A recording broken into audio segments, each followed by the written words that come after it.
Thank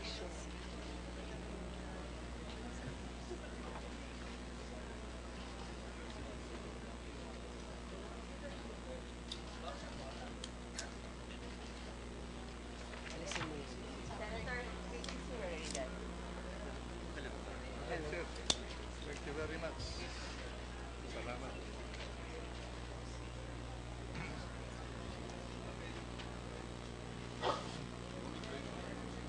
Hi, good morning.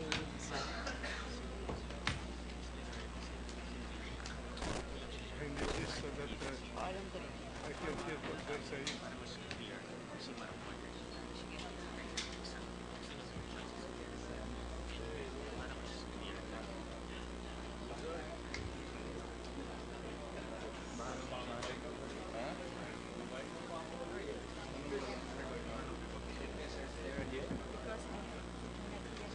You're the assistant? I'm the assistant I know. tutor.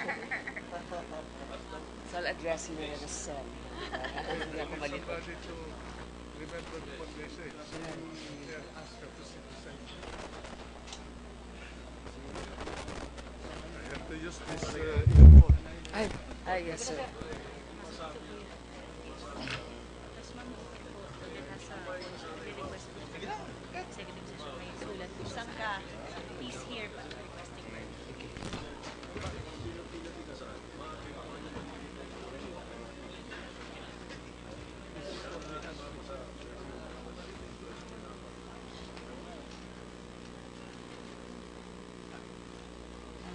Senator Green,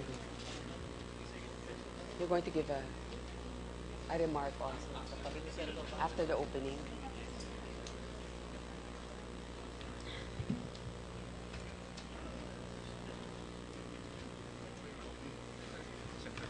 After siguro the opening statements of the chairman, the chairpersons. Yes.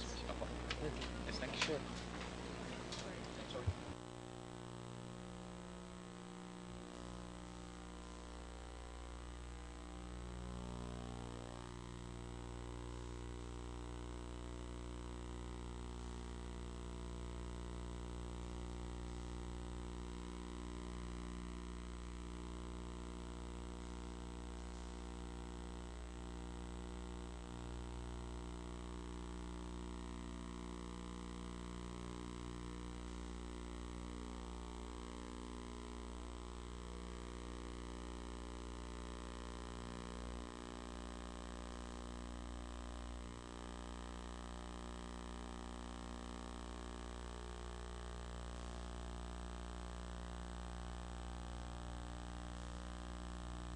Hinihiling po namin na magsiupo na ang mga dumadalo ngayon, lahat po ng mga resource persons at mga nasa gallery. Mag-uumpisa po tayo.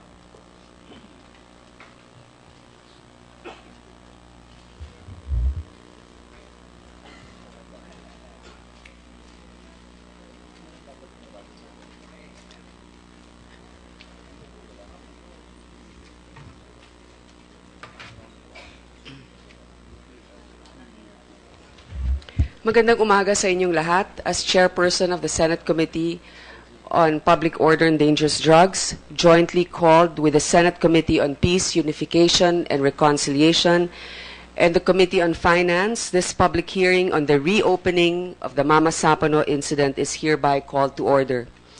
Bago po natin simulan ang pagdinig, isang pagbungad na salita bilang pagbalik-tanaw kung saan tayo nanggaling at kung nasaan na tayo ngayon. Mahigit isang taon na ang lumipas bago sumapit ang hating gabi ng ika-25 ng Enero taong 2015. Halos 400 miyembro ng Special Action Force ang lumakad para dakpin ang dalawa sa pinakamapanganib na terorista sa buong mundo. Bago magbukang liwayway, patay na ang isang kriminal, si Marwan. Pero bago pa magtakip silim, 44 na PNP staff ang wala ng buhay. May 23 Moro fighters at 5 sibilyan na namatay at marami pang nasugatan. In the Senate, 8 resolutions were filed and a privileged speech delivered, all expressing the nation's pain and outrage over the death of the SAF fallen heroes. This loss was as massive as the tribute to their valor was moving. The committees conducted 5 public hearings spanning a total of 23 hours and 39 minutes. The transcripts of these hearings alone total 1,098 pages. We also met 5 times in executive session, spending 15 hours and 9 minutes grilling witnesses behind closed doors. A total of 37 persons were summoned to testify. From both camps of the conflict, the Armed Forces of the Philippines and the Moro Islamic Liberation Front and the Office of the President, to barangay officials, the Philippine National Police, the Special Action Force, the Philippine Army, high-ranking national government officials, local government officials, peace panels of the government and the MILF, and the heads and members of the ceasefire committees appeared before us. On March 18, 2015, your committees submitted a 129-page committee report number 120, on the various resolution with regard to the Mamasapano massacre. The committee report was signed by 21 senators, some with separate annotations, and was submitted to plenary for its consideration. 37 araw mula nang buksan natin ang unang pagdinig ng Senado. Kulang 2 buwan mula nang maganap ang trahedya sa Mamasapano, isinumiti na po ng committee ang aming report. The records show that the probe was thorough, our questioning relentless, the review of events methodical, and a request for information uncompromising. Committee report number 120, among others, contains the following conclusions, findings, and main observations. Number 1, what happened in Mamasapano on January 25, 2015 was a massacre, not a misencounter. Number 2, the PNP's inadequate intelligence, poor planning, and lack of coordination with the AFP were fatal mistakes. Number 3, MILF and BIFF fighters and members of other private armed groups committed murder and robbery, and this was not in self-defense. Number 4, the MILF leadership does not have absolute control over their ground troops, which therefore raises doubts as to the capacity and sincerity of the MILF as our partner in the peace process, and it has implications upon the safety of government troops who must conduct law enforcement operations within MILF-controlled territory. Number 5, while prior coordination with the PNP with the AJAG is not necessary, the ceasefire mechanism between the government of the Philippines and MILF proved unable to effectively end the firefight and save the members of the 55th SAC. Number 6, the chain of command within the PNP was violated, and both Purisima and Napeñas committed acts constituting administrative and criminal offenses.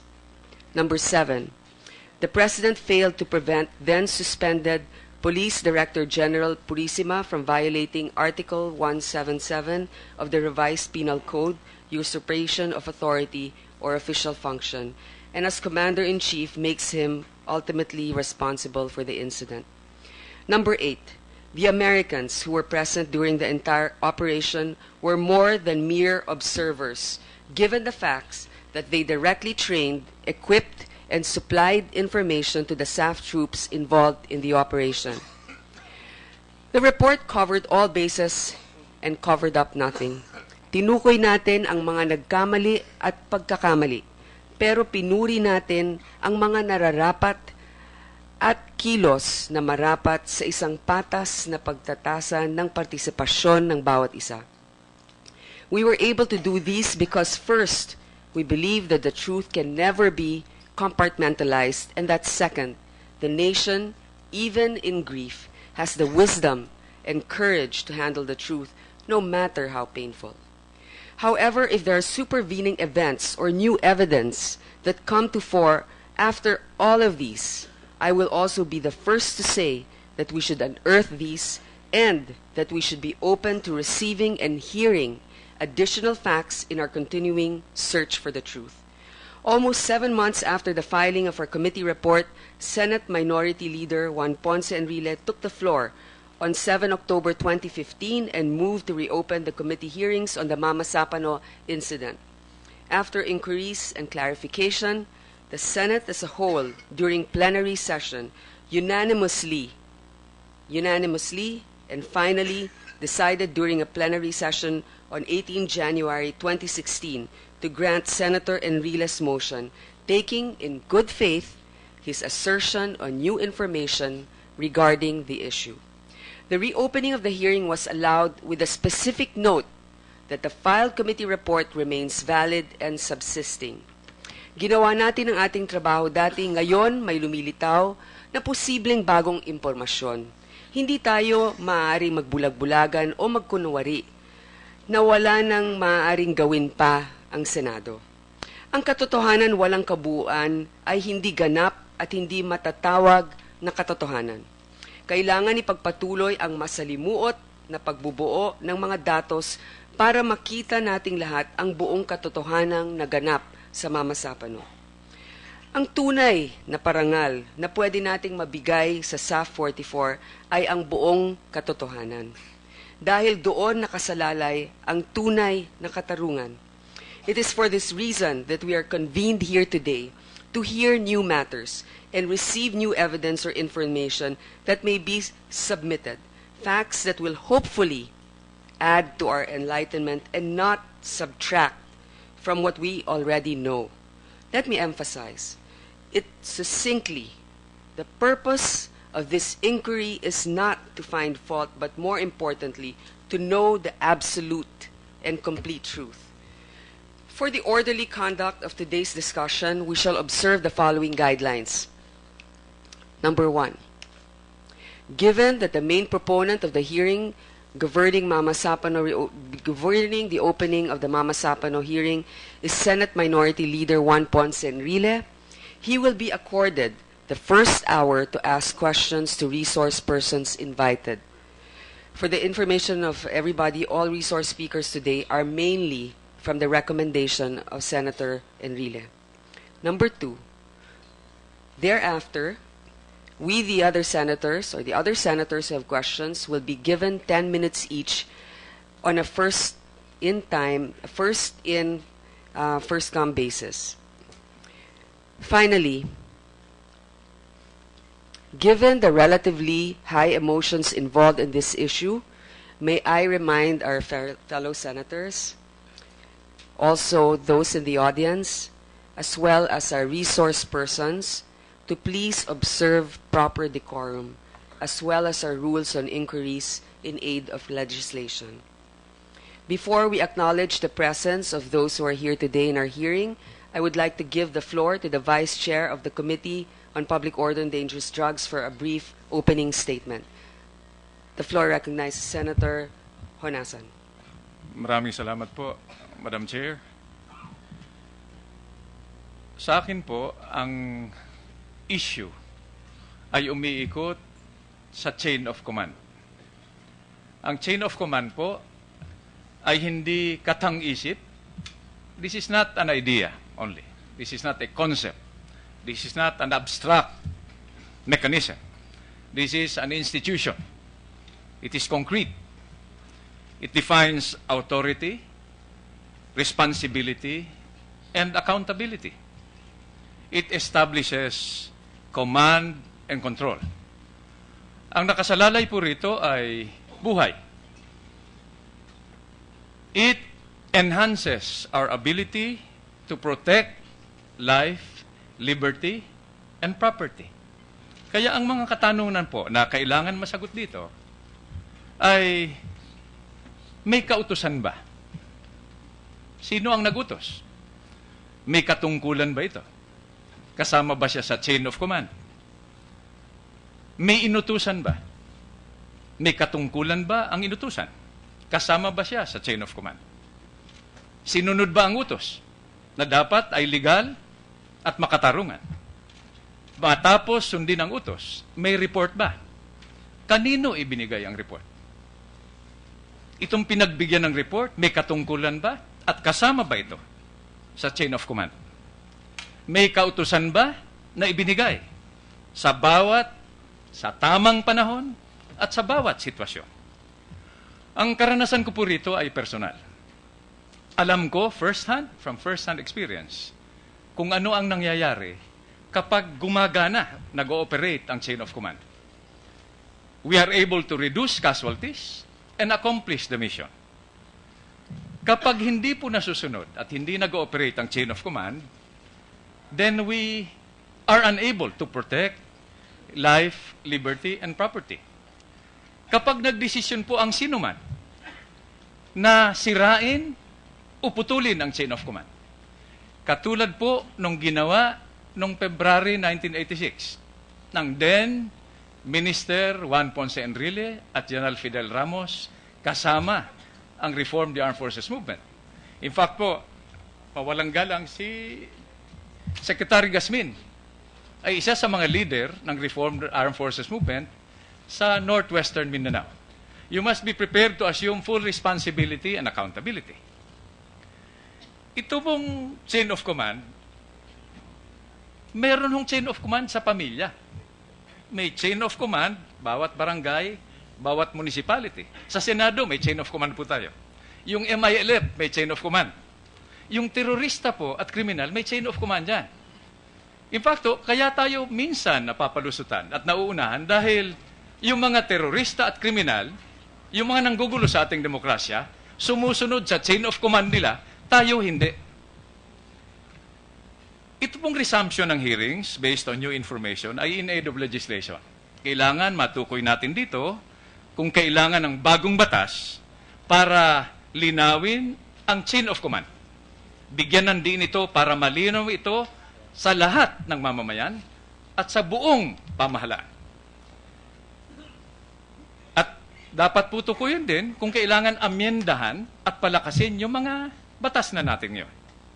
Ito pong paghahanap natin ng katotohanan at justisya ay ginagawa natin hindi para parangalan lamang yung mga bayani nating sa 44. I put this on record, Madam Chair, to honor every brother, soldier, and policeman whom I have fought with, some of whom have died and were wounded together with me.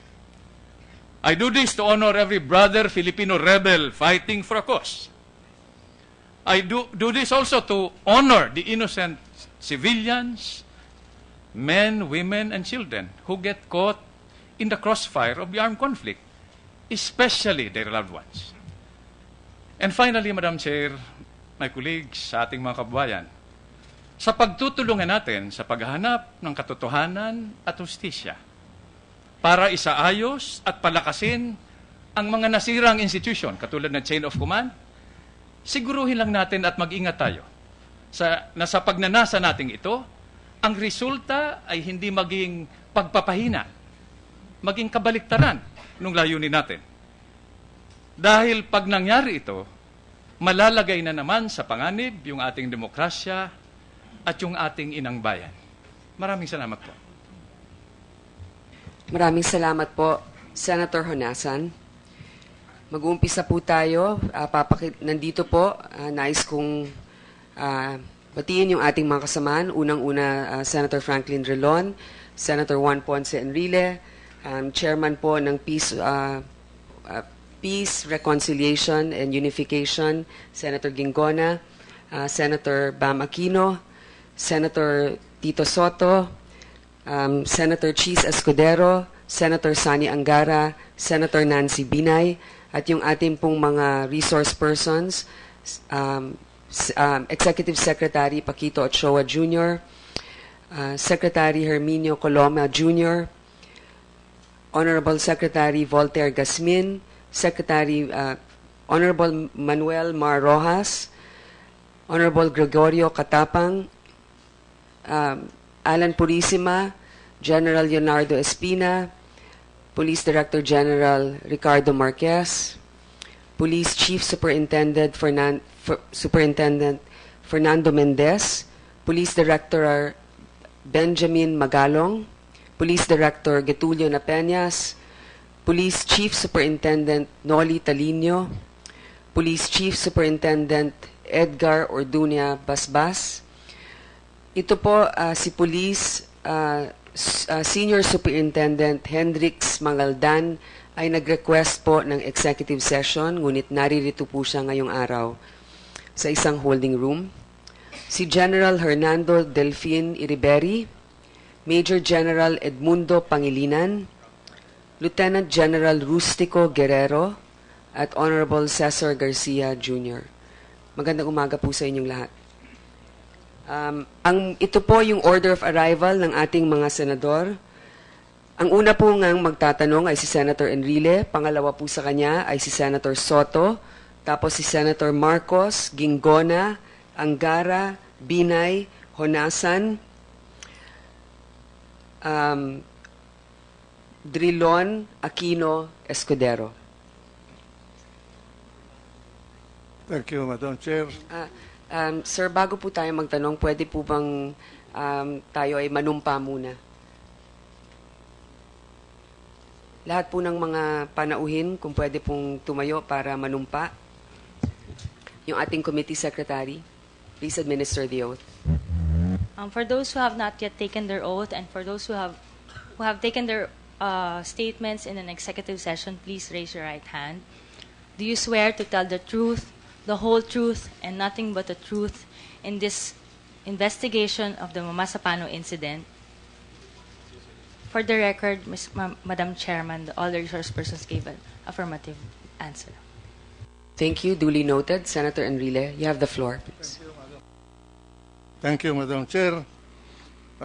Before I ask my questions, may I be permitted to make a prefatory statement?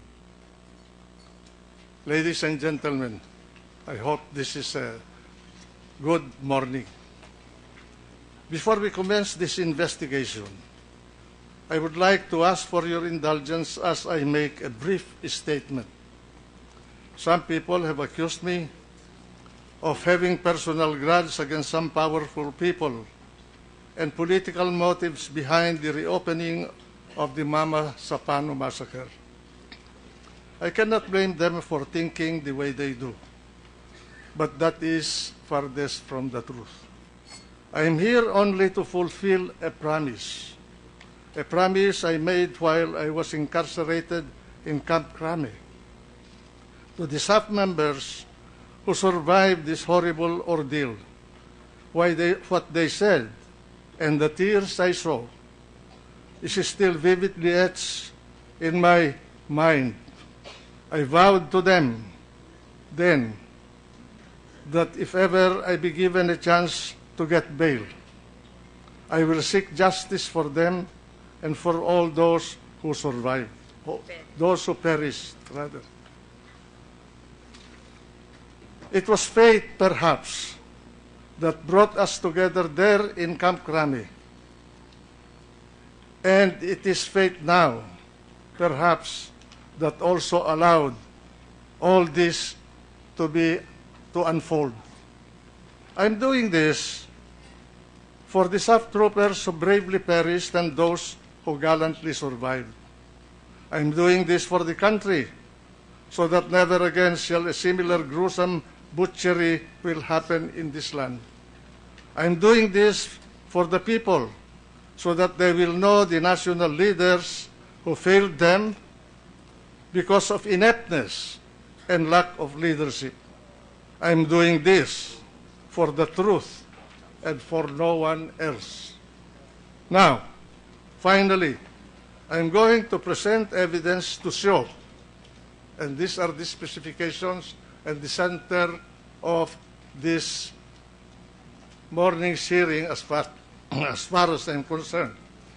First, that President Aquino actively and directly participated in the planning and preparation of Oplan Exodus. Second, that President Aquino deliberately compartmented Oplan Exodus to himself and PDG Purisima. I think all the military and police people here will know the meaning of compartmentation. Don't you? Ah, okay. Third, that President Aquino was the approving authority of Oplan Exodus. Fourth, that during the execution of Oplan Exodus, President Aquino was fully aware of what was going on.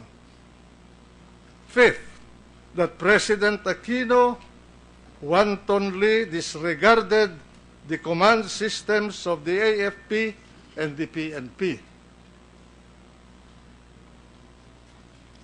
Six, that President Aquino was actually, intentionally, and directly dealing with a person who, before and at the time of the Mamasapano gruesome massacre, was not an active part of the command system of either the AFP or the PNP. Seven, that President Aquino did not make any effective decision or issue any effective order or do any effective action as President of the Republic of the Philippines to prevent the barbaric slaying and slaughter of the PNP staff troopers whom he knowingly and deliberately sent on a dangerous mission to capture Marwan and two other targets. And finally, eighth, that to shield himself from any responsibility and accountability for the Mamasapano debacle, President Aquino deliberately hid or was hiding himself behind PDG Purisima. Thank you, Madam Chair. So let us now begin to unravel the whole sordid issue.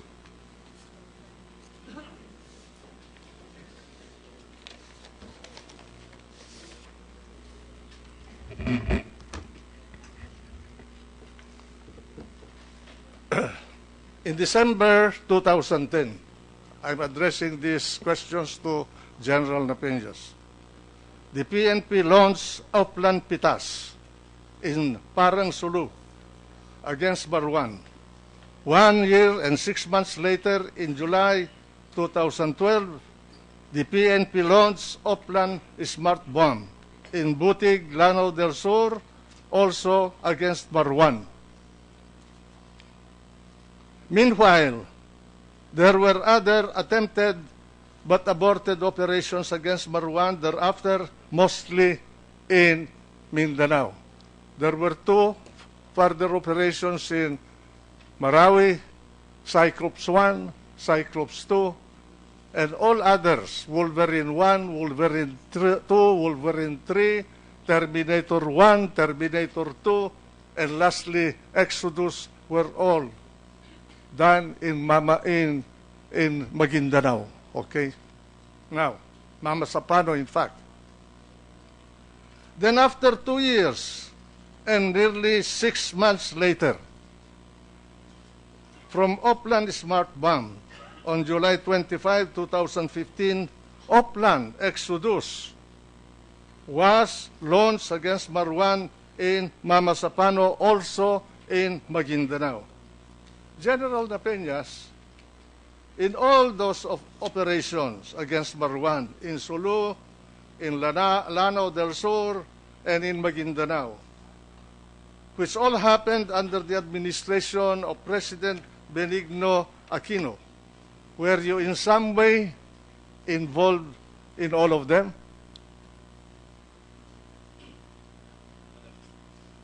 Madam Chair, sir, Your Honor. Yes, sir, except in Cyclops 1 and Cyclops 2, because that happened in 2013, and I was already the Regional Director of Police Regional Office 13 in Butuan City, sir. These were the Marawi operations. Yes, sir, the Lanao Sur operation, Cyclops 1 and Cyclops 2. However, the other Lanao Sur operation, Smart Bus there, because that is in 2012, sir. The operations in 2013, I wasn't part of it, sir. Now, in Oplan Exodus, President Aquino appeared to have actively and directly involved himself. He was briefed, consulted, and informed by PDG Alan Purisima and by you on nearly all aspects of Oplan Exodus, and he had in fact even extensively discussed Marwan project, not only with you as DSAF, but also with PDG Alan Purisima and Superintendent Fernando Mendez.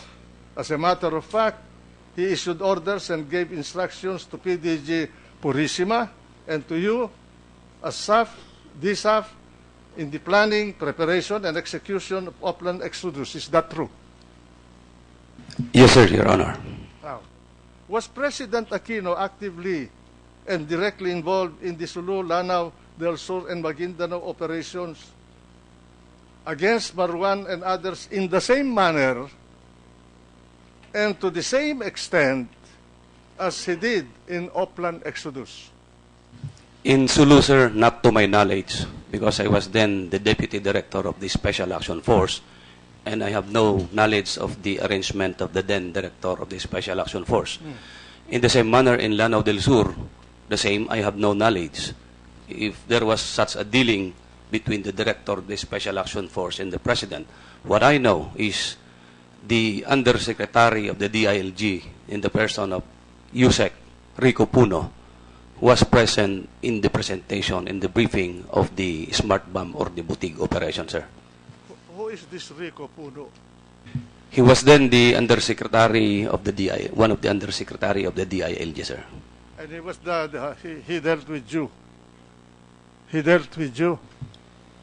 No, sir, directly, because there was a presentation of the operation plan in Camp Crame, and he was present during that presentation of the operation plan, sir. PDG Purisima, on January 8, 2015, at 5:29 in the afternoon, you sent a text message to President Aquino where you said, "Sir, good afternoon. May I know," this is January 8, "may I know on your convenient time when I can report to you to brief regarding the impending operation against SVTs or high-value targets in Maguindanao. Thank you, sir." And at 5:51 o'clock in the afternoon of the same day, President Aquino answered, "Bukas pagbalik mula sa Romblon." Then you replied at 6:13 p.m., also on the same day, "Yes, sir. Is this true?" Is this true? Yes, Your Honor. No, just answer whether it is not true or it is true. It is true, Your Honor, that I sent those messages. Okay. General Napeñas, on January 9, 2015, you with PDG Alan Purisima, PS Superintendent Fernando Mendez, and Police Inspector Ricardo Marasigan. Are you here? Marasigan? Okay. Were at Bahay Pangarap across the Pasig River from Malacanang Palace. You had a meeting with President Aquino. Is that true? Yes, sir, except that Police Senior Inspector Marasigan, after setting up the computer, he was led outside of the building, sir. General Purisima, is this true? That is true, Your Honor, Madam Chair. Yeah. Okay.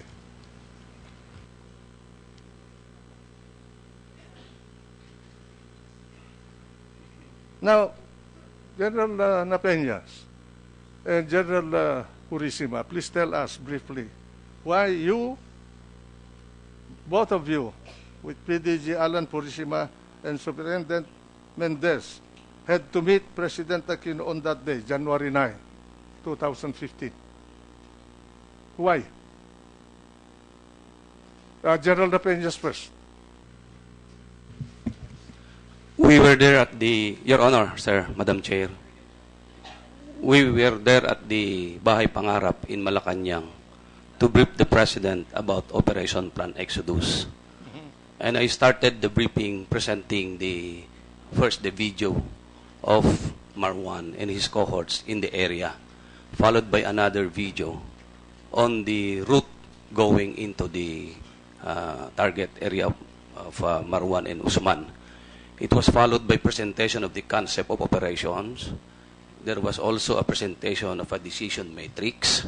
There was also a presentation of the recommendations.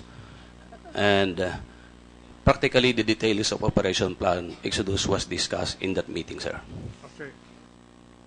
In that meeting on January 9, 2015, you briefed President Aquino, as you said, on Oplan Exodus, and you, with PDG Purisima and Superintendent Mendez, discussed extensively with the President the details of the operation to capture Marwan, dead or alive, in Mamasapano. Is that true?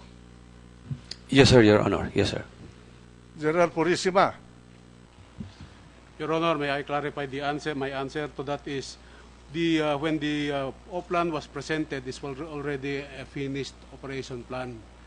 So it was already being presented for the information of the President. Yes, but it was an extensive discussion of the facets of the operation.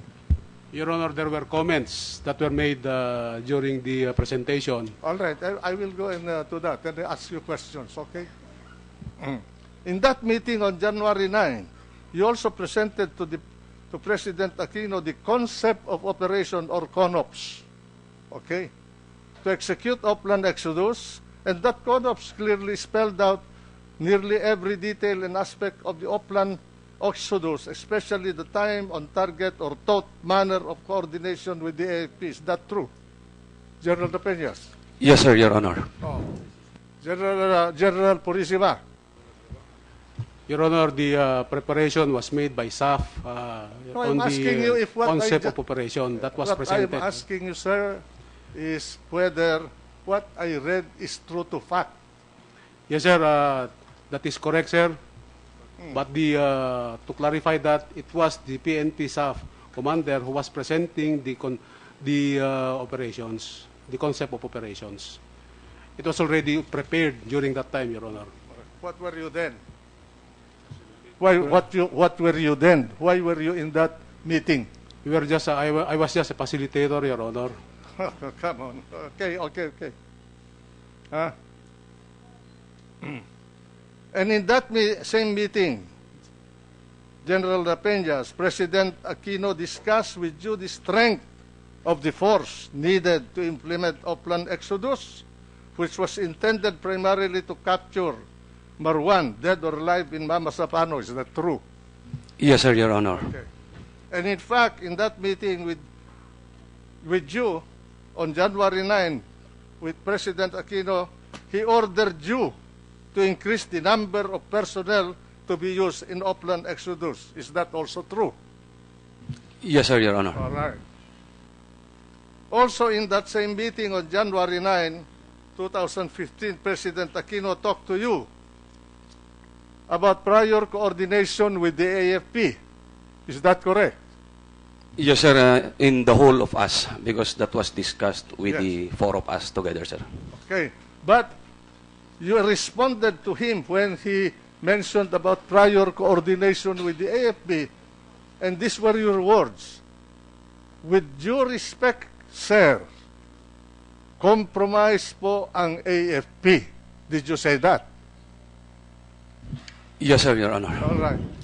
And you added that instead, in accordance with the CONOPS that you presented to President Aquino for Oplan Exodus, the coordination with the AFP had to be time on target or thought, meaning that the assault force was already at the target location. Is that true? Yes, sir, Your Honor. Okay. And these were uttered by you in the presence of PDG Purisima and PS Superintendent Mendez. Yes, sir, Your Honor. Okay. And PDG Purisima and PS Superintendent Mendez, who were present, supported your recommendation. Is that true? Yes, sir, Your Honor. Okay. And President Aquino did not give any comment, nor did he say anything when you responded and said to him, with due respect, sir, compromise po ang AFP. In short, he did not object to your recommendation, nor did President Aquino countermand your recommendation. Is that true? Yes, sir, Your Honor. Okay. And President Aquino did not object as a commander, as president, as chief executive, as head of state, as head of the police organization, or make any comment, much less say anything when you recommended to him that coordination with the AFP had to be on time, target, or thought. Is that true?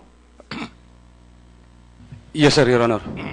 And President Aquino also did not stop you from carrying out your recommendation to him that coordination with the AFP had to be time on target, meaning when the assault force was already at the target location. Is that true?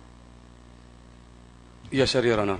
At that time, he was the president, he was the commander-in-chief, he was the embodiment of the plenary powers of the whole nation. There's only one president. Okay. And President Aquino did not insist and persist that the suggestion of prior coordination with the AFP must be followed by you. He simply kept quiet. Is that true? Yes, sir, Your Honor. Okay. When the meeting with President Aquino was over, you and President Superintendent Mendez left the room ahead of PDG Purisima, who remained alone with President Aquino in the room where the meeting was held. Is that true? Yes, sir, Your Honor. And you waited, you and Superintendent Mendez waited outside the room while Purisima was inside the room with President Aquino. Is that true? Yes, sir, outside the building actually, sir, because we leave the building. We stayed outside near the parking lot, sir. Okay. And when PDG Purisima came out from the room where he remained alone with President Aquino, PDG Purisima immediately blurted out to you and said, saka mo na lang sila sabihan yung dalawa pag nandun na. Totoo ba yun? Yes, sir, Your Honor. Okay. And he added, ako na bahala kay General Katapang. Sinabi niya yun. Yes, sir, Your Honor. General Peña, sino ba yung sila o dalawa na binanggit ni PDG Purisima sa kanyang sinabi sa iyo paglabas niya sa kwarto sa bahay pangarap at kaagad niyang sinabi, saka mo na lang sila sabihan yung dalawa pag nandun na. Sino yung dalawa at sino yung sila? To me, sir, that refers to OIC PNP, then Police Deputy Director General Espina, and the Secretary of the DILG, sir. General Alan Purisima, ano ba yung sila at dalawa na sinabi mo? I was referring, Your Honor, to Secretary Marrojas and OIC Police Deputy Director General Espina. Bakit mo binigay yung utos na yun kay General na Peñas? Your Honor, that was not an order. No. I was The just tenor- giving an Wait a advice, minute. Your Honor. It is not for you to claim that. The tenor of, I've been 17 years in the organization, the tenor of your statement is an order. Para sa akin, Your Honor, that was not an order, and that was in consonance with the time-on-target principle presented by Police Director Napeñas during the briefing. Well, anyway, the courtroom or whatever court will take care of this, will interpret your order. You are a military man, and you should know what is an order and what is a suggestion. Okay? Eh, nandito mga militar na kasama mo eh. Ayun. Now, General Napeñas, when you went to Bahay Pangarap on January 9, 2015, with PDG Alan Purisima and PS Superintendent Mendez to brief, consult, and inform President Aquino about Oplan Exodus, did you volunteer to go to Bahay Pangarap to brief, consult, and inform President Aquino? No, sir, Your Honor. And why did you go there? Because I was directed then, I was told by Police Director General Purisima, sir. Okay. Did he tell you that you have to go to give a briefing to the President of the Philippines about Oplan Exodus? Yes, sir, that's the subject, sir. Okay. Did President Aquino offer any hint of any objection or adverse reaction to any aspect of your briefing and to anything contained in the CONOPS, concept of operation, that you presented to him during your meeting with him at Bahay Pangarap on January 9, 2015? Yes, sir. There were two issues. One, sir, the one that we already discussed, the coordination with the AFP on the time-on-target concept.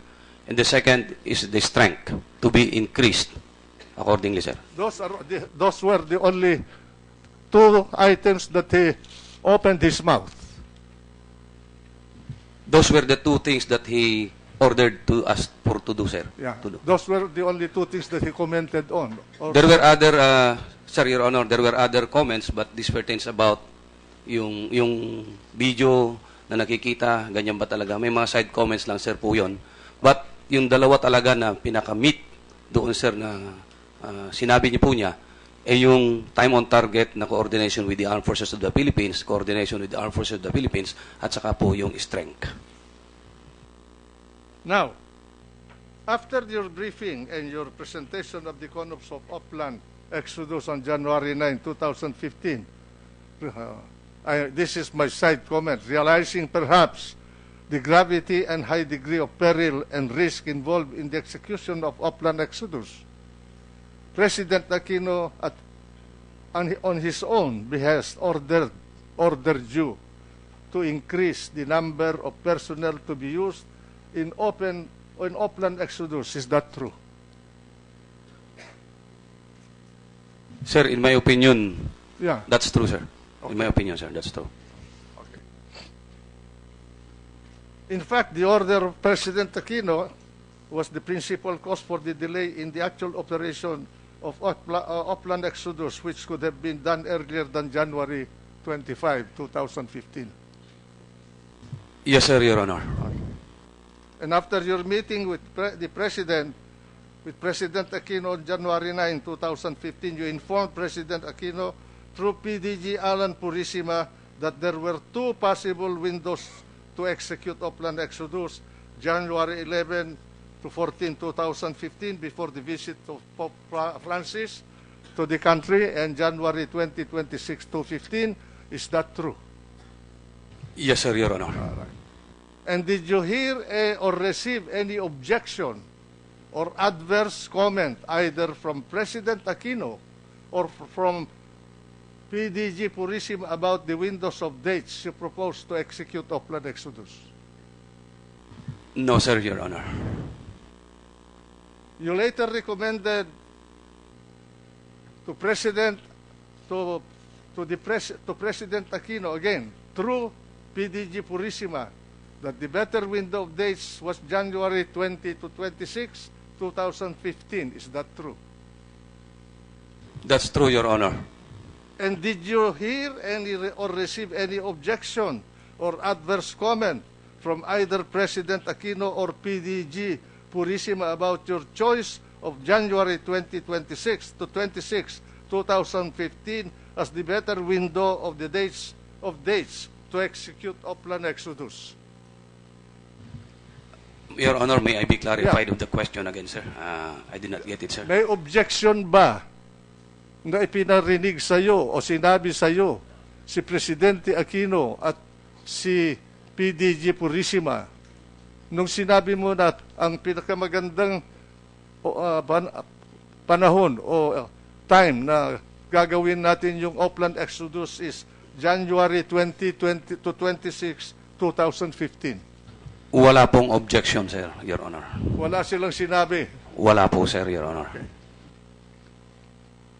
PDG Purisima, at 1:27 in the afternoon of January 13, 2015, you sent a text message to President Aquino where you said, Sir, from, DSAF, sir, good PM, in consideration of the comments of the President during our meeting, number of persons to be deployed in operations recommend that we follow the secondary date as the additional persons to be used are deployed in Tacloban for the Pope's visit. Also, the primary date is too tight, while we have a longer window on the secondary date. Quote, for your consideration and approval. For your consideration and approval. And at 7:43 p.m. of the same day, President Aquino replied snappily and said, in quotes, okay. Is this true, General Purisima? Is this true? Madam Chair, Your Honor, the text message was sent to the President and was replied to me, Your Honor. What I said in my question, is this true? Yes, Your Honor. Okay, that's all I'm asking you. I'm dealing with facts, not arguments or conclusions. These are material evidence, no? Okay. What is okay to you? That the President said, what is okay? You asked for his approval. What is okay? There are so many meanings of okay, Your Honor. It can be noted. It can be... Come on. All right. Anyway. By the way, these are not found in the transcribe. the transcribe exchanges of text messages that I got from somebody. Huh? Okay. General Napeñas, on January 19, 2015, you had another exchange of text messages with General Purisima. PDG Purisima was asking about your plan, and you informed him that your troops would be moving from Zamboanga to Central Mindanao on January 21 to 22. That effectively altered the window of dates for the actual execution of Oplan Exodus to January 23 to 26, 2015. Are all these true, General Napeñas? Yes, sir, Your Honor. Did you hear or receive any suggestion, objection, or adverse comment from either President Aquino or PDG Purisima about the movement of your troops from Zamboanga to Central Mindanao on January 21 to 22, 2015 for the operation, and the alteration of the window of dates for the actual execution of Oplan Exodus from January 20 to 26 to 2015 to January 23 to 26, 2015? I did not receive any objection, sir, Your Honor. General Napeñas, you have been an active participant of the Marwan project from Oplan Pitas to Oplan Exodus. 10 Oplans, okay? Now, Yes, sir, Your Honor, except for the two that I earlier mentioned. yeah, all right. Do you recall any instance from the time of Oplan Pitas to the time of Oplan Exodus was launched that the President ever called a command conference with the High Command of the AFP or the High Command of the PNP about the Marwan project or Oplan Exodus or about any of the Oplans previously launched or aborted? Did he call a command conference to discuss this with the High Command of the AFP and the PNP? Your Honor, sir, may I explain, Yeah. if possible? Second week of April 2014, it was the time that the President is going to visit Camp Crame. Okay. And coincide with that is the briefing presentation of Oplan Wolverine. Wolverine what? Wolverine What? 1 or 2, it's either, sir, but it's Wolverine. And I was the one who presented that briefing presentation with regards to that operation plan. Present during that, The target was Marwan. yes, sir, with and Usman. And present during that briefing presentation was the Secretary of the Interior and Local Government, Secretary Mar Rojas then, Chief PNP Purisima, Police Director General Purisima, Police Chief Superintendent Noel de los Reyes of the Regional Police Office in Autonomous Region in Police Muslim Mindanao, myself, the Deputy Director of the Special Action Force, no other officers from the AAP, and those are the high-ranking officials who were present during that briefing presentation, sir. And that was only the only time where a cabinet member, to your knowledge, participated in the discussion of the Marwan project. Yes, sir, Your Honor. And that was the only time when a high official of the PNP, like OIC, who was the OIC? Who was present at that time? The then Chief Philippine National Police, Police Director General Purisima, sir. As the Director General Purisima was present, he was not suspended yet, no? Yes, sir, he was not yet suspended because Okay. that was second week of April 2014, sir. Okay. And that was the only time where President Aquino discussed it with other people outside of you, Purisima, and Mendez. Yes, sir, Your Honor. Okay. Do you recall any instance where a member, well, this is already answered by you, a member or members of the President's Aquino's cabinet or any other high official of this government or any high-ranking officer or of the AFP or any high-ranking officer or officers of the PNP other than yourself, Alan Purisima and Superintendent Fernando Mendez, was or were ever allowed or summoned to attend or be present at any of your meetings together with PDG Purisima and Superintendent Mendez with President Aquino? Other than that meeting, were there others? None. No more, sir. As I earlier answered, ganun po yung nangyari, sir. Now, correct me if I'm wrong. What happened was President Aquino compartmented or agreed to compartment Oplan Exodus to himself and PDG Purisima. Is that correct? Yes, sir, Your Honor.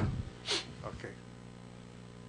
Now, to understand this, when I said compartmented Oplan Exodus, I mean that President Aquino intentionally, deliberately, and actually confined and arrogated unto himself and PDG Purisima full knowledge, command and control, and strategic decisions over Oplan Exodus. President Aquino excluded all other, including the members of his cabinet, except Secretary Rojas, and the command systems of the AFP and the PNP. He left everything to himself and his trusted men, PDG Alan Purisima, is that true? As a military officer, is that true? Yes, sir. I will just qualify, sir, Yes. that in Oplan Exodus, Secretary Marojas was not included, sir. It's in the Wolverine that Secretary Only Marojas in was present. Wolverine. Only in Wolverine. So, Exodus was totally compartmented. Yes, sir, Your Honor. Okay. General Purisima, you are a four-star general. What, do you understand compartmentation? Yes, Your Honor, I understand compartmentation. Okay. But may I comment on the your question, earlier question, Your Honor? Yeah, go ahead. The Oplan Exodus was an Oplan crafted by the PNP Special Action Force. So ang nagplano po nito, Your Honor, is the PNP Special Action Force. Correct. Ang nag-implement po nito, Your Honor, ay PNP Special Correct. Action Force. And we were just, our part were only informatory, Your Honor. No, correct. That is your defense. But as a military officer, you know that the president excluded everyone else. Di ba? Very clear. Anyway, if No, you Your don't Honor. want to answer that, I give you the privilege. But I have been also, I'm not a soldier. No, Your Honor. I've been in the jungles to fight for this country, but May I I'm not a clarify? trained soldier and I cannot fly. May, All right, sir? may I clarify, Your Honor? I am, during that time, I was a police officer, not a military. Well, never Officer. mind, never mind. But you're And trained- the President is exercising his authority over the Philippine National Police as Chief Executive, not as a Commander-in-Chief, Your Honor. okay, okay. He's the president, period. Yes, Your Honor. As a Chief Executive, he has the authority, Your Honor. He's the president. He embodies all the powers. Commander-in-chief, top cap, chief of head of state, head of government, you name them, chief executive. The summation of all of that is, he is the president. Okay. Now, I'll go to the operation.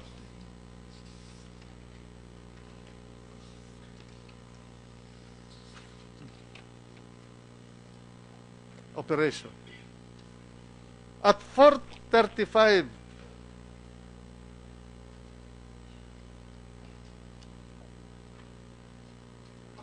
11 a.m., January 25, 2015, DSAF sent this text message to PDG Purisima, which said verbatim, "Sir, good AM.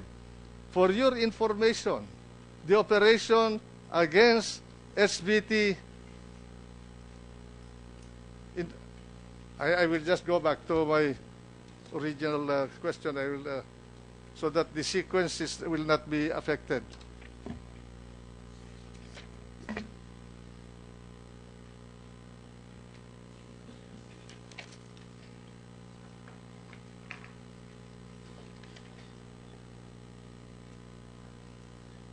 Now, General Napeñas, to continue with the question of compartmentation. Your dealings with President Aquino were always with or in the presence of PDG Purisima. Is that correct? Yes, sir, Your Honor. Or through him. Is that correct? Yes, sir, Your Honor. You never went directly to the President and said, "Hey, Mr. President, I know this, I'm telling you this."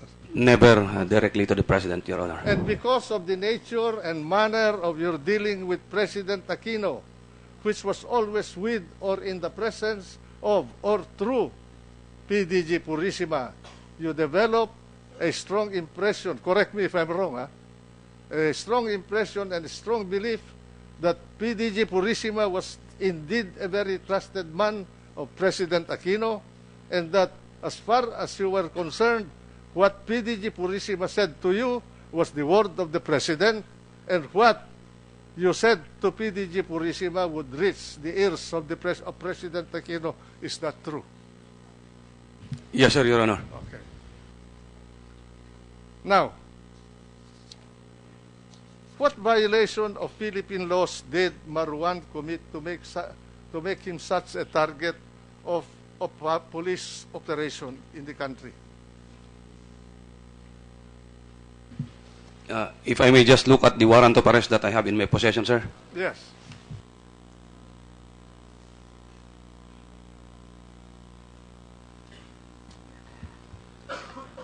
While you're looking for that search warrant, I would just like to remind Senator Enrile that we agreed to have an hour. On the other hand, the hour has almost come for you, but maybe we can ask also for the opinion of the other members that we allow you to continue with your line of questioning. Madam Chair, so that the nation, the people, will understand the role of the President. And I've already specified the 8 specifications that I have, I'm going to tackle.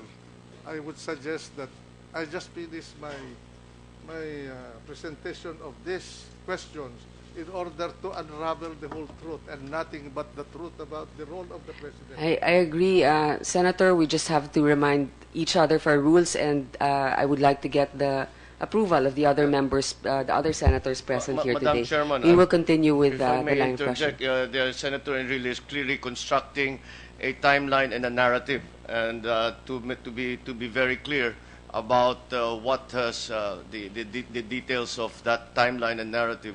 I think that will not become clear until he has finished his interpolation. So I would strongly suggest, and would, if there is a motion, I would second the motion that he continue and be allowed the extra time to finish constructing that the timeline and narrative.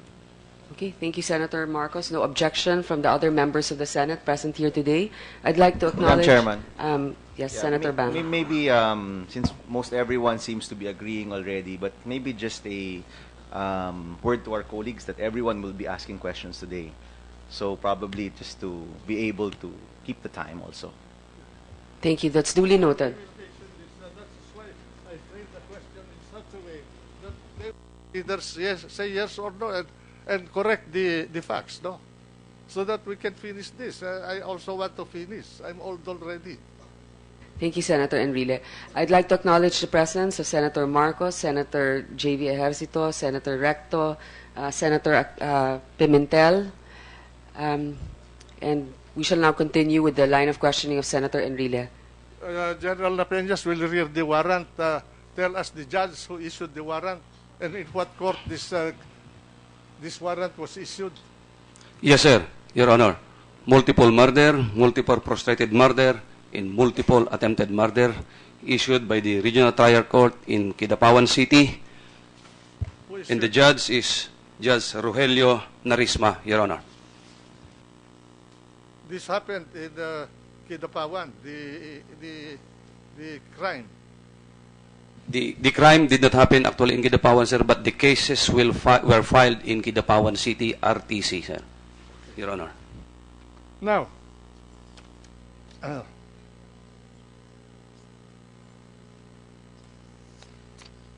my question is, was the capture of Marwan, dead or alive, solely a Philippine effort? No, sir, Your Honor. Why? Why do you say no? There were support given by another country, Your Honor. What country was that? The United States, Your Honor. What was the nature of the support? Under the United States Joint Task Force Philippines, based in Zamboanga, they provided us intelligence support, real time. They provide us also training. Training? Yes, sir, Your Honor. They Intelligence? provide us also equipment, Your Just Honor. a minute. Intelligence, training, Equipment support, Your Honor. equipment. Yes, sir, Your Honor.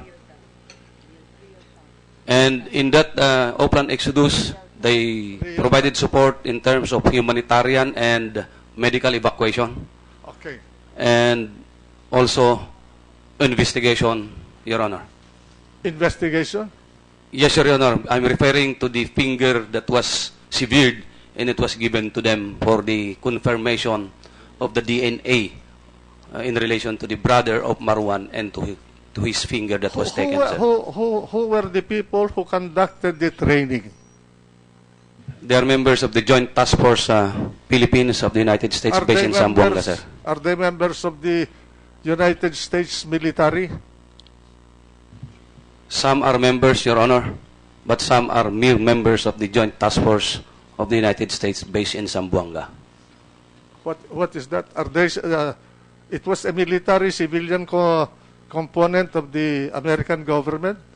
Yes, sir, Your Honor, because that's why it is Joint Task Force of the United States in Zamboanga. That's why it's called Joint Task Force. Are those civilian components of that task force members of the Central Intelligence Agency?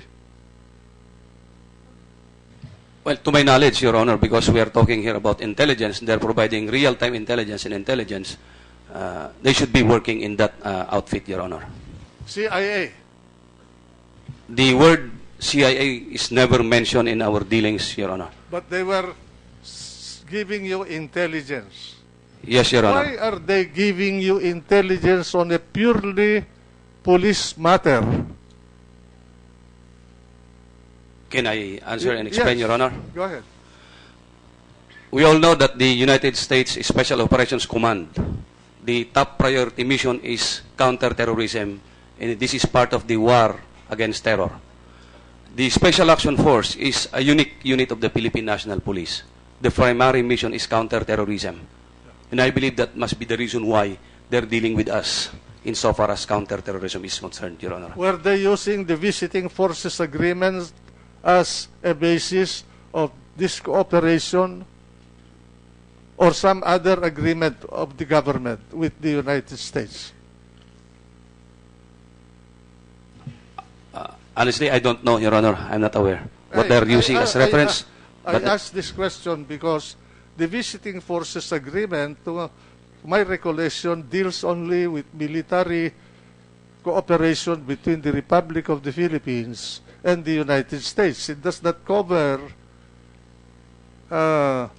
police operation, which is actually nothing more than enforcement of criminal laws of the Philippines, handled by the police organization of the country, and these criminal laws are strictly territorial except for a few exceptions. This is something that the government must explain why they have allowed a police matter to include U.S. participation. I'm not saying that I'm correct, but this has to be looked at. Okay? Now,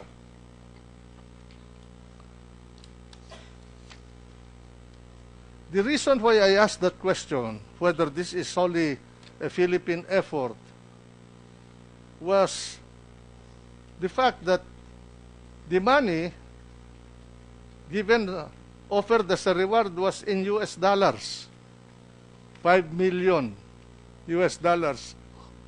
Who provided that 5 million U.S. dollar reward? General Purisima, was it the Philippine government? No, Your Honor. No. Who provided it? Who provided it? It's not yet provided, Your Honor. It was not yet claimed. Huh? It was not yet claimed, Your Honor, so nobody's...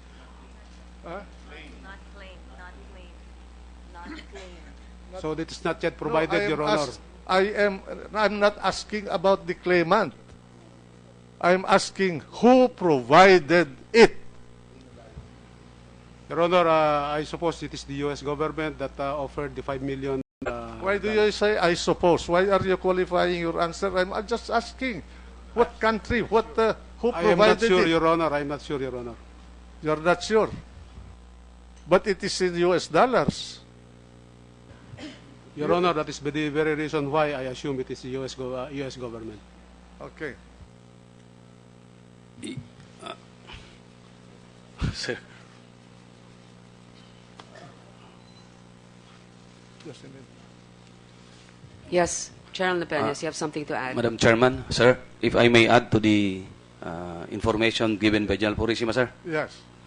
There are two rewards provided for the capture dead or alive of Marwan. one from the U.S. government amounting to $5 million, and one from the Philippine government amounting to more than 7 million pesos, sir. So we provided the reward, and U.S. government provided the reward. What was the interest of the United States government over Marwan? It's about giving justice to the people who died in the Bali incident in 2002, wherein more than 200 people perished, and there were some Americans in that incident who died, sir. Did the President of the Philippines know that the reward was in U.S. dollars? I believe so, sir. It's an open thing because there was even a poster going around into the Philippine National Police about Marwan with the reward money. Okay.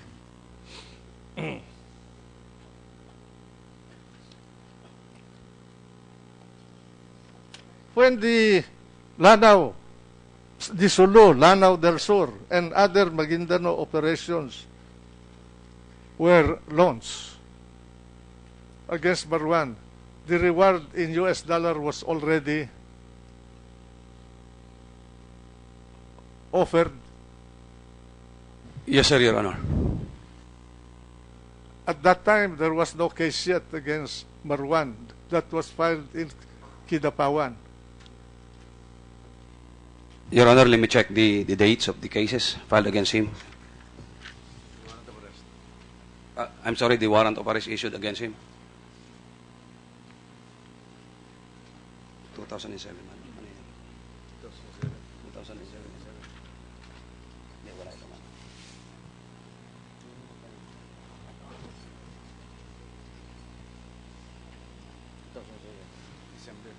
There was already warrants issued against him because the date of the warrants are both 2007, Your Honor. Yes, sir, Your Honor. 2007, oh, okay. Yes, sir, Your Honor. Thank you, thank you. Now I will come to the operational aspect of this sordid event. At 4:35, 4:35:11 a.m., January 25, 2015, DSAF sent a text message to PDG Purisima which said, verbatim, "Sir, good AM. For your information, the operation against SBTs in Mamasapano, Maguindanao shall be conducted by PSAF, supported by MAG-PPO, PRO in caps, ARMM caps. Troops are underway. Main element is now on target while support elements are being deployed. Update will be reported." Now, General Purisima, if you were just an advisory or whatever, was it not strange that you should be informed by the operating commander about what is happening? Your Honor, the information was given to me by Police Director Napeñas for my information because I am supposed to be giving information also to the Chief of Staff and to the OIC of the Philippine National Police. And to the President? And to the President, Your Honor. So you passed this information to the President that morning? Yes, Your Honor, I passed the information to the President at about, I'm not sure of the time, Your Honor, but it's already before 6 o'clock. Because the first time that I learned about the operations that was launched was already 5:45 in the morning, Your Honor, when Police Director Napeñas was calling me. Okay. At 4:30, Your Honor, I suppose the operations was already been finished by that time, Your Honor. Okay. Thank you.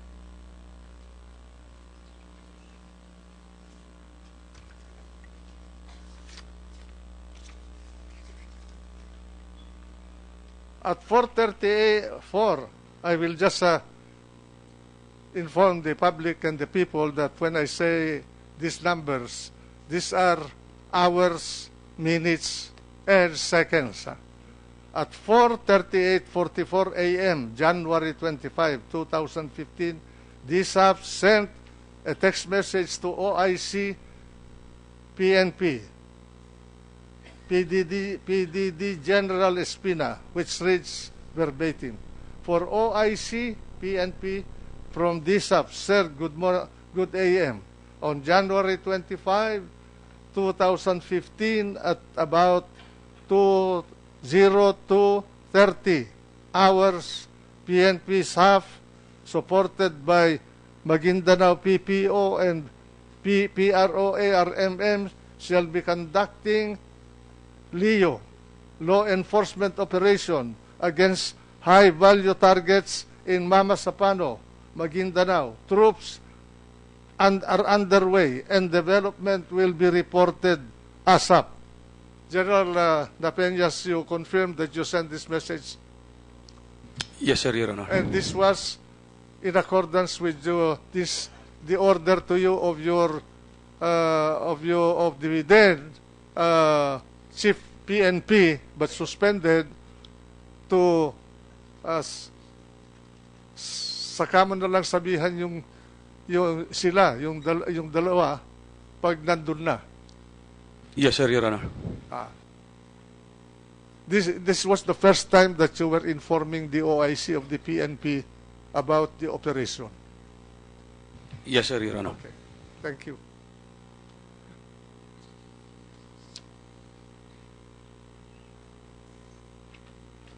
At 5:09:54 a.m., January 25, 2015,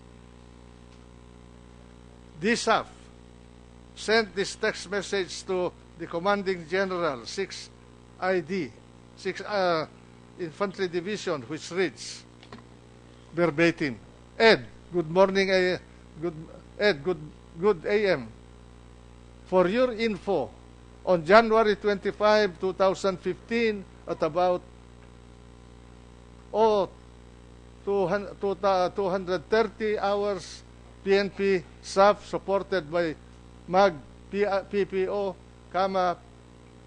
PRO, ARMM, all caps, shall be conducting LEO and serve warrant WA in caps against SBTs in Mamasapano, Maguindanao. Troops underway.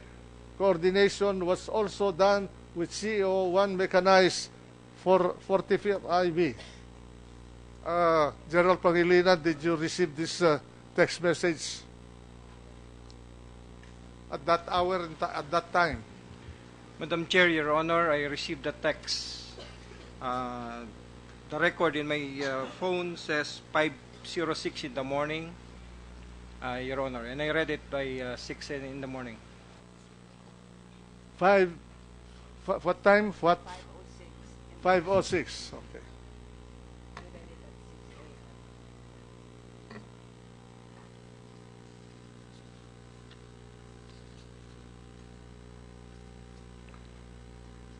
General Napeñas, that text message is sent to the Commanding General of the 6th Infantry Division in compliance with your agreement with President Aquino when you met him at Bahay Pangarap on January 9, 2015, that coordination with the AFP was not going to be prior to launching of Oplan Exodus, but rather on time, on target.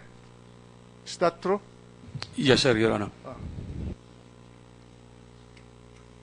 And you also coordinated with the CO of the 1 mechanized and also the 45 Infantry Battalion, also in compliance with your agreement with the President.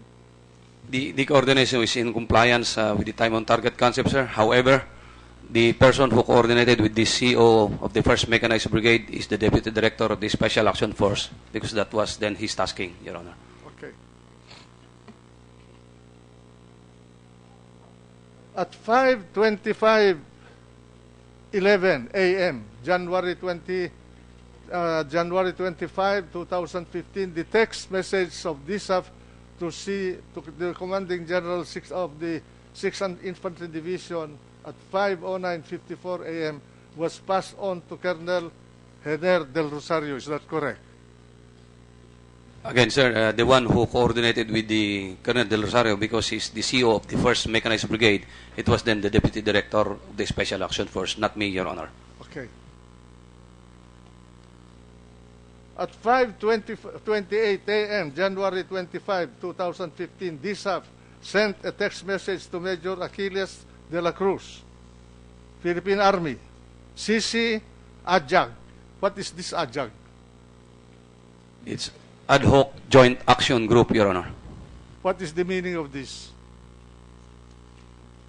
AJAG. What is this organization?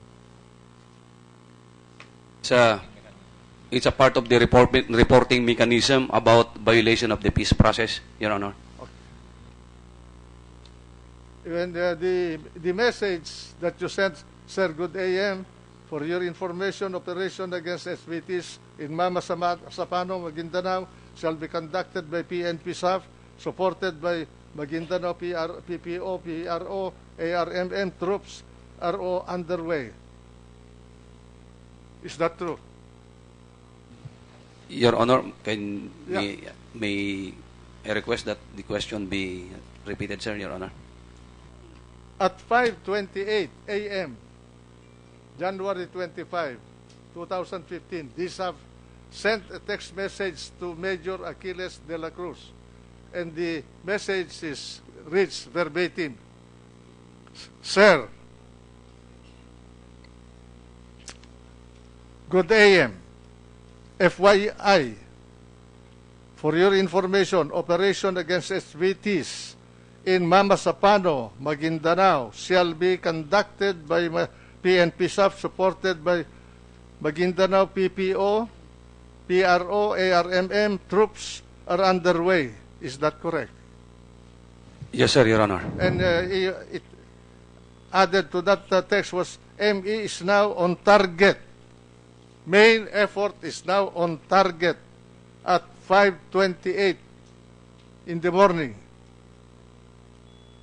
While SE are being deployed, update will be reported. Is that correct? Yes, Your Honor. At 5:35 a.m., the same Sunday, Major Achilles de la Cruz sent a text message to DSAF, and the text message reads verbatim. It gave a number, telephone number, 0917-3740-132. Bijen Orense, sir. Is that correct?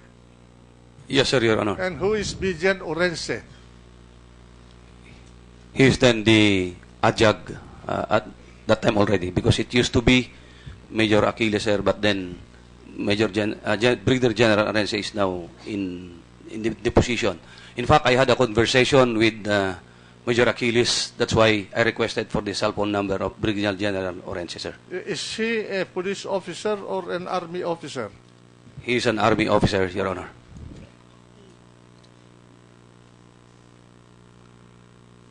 Now, at 5:45, PDG Purishima, at 5:45 a.m., that same Sunday, January 25, 2015, you sent this text message to President Aquino. Sir, good morning. For info, SAF elements implemented a plan against high-value targets, period. As of now, sir, results indicate that Marwan was killed and one SAF trooper wounded. The body of Marwan was left behind, but pictures were taken. The troopers are now withdrawal phase, and progress report will follow. General Purishima, do you remember that text? Did you send it to the President?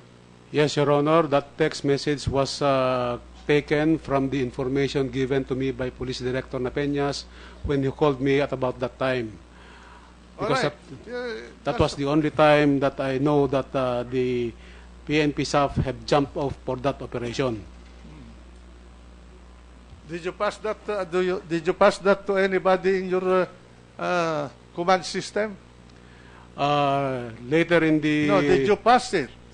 I also contacted the OIC Chief PNP, Your Honor, and informed him of the activity of PNP staff. Okay. At 5:48 a.m. that same day, PDG Espina sent a text message to DSAF which reads verbatim, "Congratulations, Leo." General Espina, is this correct? That's correct, Your Honor. All right. Thank you very much. At 5:51 a.m. that same Sunday, PDG Purisima sent a message to his Mista, General Gregorio Pio Katapang Jr., which says verbatim, "Mista, good morning. For your information, our troopers were able to neutralize SVT in Mamasapano area this morning. They are now on withdrawal phase and they need the support of the mechanized troopers in the area. They have coordinated with G3." What is this G3? General Napeñas. That's the operations officer of the division, Your Honor. The Army, they use G, no? Yes, sir, Your Honor. Of the 6th Infantry Division and the Mechanized Brigade. Thank you.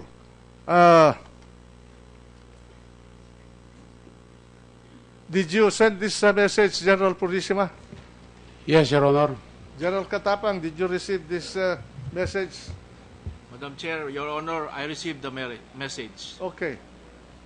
So you were forewarned that there was an operation at that hour, 5:51 in the morning. Yes, Your Honor. Okay.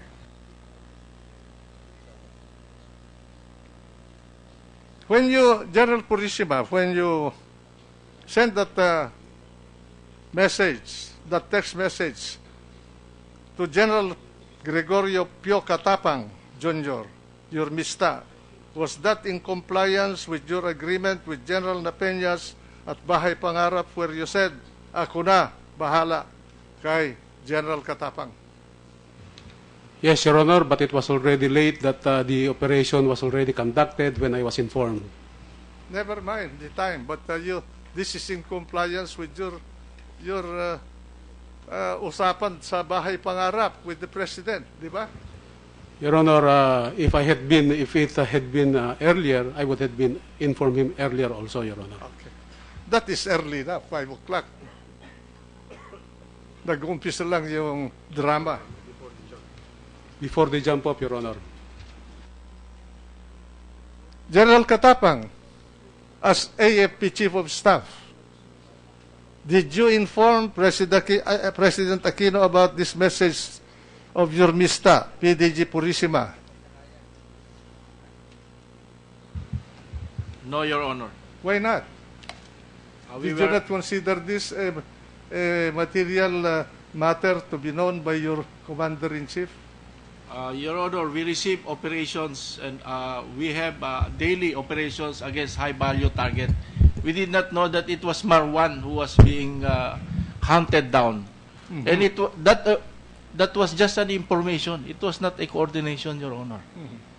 That was just an information. Yes, there were no coordination. Yeah. It was just a text message. I'm not talking about coordinations yet. You were informed. Yes, Your Honor. And it's your duty as Chief of Staff to assess every happening in the country, internal security matter. Yes, Your Honor. Okay.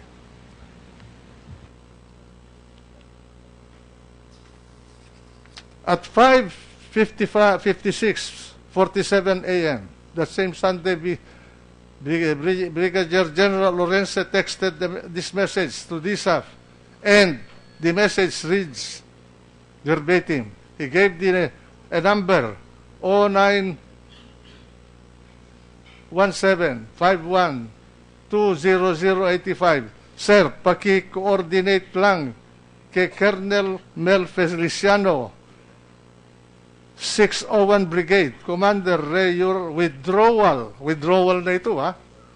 Para maalalayan nila kayo from MILF. Ngayon, tama ba ito? General Peñas? Yes, sir, Your Honor. Okay.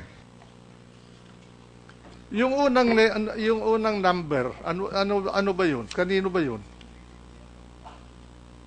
Yun po, Your Honor, yung number ni Colonel Feliciano, yung brigade commander. Yung unang binigay sa iyo na number na binasa ko kanina. No, sir, yung ibinigay ni Major Aquiles de la Cruz, that's the number of General Orense. Yung ipinasa ni General Orense sa akin na number, sir, yun po yung number ni Colonel Feliciano, yung brigade commander, okay. sir, Your Honor. At 6:34 a.m. that same Sunday, DSAF replied to General Orense's message, which said verbatim, copy TY. At 6:16 a.m. that same Sunday, PDG Purisima sent a text message to DSAF saying verbatim, Leo, for your information, I have informed OIC, PNP, re-operation. Baka mabigla ka at magtanong. Bakit mo sinabi yung ganun, General Purisima? Baka mabigla ka at magtanong. Sino ang magtatanong? Your Honor, the information was already given to the Chief PNP. Baka magtatanong si Chief PNP. That was what I meant, Your Honor. Si OIC Chief PNP. Baka magtanong kay meron bang sekreto doon sa bagay na yun at winarningan mo si General Napeñas na baka magtanong si There is none, Your Honor. But General Espina? What I was saying, sir, is to prepare, to brief the Chief PNP. That was my intention, Your Honor. Okay.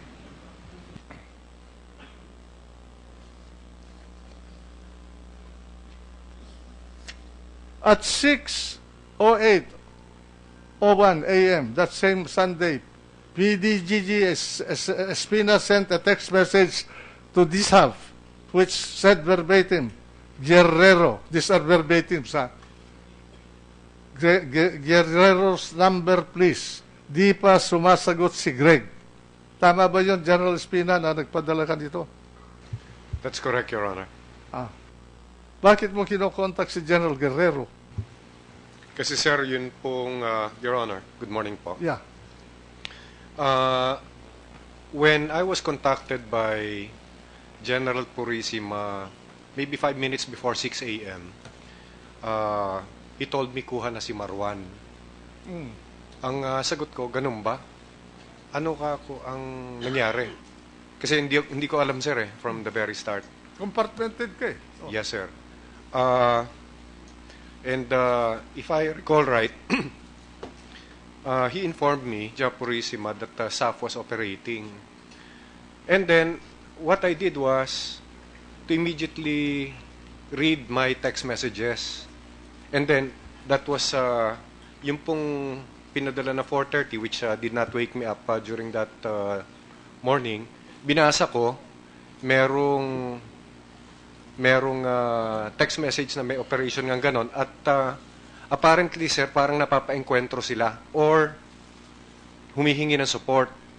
That's why, sir, my first instinct was to contact my classmate, which is what I always do. Contact the Armed Forces of the Philippines.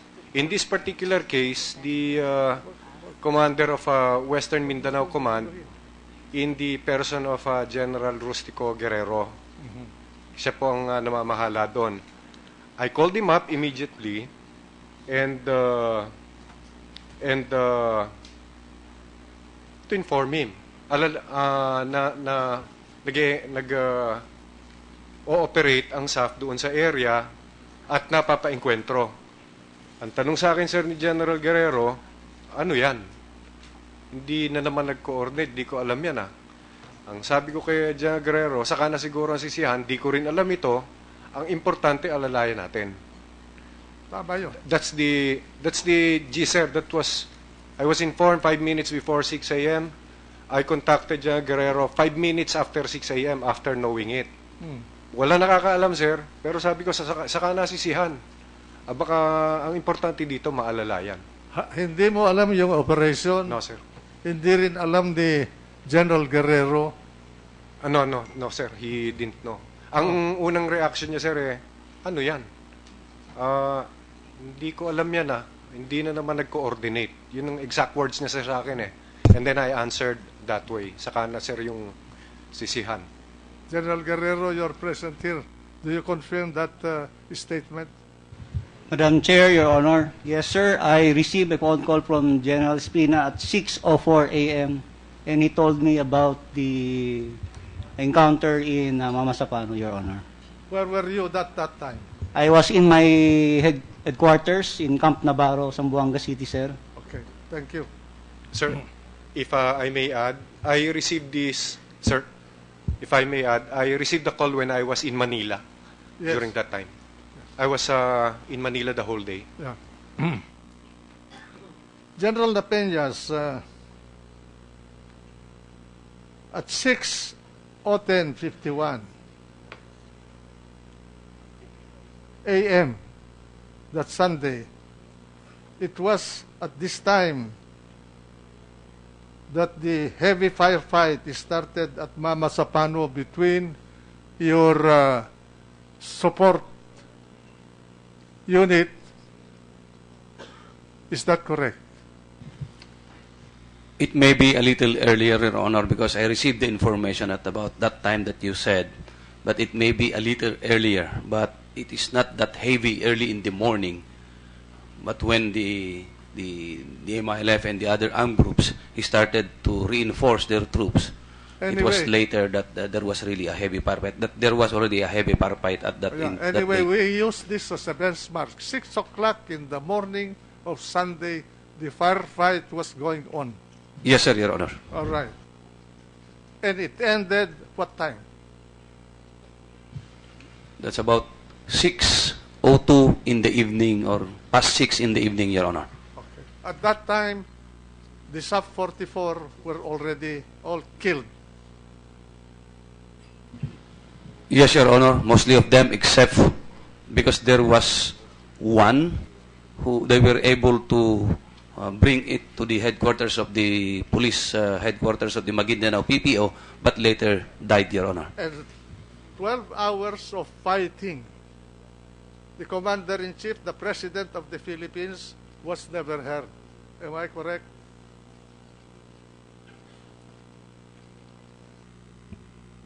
Yes, Your Honor.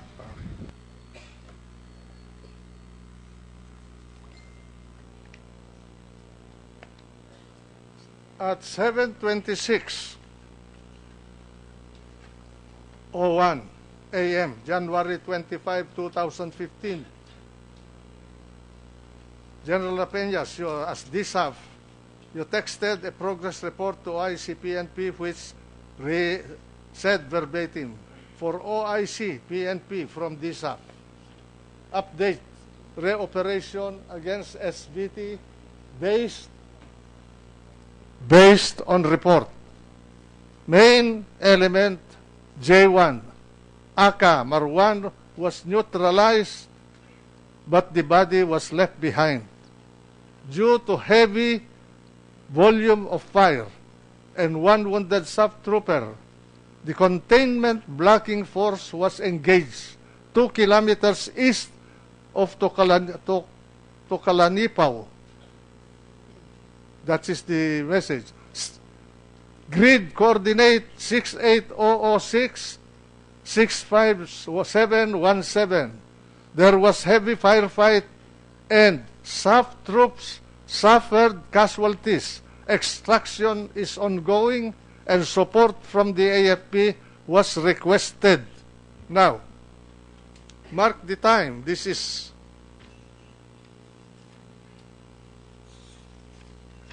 at 7:26, almost 7:30 in the morning. The casualties started to pile up. And you were requesting for AFP support. General Rapeñas, Yes, sir, Your Honor. did you get any AFP support at any time from that time all the way to 6 o'clock in the afternoon? Yes, Your Honor. When did you get that support? Immediately when the Deputy Director of SAF and the operations officer of staff went to the mechanized brigade. They organized the mechanized and infantry to provide support for our sub-troopers. And what was the action of the mechanized unit? Kasama po sila at saka yung operations officer, yung tangke nila at saka yung tao nila, sir. Kasama na pumunta doon sa lugar at bumaba sila doon sa vehicle drop-off point. Nagpaputok ba sila? Nagpaputok ba sila ng kanilang mga baril o kanilang mga kanyon sa tangke? Wala po, sir, yung nagpaputok initially hanggang sa makarating sa drop-off point, then pumasok sila doon sa looban kasama yung mga sub-troops. Actually, sir, 3 yung recommendation na nakuha din namin yon ng brigade commander. Ang unang recommendation is yung infantry po, then, sir, yung mechanized, then yung artillery. However, ang naipadala lang muna ay yung dalawa are the infantry at saka yung mechanized brigade. Pero sumama sa labanan yung army. Yes, sir, Your Honor. Oh. Hindi nila nasuportahan yung 55th. Hindi po nakapasok na malapitan yung nagre-reinforce na combined army at saka special action force because based on the recollection, the statement and testimony yung team leaders na nakausap namin po, sir, open field yung approach at saka may ilog na tatawirin yung lugar ng 55th. That's why hindi sila move forward. And Marcy, pati yung dadaanan, sir, na ano terrain. bang armament nung tangke nila? Tangke ng mechanized unit? 50 caliber machine gun or 22 caliber cannon or 22 caliber cannon or what? 50 caliber. 50 caliber po, sir, siguro yung mga gamit ng mga tangke, including yung aming B-150. Ano ang range nung 55 caliber na yun? Yung 50 caliber, sir, that's 1 kilometer. Effective range. 1 kilometer po yun, sir.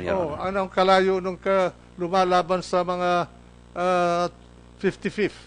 It's more than 1 kilometer, Your Honor, at hindi rin makapasok yung mga tangke dahil may mga ilog at saka marshy yung area, Your Honor. Kaya yung infantry lang yung pumasok sa looban para suportahan yung 55th SAC, sir, Your Honor. Now, at 7:26:58 a.m., the same Sunday, PDDG Purisima, Espina, sent a text message to DSAF which reads as follows, verbatim. Nag-reinforce na ba? At that point, meron ng reinforcement? Yes, sir, Your Honor. Nag-reinforce sila immediately. At 7:36 a.m., January 25, 2015, President Aquino replied to the text message of PDG Purisima sent to him at 5:45 a.m. the same day and asked this question. Okay? Why was it left behind? Why was it left behind? The other 2 targets. General Purisima, did you receive this text message of President Aquino? Madam Chair, Your Honor, I received those text messages. You received them? Yes, Your Honor. Peremptory itong question niya. Said, why was it left behind?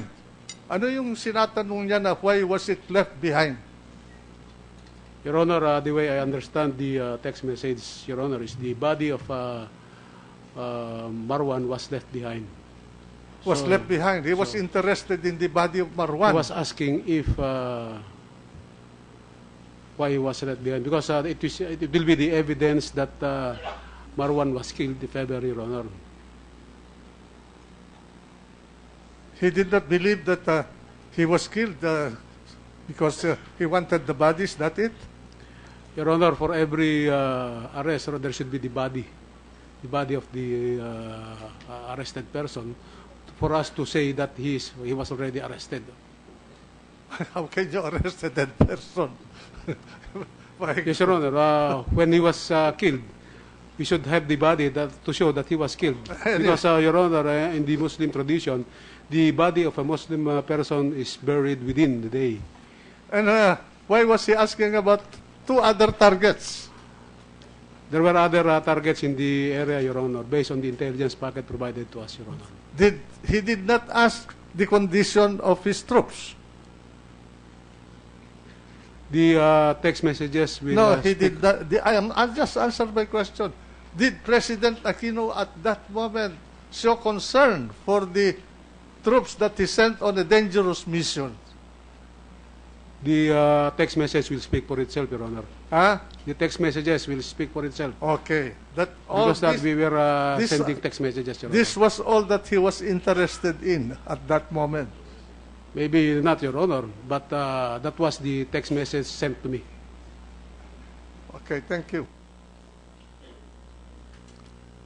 At 7:48 a.m., January 25, 2015, PDG Purisima sent a reply to President Aquino, and you said, General Purisima, and I quote, correct me if I'm misquoting this text. Sir, accordingly, when the nearest target from the line of approach is M1. Who is M1? Marwan. I was referring to Marwan, Your Honor. Okay. And when they hit the primary target, the other house where Basit Usman was located with other elements reacted and fired at the troopers.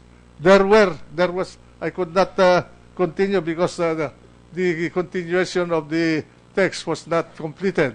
Did you send that to President Aquino? Yes, Your Honor. Based on the information I have taken from Director South Police Director Napeñas. Now, at 7:53:06 a.m. that same Sunday morning, January 25, 2015, only 17 minutes after the 7:36 message of President Aquino to PDG Purisima, DSAP sent a text message to PC Superintendent Talino, which said verbatim, Noli, location of SAP troops, GC, grid coordinate 68006, 65717, and 68234, and 65056. Nasa paligid ng first grid coordinate mga kalaban, and tuloy pa rin heavy firefight. Baka pwede hingi artillery support. General Talino, did you receive this message from General Napeñas? Madam Chair, Your Honor, yes sir, I received that text from General Napeñas, sir. General Napeñas, at that point, did you notice the criticality of your condition in the field? Yes, sir. Based on the recommendation of the ground commander at the time that they need artillery support already, sir. Now, at 7:59 a.m., January 25, 2015, President Aquino sent General Purisima this text message. If I remember correctly, 160 sub-troopers were involved in this operation, plus provisions for the other and AFP units to assist. The terrain is flat. He knows the terrain very well, and clear, opposed to upland, forested, or jungle terrain. Why they not contain and or overwhelm the 15 to 20 men opposing force? That was his question. Are they still in contact with the two targets? If not, and the opposing force has escaped, now back to square one. Is that true, General Purisima, that he sent this text to you? Madam Chair, Your Honor, yes, I received that text message. Okay.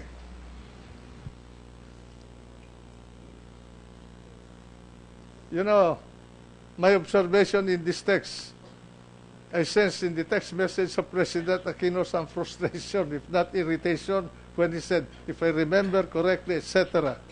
Did you notice this kind of feeling? No. Your Honor, I presume the President was referring to the first number of personnel, 160, that was to be deployed, Your Honor. At 8:17 a.m., January 25, 2015, PDG Purisima, you sent this text message to President Aquino. They are presently in contact with reinforcing elements of BIFF. What is this BIFF? You know already that the BIFF is involved. What is this BIFF? Your Honor, those information that were fed to me by Police Director Napeñas. That's why that's what I've been reporting to the President, Your Honor. Then I continue the text. The containment forces are the ones in contact right now, you told the President.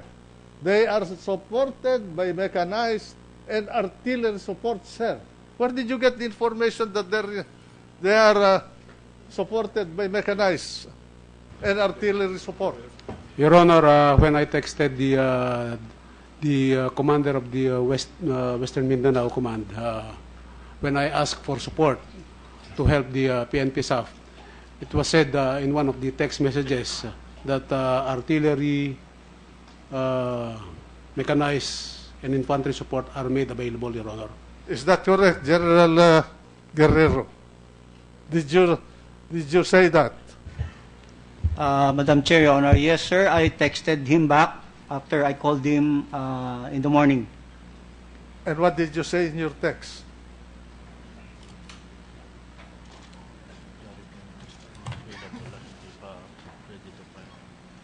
At 8:03 a.m., Your Honor, my text to the former Chief PNP was, meron ng coordination sa ground, tank, infantry, and artillery support are made available. Meaning to say that I already directed the 6th Infantry Division Commander to provide support based on the telephone call of General Espina, Your Honor. Coordination lang sinabi mo, ha? That means that the commander on the ground is already talking with the SAF personnel, Your Honor. At 8:18 a.m., 8:18 a.m. that same day, PDG Purisima, you sent this text message to President Aquino. The local target Basit and his group were the first group that were engaged by main effort group. Is this correct? Yes, Your Honor. So, actually, from all these texts, you can see that President Aquino was fully informed about the ongoing operation, no?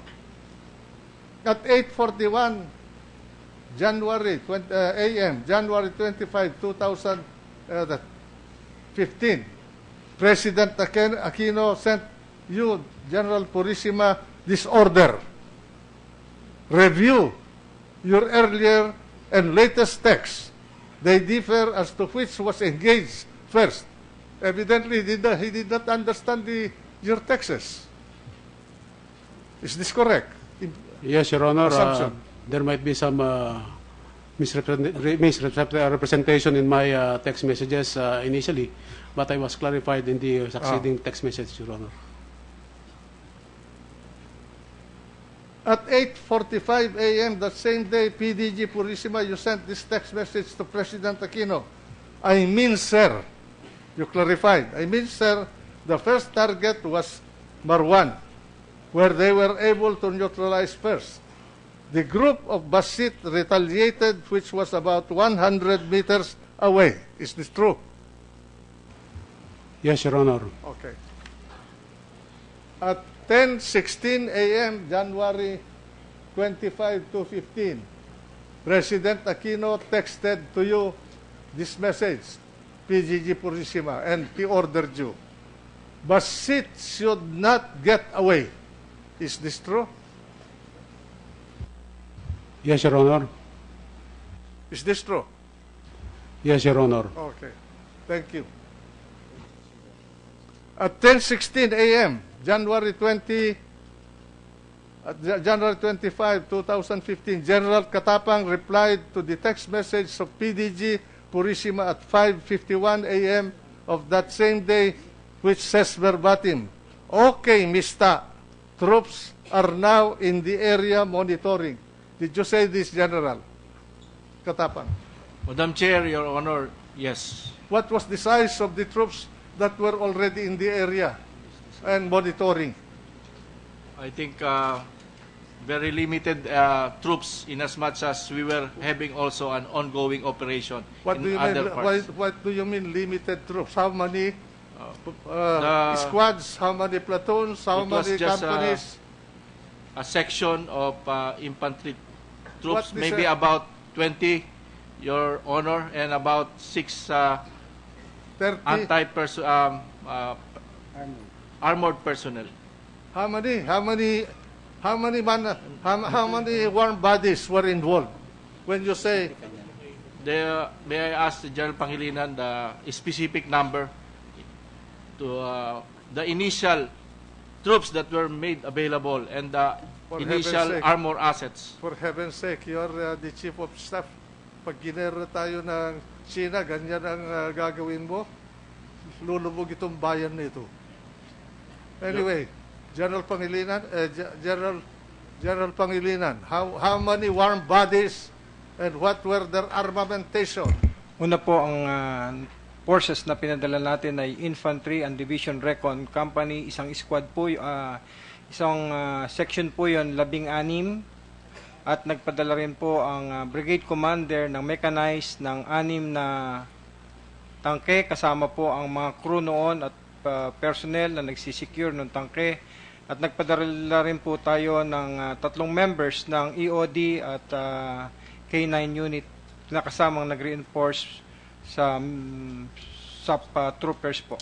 By the way, gentlemen, with this exchange of messages among generals of the country, police and AFP, did you not make any assessment of the criticality at all of the situation of those poor SAP troops that were entrapped in that place? May General Katapang, respond. you are the head of the armed forces. Did you not call your J staff to make an assessment of the criticality of the situation of these poor men? Madam Chair, Your Honor, we were not informed about this operation. Even then, the army should operate at the tip of your finger. In case of emergency, you are supposed to not even remove your boots. So Yes, Your Honor. that's the manner of preparedness of the armed forces. You must be prepared all the time, at any time, anywhere. Yes, Your Honor, we did that, Your Honor. Unfortunately, we were airborne from 6 o'clock in the morning up to 9 o'clock. Why did you not send your air assets to cover these poor beleaguered people in order to drive away those untrained elements that are killing them? Madam Chair, Your Honor, when I arrived at Zamboanga, I was informed by General Guerrero that the SAP troops were involved or in being engaged, and immediately I instructed him to provide all the necessary requirements, support to help the SAP troopers who were engaged. Why were you in Zamboanga at that moment when your headquarters was in Manila? We were told to proceed to Zamboanga By whom? by the President in order to discuss the Zamboanga bombing incident, Your Honor. To discuss why the bombing was over and you have a critical situation before you. What was your priority as a commander? Madam Chair, Your Honor, we did not really know the situation at that time because when they launched the operation, it was already after all the encounters that are happening. So therefore, it took some time for our ground commanders to react at the tactical level. How Your many Honor. helicopters were deployed in Zamboanga on that day and ready to fly at any moment in case of emergency? I think, Your Honor, there were available about 2 to 3 helicopters. Why did you not overfly the area of combat? There were 2 helicopters that were prepositioned in Cotabato. No, I'm asking you if you have in Cotabato, how many? Yes, Your Honor, 2 Why? helicopters prepositioned because General Guerrero was anticipating that air assets will be needed. Unfortunately, it was not requested by the PNP. My Your God. Honor. Do you need a request to support a beleaguered troop? My goodness. Madam Chair, Your Honor, we follow the chain of command.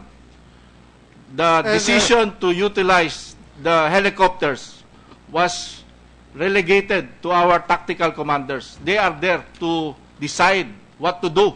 But if we will just provide all the necessary requirements, capabilities. And if you're...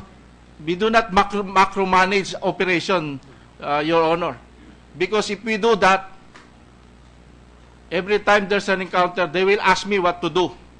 So, our commanders are trained to do what to do in times of emergency, in times of contingency. They were there. General Pangilinan was making the decision.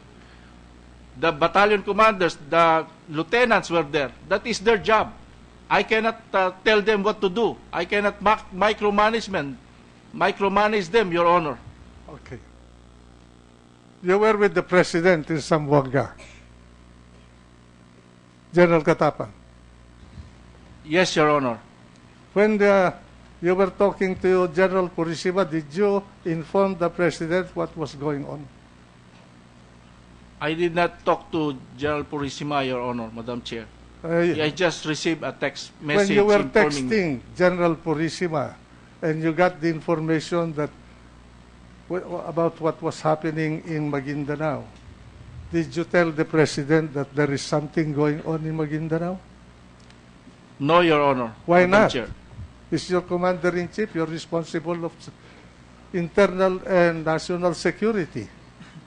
Madam Chair, Your Honor, that was a PNP operation. I should not inform the President. The PNP should be the one to inform the President of what's happening. The PNP. So, the line of command was paralyzed that day. The command system of the AFP and the AFP was paralyzed that day. And that is the reason why we lost 44 people. Madam Chair, with due respect to the Honorable Senator, the chain of command was never broken at that time. The troops were on the ground and coordinating directly with Director Napeñas and his men on what to do. There were options that will have to be made. But these are decisions that are made by our tactical commanders on the ground.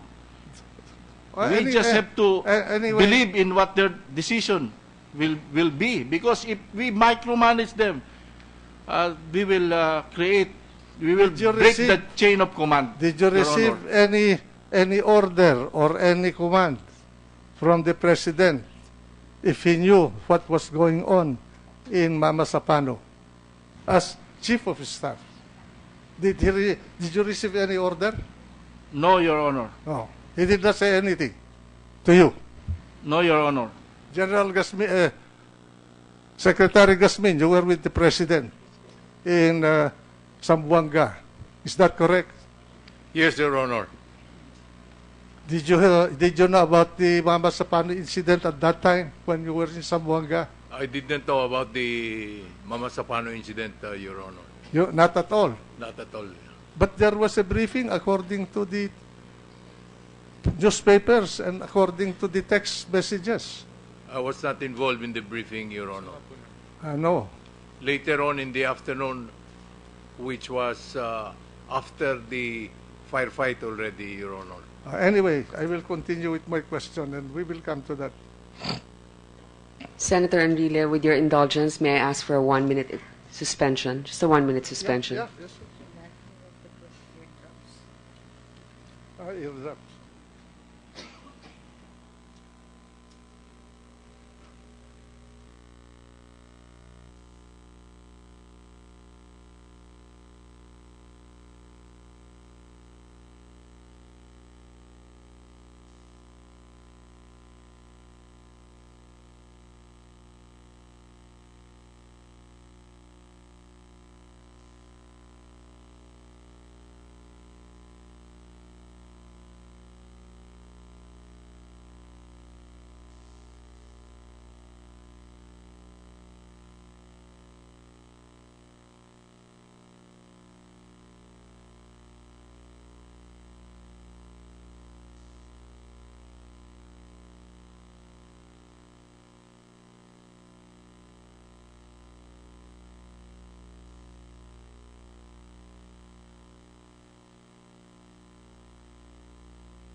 Please return to your seats. We will begin shortly. May we ask the other resource persons to please return to the plenary hall?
May we ask the resource persons to please take their seats? We will begin shortly.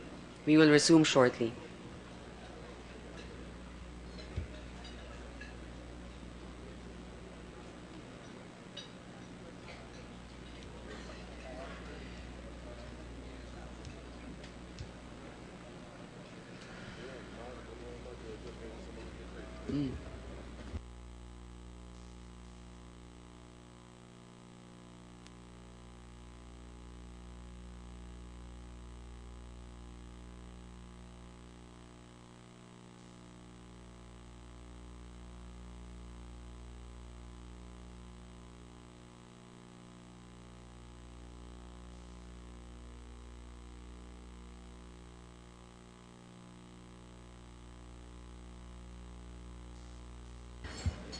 Thank you. The session will resume. Senator Enrile is taking a short break. He has begun his line of questioning, but we will now go with the individual senators who are present here today, beginning with Senator Soto to ask his questions.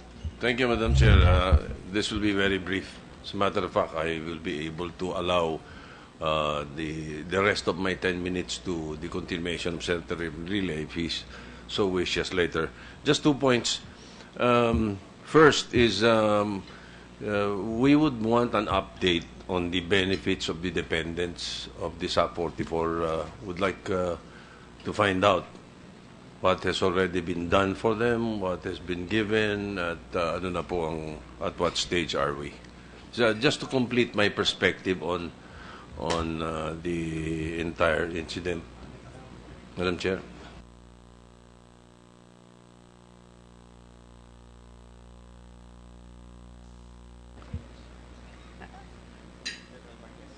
General Marquez, would you like to answer the question? Yes, ma'am. Madam Chair, Your Honors, as of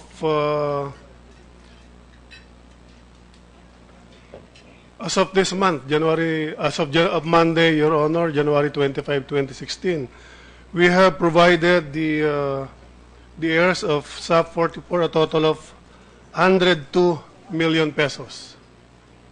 So this would include all the benefit package from the Philippine National Police, from the National Police Commission, from the Public Safety Mutual Benefit Fund Incorporated, from the President's Social Fund, and the donation from the Senate, from the House of Representatives, and the other LGUs, Madam Chair, Your Honor. Also, the heirs are receiving a total of 527,000 pension benefits every month from the Philippine National Police, and a total of 490,000 pension benefits from NAPOLCOM every month, Your Honor. All right, thank you very much for that update. Does this include the educational benefits for the dependents? Madam Chair, Your Honor, the benefits extended to the families, dependents of the SAP 44 includes housing, employment opportunities, and livelihood, Your Honor.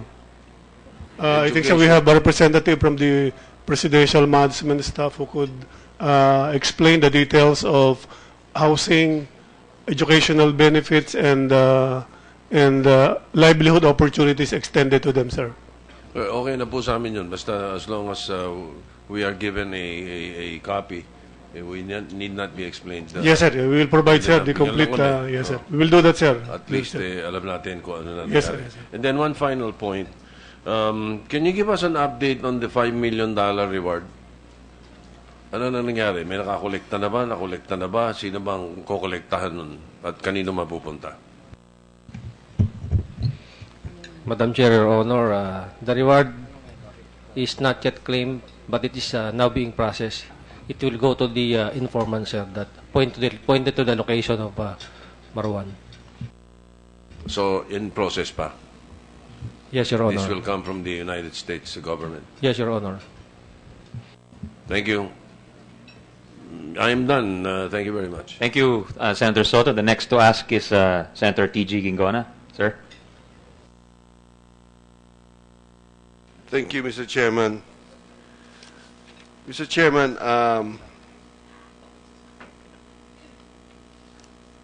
my initial questions are directed against General Purisima.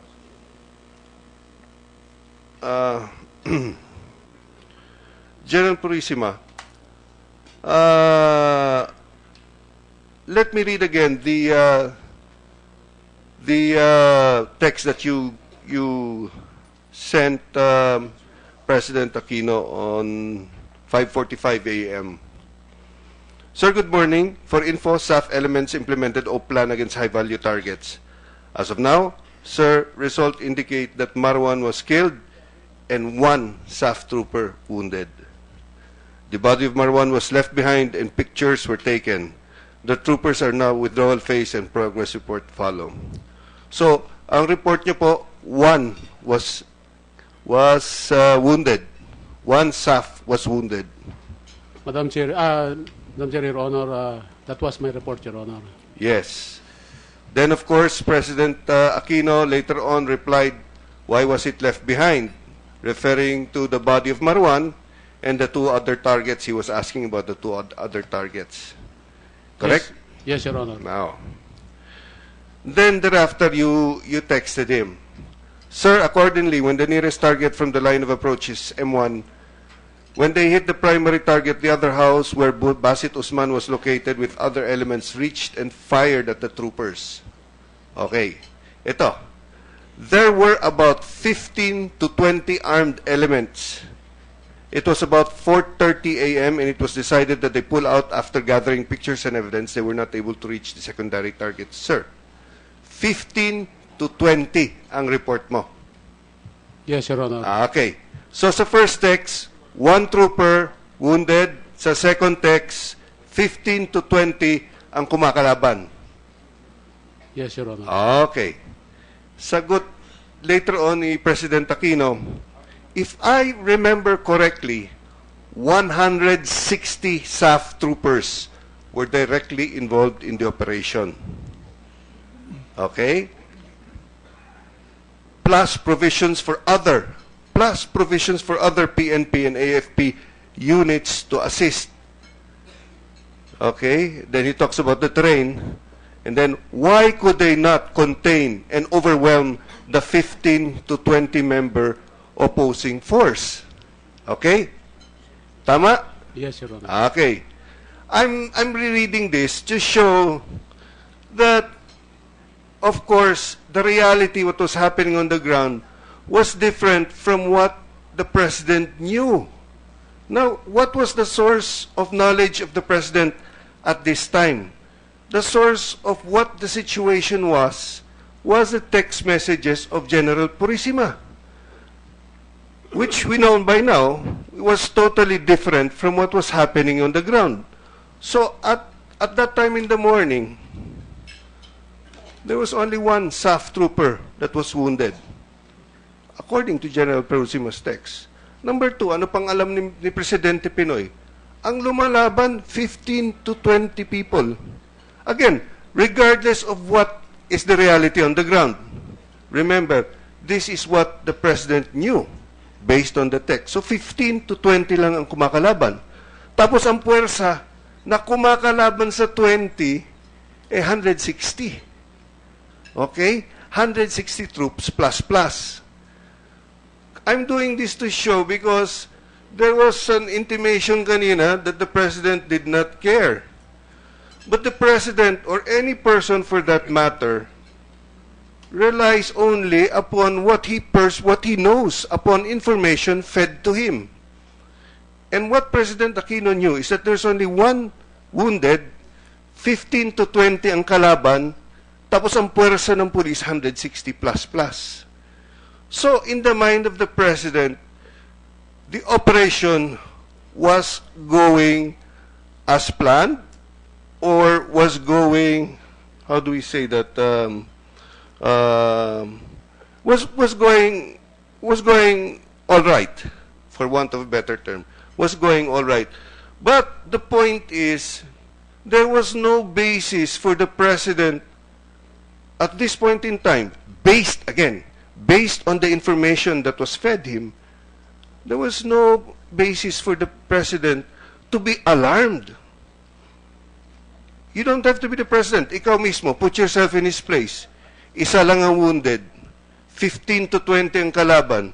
Ang puwersa mo, 160 plus plus. Would you be alarmed? I don't think so.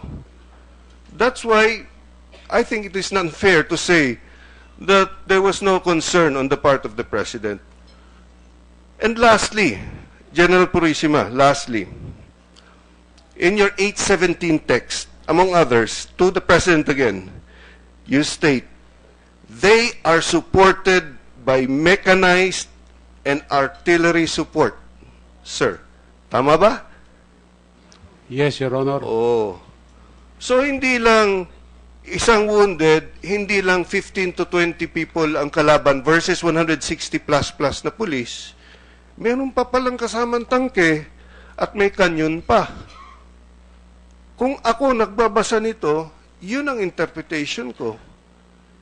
And this would lead an ordinary person to conclude that at this point, the operation is going all right. There is no basis for alarm. So I think it was very, very unfair to conclude, based on the text, that there was no text of concern on the part of the President. Very, very unfair. Okay. And lastly, the President said, review your earlier text and later text. They differ as to which was engaged. Correct? Yes, Your Honor. So, he was not only misled as to the reality of the situation, the information was also confusing. The information was also confusing. So I'd like to Your stress Honor, that point. Your Honor, may I say something? Yes, General. With regard to the misled, I did not mislead. It was just the interpretation of who was attacked first. It was just in the presentation. The attack on Marwan and Basit Osman, that was the only difference. Yeah, you addressed that in a later text. Yes, Your Honor, but Yes. I did not mislead the President. All right, all right. All right, General. So I would like to make that point that there was no basis at that point for the President to be alarmed because of the information fed to him. Okay.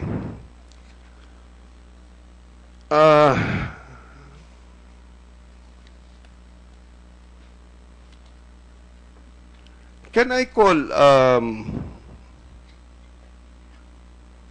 yes, General Napeñas? Okay. I am reading from page 59 of the report of the Joint NBI-NPS Special Investigation Team. Okay. Page 59 says, at around 11:20, DSAF, sino pong DSAF? Kayo po? Yes, sir, Your Honor. Okay. Instructed Ensoy. Who is Ensoy, sir? That's our radio operator sitting beside me during this time, Your Honor. Okay. DSAF instructed Ensoy to broadcast to the ground troops to hold their fire to pave the way for incoming CCCH, who will intervene on the battleground. He monitored on the radio that the 43rd SAC was calling the 55th SAC. Yung 56 po, yun ang pumunta na sa kay Marwan, ano? No, sir, Your Honor. The 84th Seaborne, they were the Yung main, 84th, ito yung nasa likod, yung, anong tawag niyo dyan? yung support element. Support or yung, elements. Yes, sir, Okay. Your Honor. That they are on their way to reinforce, but they do not know the latter's location. The 55th SAC replied that they will make a let's go fire for them to be located. Correct? Yes, Your Honor. Okay. Moments later, the 43rd SAC radioed that it is impossible for them to proceed since a huge number of armed groups were blocking their way and engaging them in heavy firefight. Correct? Yes, Your Honor. Okay. After an hour, Razor called up and was asking for reinforcement and the location of 84th. He repeatedly called and asked desperately for reinforcement. At around 1 p.m., Razor called up saying, "Mauubos na kami." His radio then went silent. Ensoy tried to contact Razor again but did not get any reply. Sino po si Razor? That's Police Senior Inspector Iranya. And sinasabi niya dito, mauubos na kami. Then his radio went silent. Correct ba? Yes, Your Honor. At around 1:30 p.m., the DSAF instructed Ensoy to broadcast to all troops in their field to cease fire because the representatives of the CCCH are on their way for mediation. Correct po ba? Yes, Your Honor, because there was an earlier text message from General Purisima to hold on to your position and not move forward so that it will not be misconstrued by the opposing forces that we are continue on the reinforcement or attacking them, Your Honor. That's why the order is to cease fire and to hold on to their position. Okay, so your basis for the order to stand down, was an order from General Purisima. Am I correct? Stand down and hold on to your position are two different things, Your Honor. My order is to cease fire, prevent the troops from firing against the enemy, and not to move forward. That's why it's hold on to your position. Hold on to your position. Okay. So the order to hold on to your position, not to move forward, using your words, was from General Purisima. Am I correct? Yes, sir, Your Honor.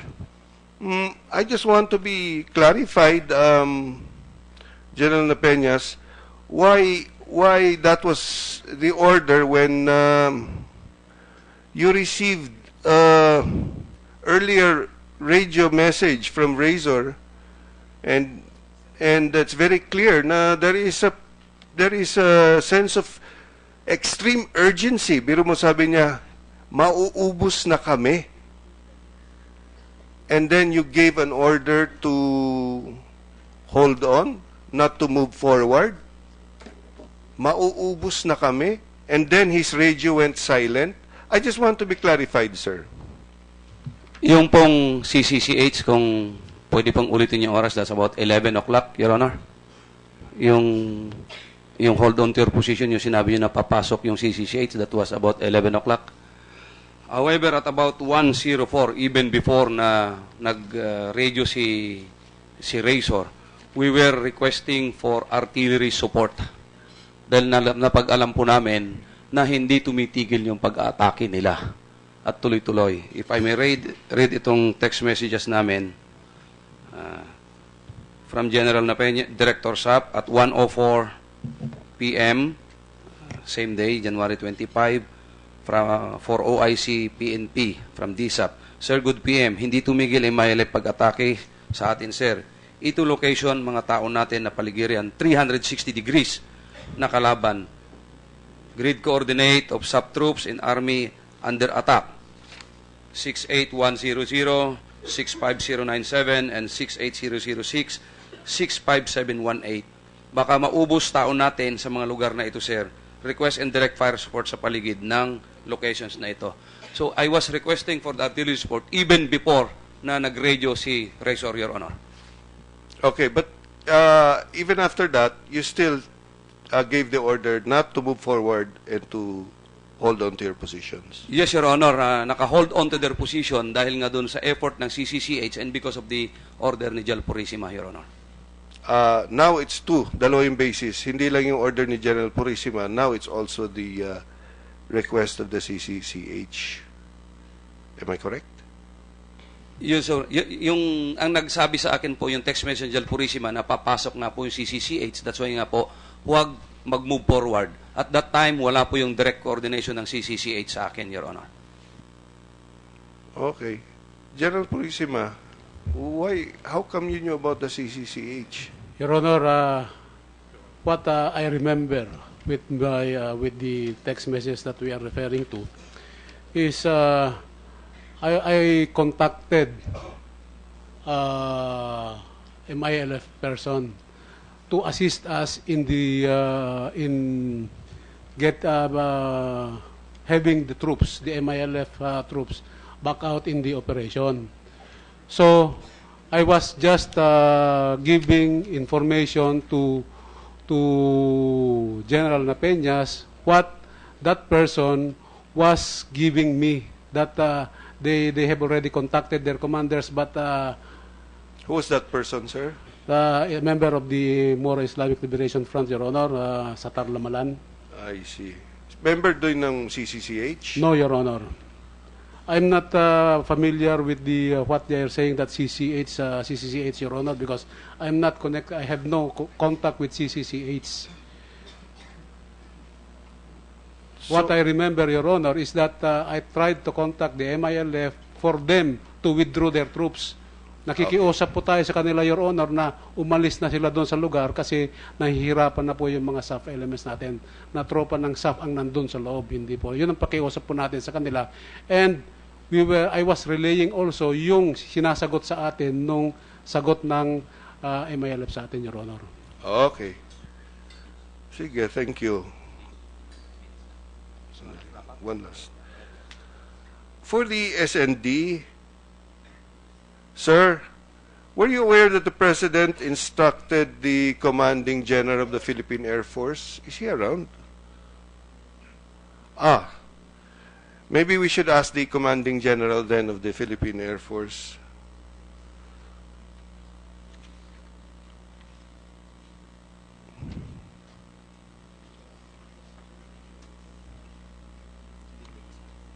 Ba-oath mo na lang? Ba-oath mo. We ask the Secretary to administer the oath to the the Commanding General of the Philippine Air Force.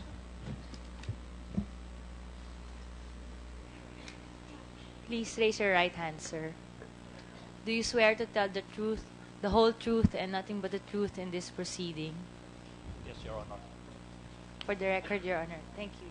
For the record, Your Honor, the chairperson affirmed his oath. Thank you.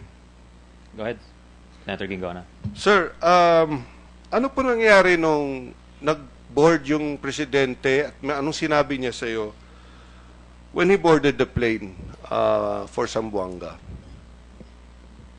Your Honor, a few minutes before he boarded the plane, I was the one who escorted him to the aircraft. And before boarding, he asked me if I was aware of the operations against Marwan in Maguindanao, and if there are any updates. Now, I was silent for those questions, considering that I was not aware of or conscious of the operations. And with that, he advised he directed me to alert air assets within that area to support the ground operations thereat, if necessary, which I did after he left upon calling the commander of the West Mincom and the 3rd Air Division commander to alert the aircraft. And I think they already did earlier than when I called them. Okay, so he did order you to provide all the air support for the operations? Yes, sir. He directed me to alert all air assets in Mindanao to support the operations just in case they are needed. Okay, thank you. Thank you. Your 10 minutes, sir, has lapsed. You can ask your last question, sir, if you'd like to wrap up, Senator. Okay, Lieutenant General Guerrero. Sir, when did the President find out about the true situation in Mamasapano? What time of the day was that? Because you were together in Zamboanga. Mr. Chair, Your Honor, at around 10:20, the President arrived in Zamboanga City. So he went into the briefing room. We waited for him to allow us to start the briefing about the Zamboanga City blast. And then at around 1100, I think, past 11, I was summoned to a room together with the Secretary of the Interior and the Secretary of National Defense. And he asked me, what do you know about the operation? So I told him about the telephone call of General Spina, the text messages of General Purisima, and a phone call of General Peñas, and my talk over the phone with General Pangilinan. I told the President I do not know anything about this operation. Second, I informed him that I already directed the 6th Infantry Division Commander to support operations as requested by the OIC of the PNP, General Spina, sir. And lastly, I informed him that I already alerted the 2 UE helicopters on standby in Pagadian to transfer to Awang in Maguindanao in case the 6th Infantry Division requires its utility during the support operations to that Special Action Force, even if there was no request, Your Honor. Okay, thank you. Thank you, Madam Chairman. Senator Angara is now recognized. Thank you, Madam Chair. Magandang hapon po sa ating lahat. I'd like to ask a few questions from Secretary of National Security, Secretary Garcia, Cesar Garcia, Madam Chair. I'd like to ask, what was the situation with Marwan? Why was Marwan such a big target? And why was it important to keep the, in your view, was it a correct decision to keep the operation top secret? Madam Chair, Your Honor, the operations against Zulkifli bin Hir, alias Marwan, a Malaysian terrorist who is included in the United Nations 1267 sanctions list of terrorists, was part of a larger security operations mounted during the papal visit in January 2015.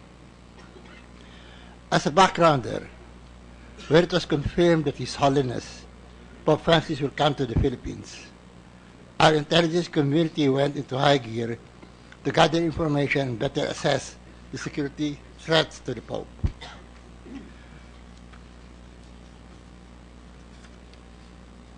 By the third quarter of 2014, the initial intelligence estimate on the papal visit was completed and presented to the President and the Cabinet Cluster on Security. In our estimate, we assessed that the biggest and most serious threat to the security of the Pope would be coming from jihadist groups, whether international or local.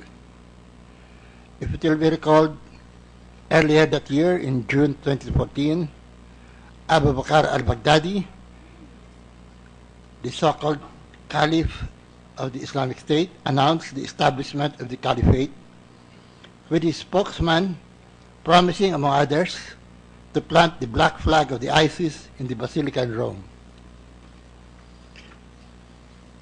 Also, it will be recalled, further back in 1995, during the visit of Pope John Paul II, a terrorist plot targeting the Pope was discovered and disrupted.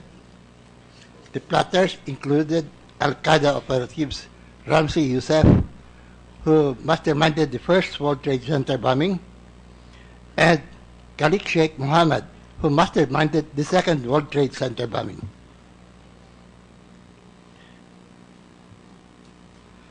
On this basis, it was further assessed that jihadists, whether local, particularly foreign jihadists, if they were to mount an operation in the Philippines targeting the Pope, they would need to enlist the assistance of local jihadist groups. The assistance will come in the form of logistics, that meaning explosives, firearms, vehicles, safe houses, and intelligence, which includes surveillance and operational data collection. Included among the local jihadist groups which may lend support to these international terrorist groups who could be planning to target the Pope are the following: the Abu Sayyaf, the BIFF, Islamic converts to Islam belonging to the Raha Sulaiman movement, and the remnants of the Indonesian Jemaah Islamiyah in Mindanao led by Marwan. Therefore, to reduce the threat coming from these foreign terrorists like ISIS and Al-Qaeda against the Pope, it was very important we recommended the following steps to the Cabinet Cluster and to the security sector present therein. We recommend that we sustain operations against the Abu Sayyaf in the Basulta area to keep them off-balanced. We also recommended to conduct continuing operations against the BIFF in central Mindanao during that period before and during after the papal visit. We also recommended that we mount a legal offensive to arrest and rearrest the dangerous jihadists who may have either been recently arrested or were unaccounted for in the past. And lastly, to conduct a special targeted operations to neutralize remnants of the Jemaah Islamiyah in the southern Philippines and their local support groups. This was particularly targeted against the group. Madam Chair, sorry, Secretary, sorry. I'm sorry to interrupt. I apologize. But we're trying to drive at some point here. Madam Chair, is it okay if I ask, was the AFP and PNP, were they working together on these projects, or were they also compartmentalized to certain groups? I believe the President gave instructions for them to coordinate. So they were working together, and you were part of this. Do you confirm this, Secretary Gasmin? Yes, Your Honor, I confirm. How about Secretary Rojas? Yes, Your Honor. In fact, Secretary Gasmin and I jointly signed the list of rewards to be given by the Philippine government to include Marwan and several others of these high-value terrorist targets. So I guess yung puntos po natin bakit naiba yung meron tayong sa konteksto po nung operation nung Exodus, may wider context ng war against terrorism. Pero bakit naiba dito? Kailangan ba talagang sikreto? What is your analysis, Secretary Garcia?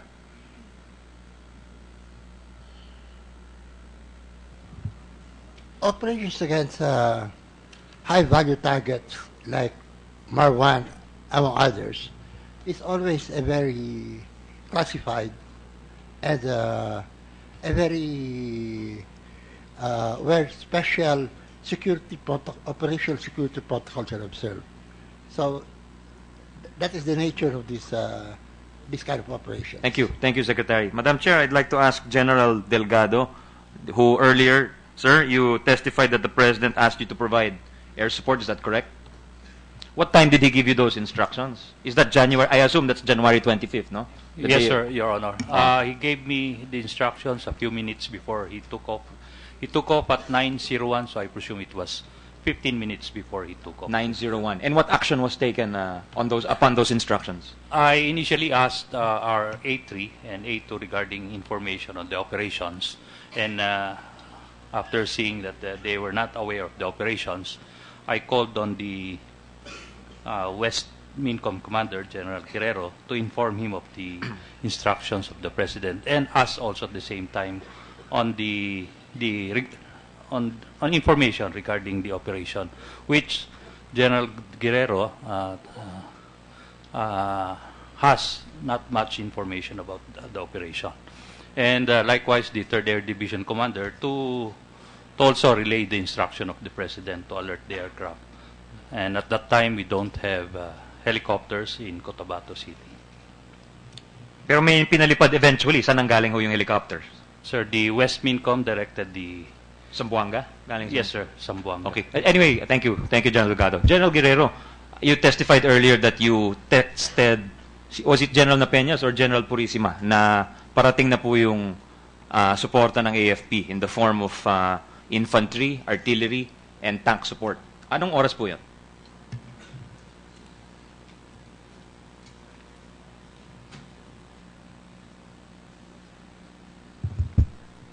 Madam Chair, Your Honor, it's 8:03 a.m.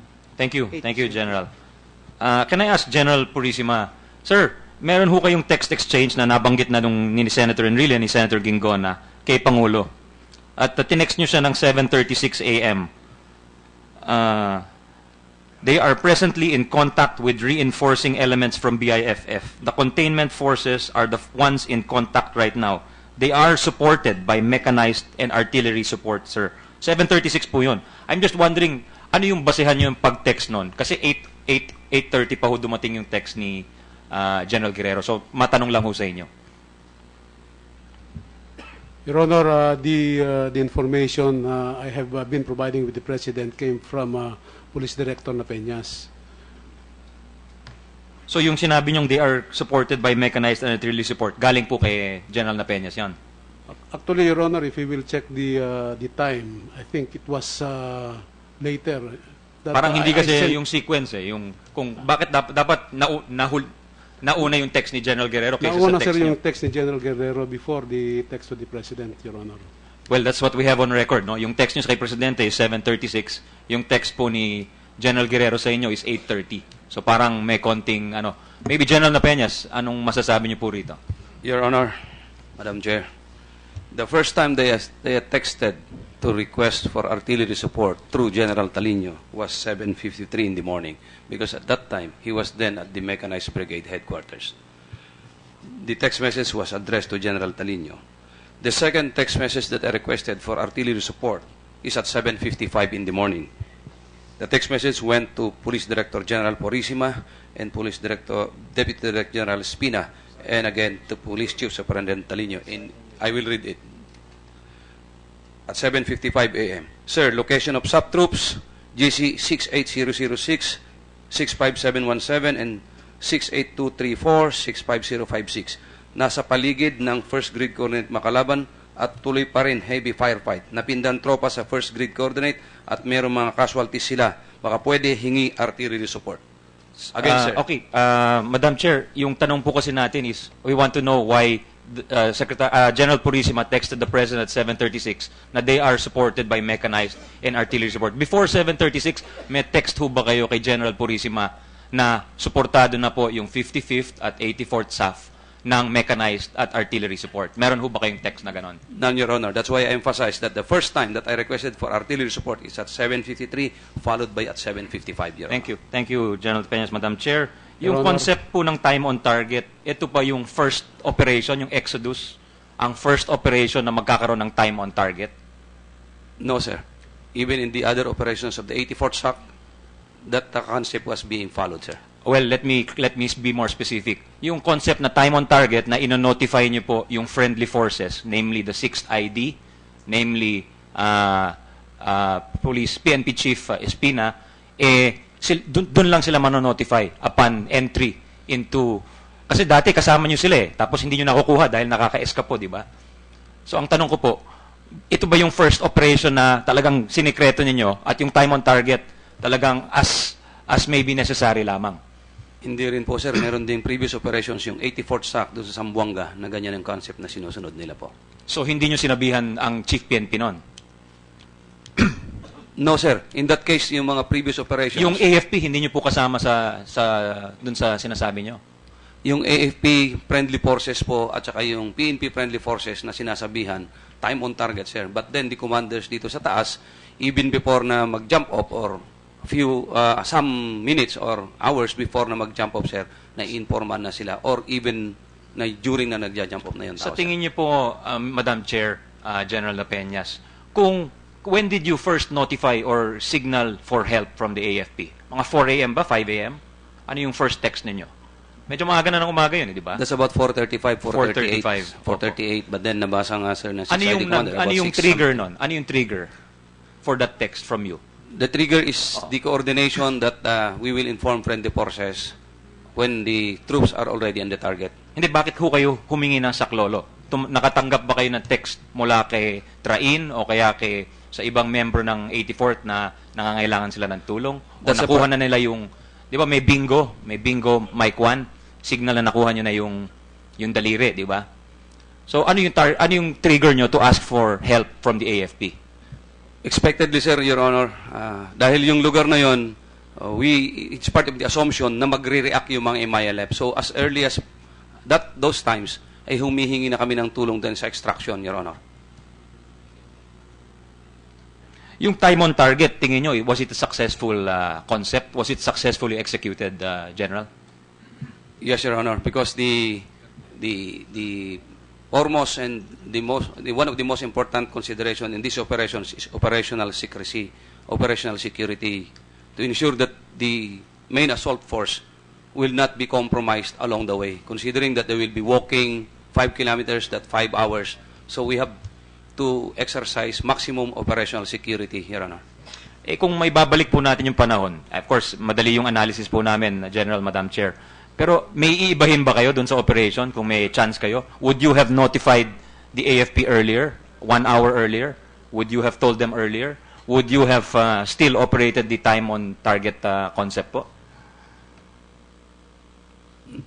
It's about, napakahirap po sorry na balansehin yun, Your Honor. Babalansehin mo, nasisigurdin mo na hindi maglilik yung trabaho dahil it's either maimpormahan yung kalaban. Na-stuck yung 84th ng 2 oras sa tubig, di ba? Hindi ho ba? Hindi, sir, hindi, sir, 2 oras. Isang oras? 1 hour, sir. So, yung pagtawid nila. Umalis sila ng 2 a.m., ang goal nila makarating kagad sa bahay ni Marwan, di ba? Nasa before yung river sila, sir, mga 2:20, 2:30. Ultimong anong oras sila nakarating? Nakarating sila, sir, mga 4:15 doon sa Would it not have been better to notify the AFP at 2 a.m. pagkaalis na nila? O takot kayo na sisingaw yon? Napakahirap po yun, sir, kasi kung may 2 oras pa, mateksan lang o malaman lang ng kabila yung movement yon. In 1 minute or 2 minutes, pag nakababa yung tao, nakatakbo ng 200, 300 meters from the house, hindi mo na makukuha. And that happened dun sa boutique operations, Your Honor. Thank you, General. Dito sa text exchange po ni General Purisima at ni Pangulo, ang pagkaintindi ni Pangulo, if I remember correctly, 160 SAF troopers were directly involved in this operation. Yun ba yung pagkapaliwanag nyo sa kanya? O may konting difference between his understanding at dun sa paliwanag ninyo? During the briefing dun sa Malacanang, Your Honor, na-lay down namin yung troops na gagamitin. Na yung containment dun sa loob at saka yung containment dito sa labas. That's why, yun nga, yung 160 yung mga nasa loob, the rest of the 392 ay nandito for sa containment din sa labas. Kaninong decision yung magpasok 2 squadron lang or 2 grupo lang? Tapos pero may nakabantay yun, di ba? Parang may tutulong sa retreating force. May grupo yon. Yes, Your Honor. Kasama po sa plano yan na ginawa ng mission planning group. Ang tanong, anong role nung 41st, 42nd, and 45th? Bakit hindi sila pumasok eventually nung nagkakagirian na po? Kasi by 1:30 patay na po lahat ng 55th, di ba? Ang trabaho ng 55th, sila yung magbabantay doon sa 84th. Pero ang nangyari, sila yung na-ambush, di ba? So, bakit habang ina-ambush sila, hindi na pumasok po yung 41st, yung 42nd, at saka yung 45th? Yun nga po yung oras na kasama na yung Army at saka yung 45th at saka yung 41st na sinasabi niyo, Your Honor, napapasok. Then there was, in the 42nd, there is an open field na hindi sila makatawid. They did their best na tumawid dun sa open field pero hindi nga po makatawid because of the heavy volume of fire. Yung open field, gaano kalayo po yung kalaban? More or less, sabi nila mga 300 to 400 meters. Kasi ang distansya na lang yung... Bakit hindi finire yung sinasabing 55 caliber na 1 kilometer po yung distansya? Hindi po makikita kasi sa highway po yung mga armor assets at yung sa loob is more than 1 kilometer to 2 kilometers na, sir, yun eh. Hindi mo makikita. 1 kilometer plus. Kaya hindi mo makikita yun sa looban. Yung meeting nyo nung January 9 kay Presidente, ilan yung pinadagdag niyang tropa? Ilan yung original na pinopose nyo? Ilan yung pinadagdag niya? Less than 300 yung original, sir. Then nagiging less than 400. So nagpadagdag siya ng 100? Yes, Your Honor. Okay. More or less yun, sir, yung dagdag, okay. sir. Okay, thank you. Just two more questions, Madam Chair. Kay General, andito ba si General Marquez? Sir, anong analysis niyo po ng Oplan Exodus? Have you made an analysis of the plan? Madam Chair, Your Honor, of course we read, sir, the report of the Board of Inquiry, and let me highlight some of the findings of the Board of Inquiry as to the planning. According to the report, sir, the planning was done only by a group of officers. There was actually no planning team. And as such, the BOI made this conclusion that the plan was defective from the very beginning because of the following. There was a poor analysis of the area of operations. There were unrealistic assumptions. There was poor intel estimate. There was absence of abort criteria. There was lack of flexibility in the concept of operations. The application of the time on target manner of coordination was inappropriate. And of course, the absence of prior coordination. Madam Chair, Your Honor, there was no indication that a real contingency planning was done. In a high-risk operation like Exodus, I think that a real contingency planning should have been done. And it is manifested by the fact that there were no written contingency plans. We also surmise after reading the plan, Madam Chair, Your Honor, that for a high-risk operation like Exodus, we felt that the national headquarters, the directorial staff of the NHQ, could have contributed to the thoroughness of the plan in the following perspective.